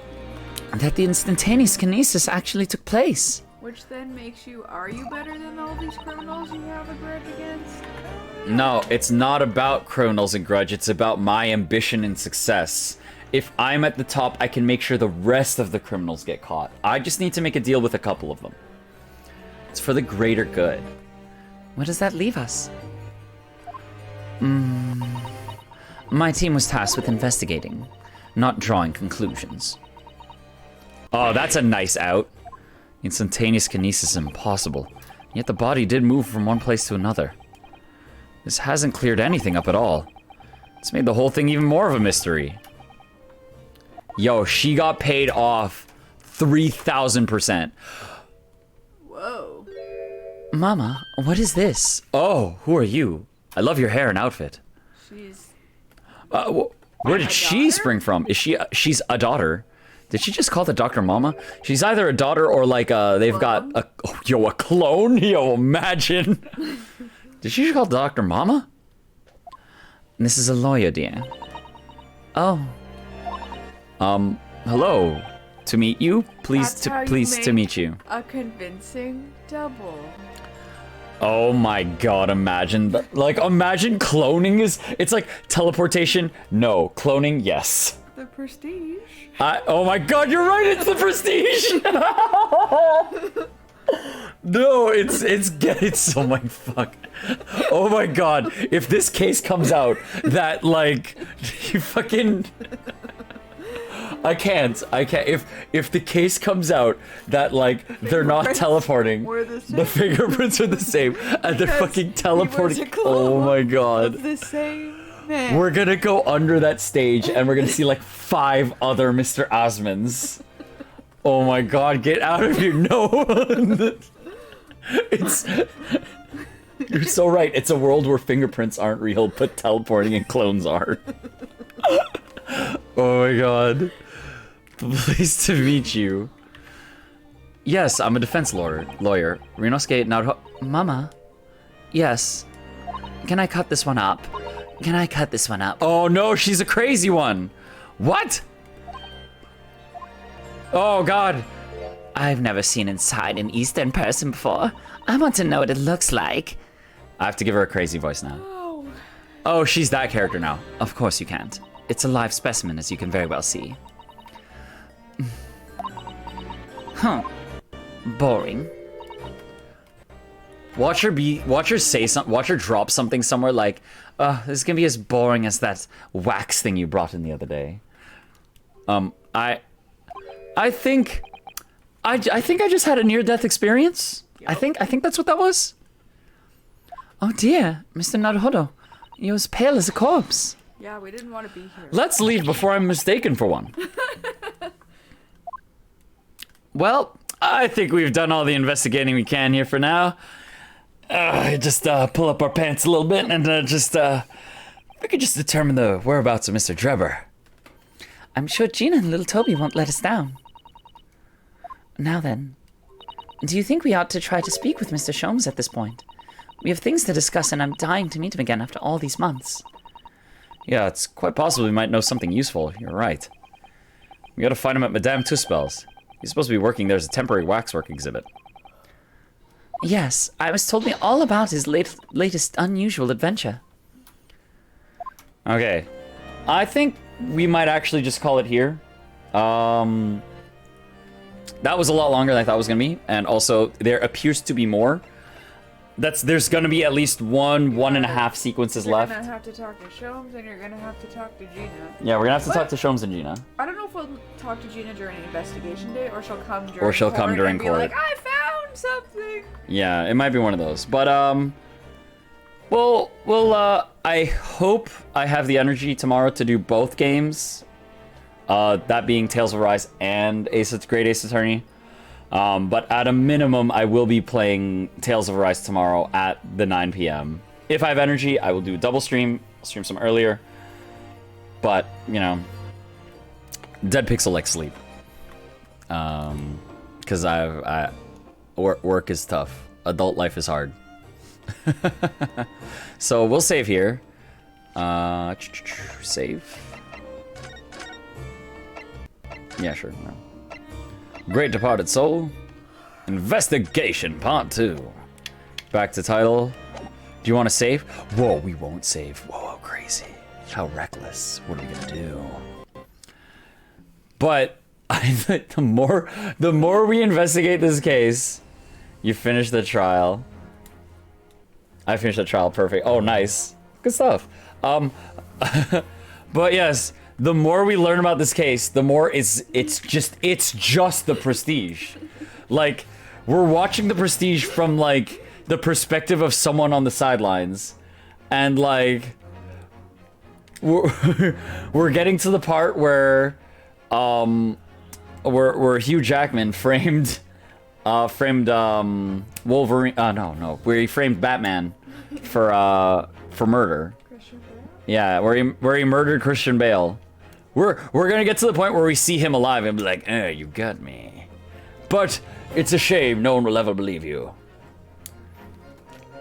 Yeah, so anyway, like I said, the previous, like, 3 streams, watch The Prestige, it's a great movie. It's so, oh my god. I can't get over it.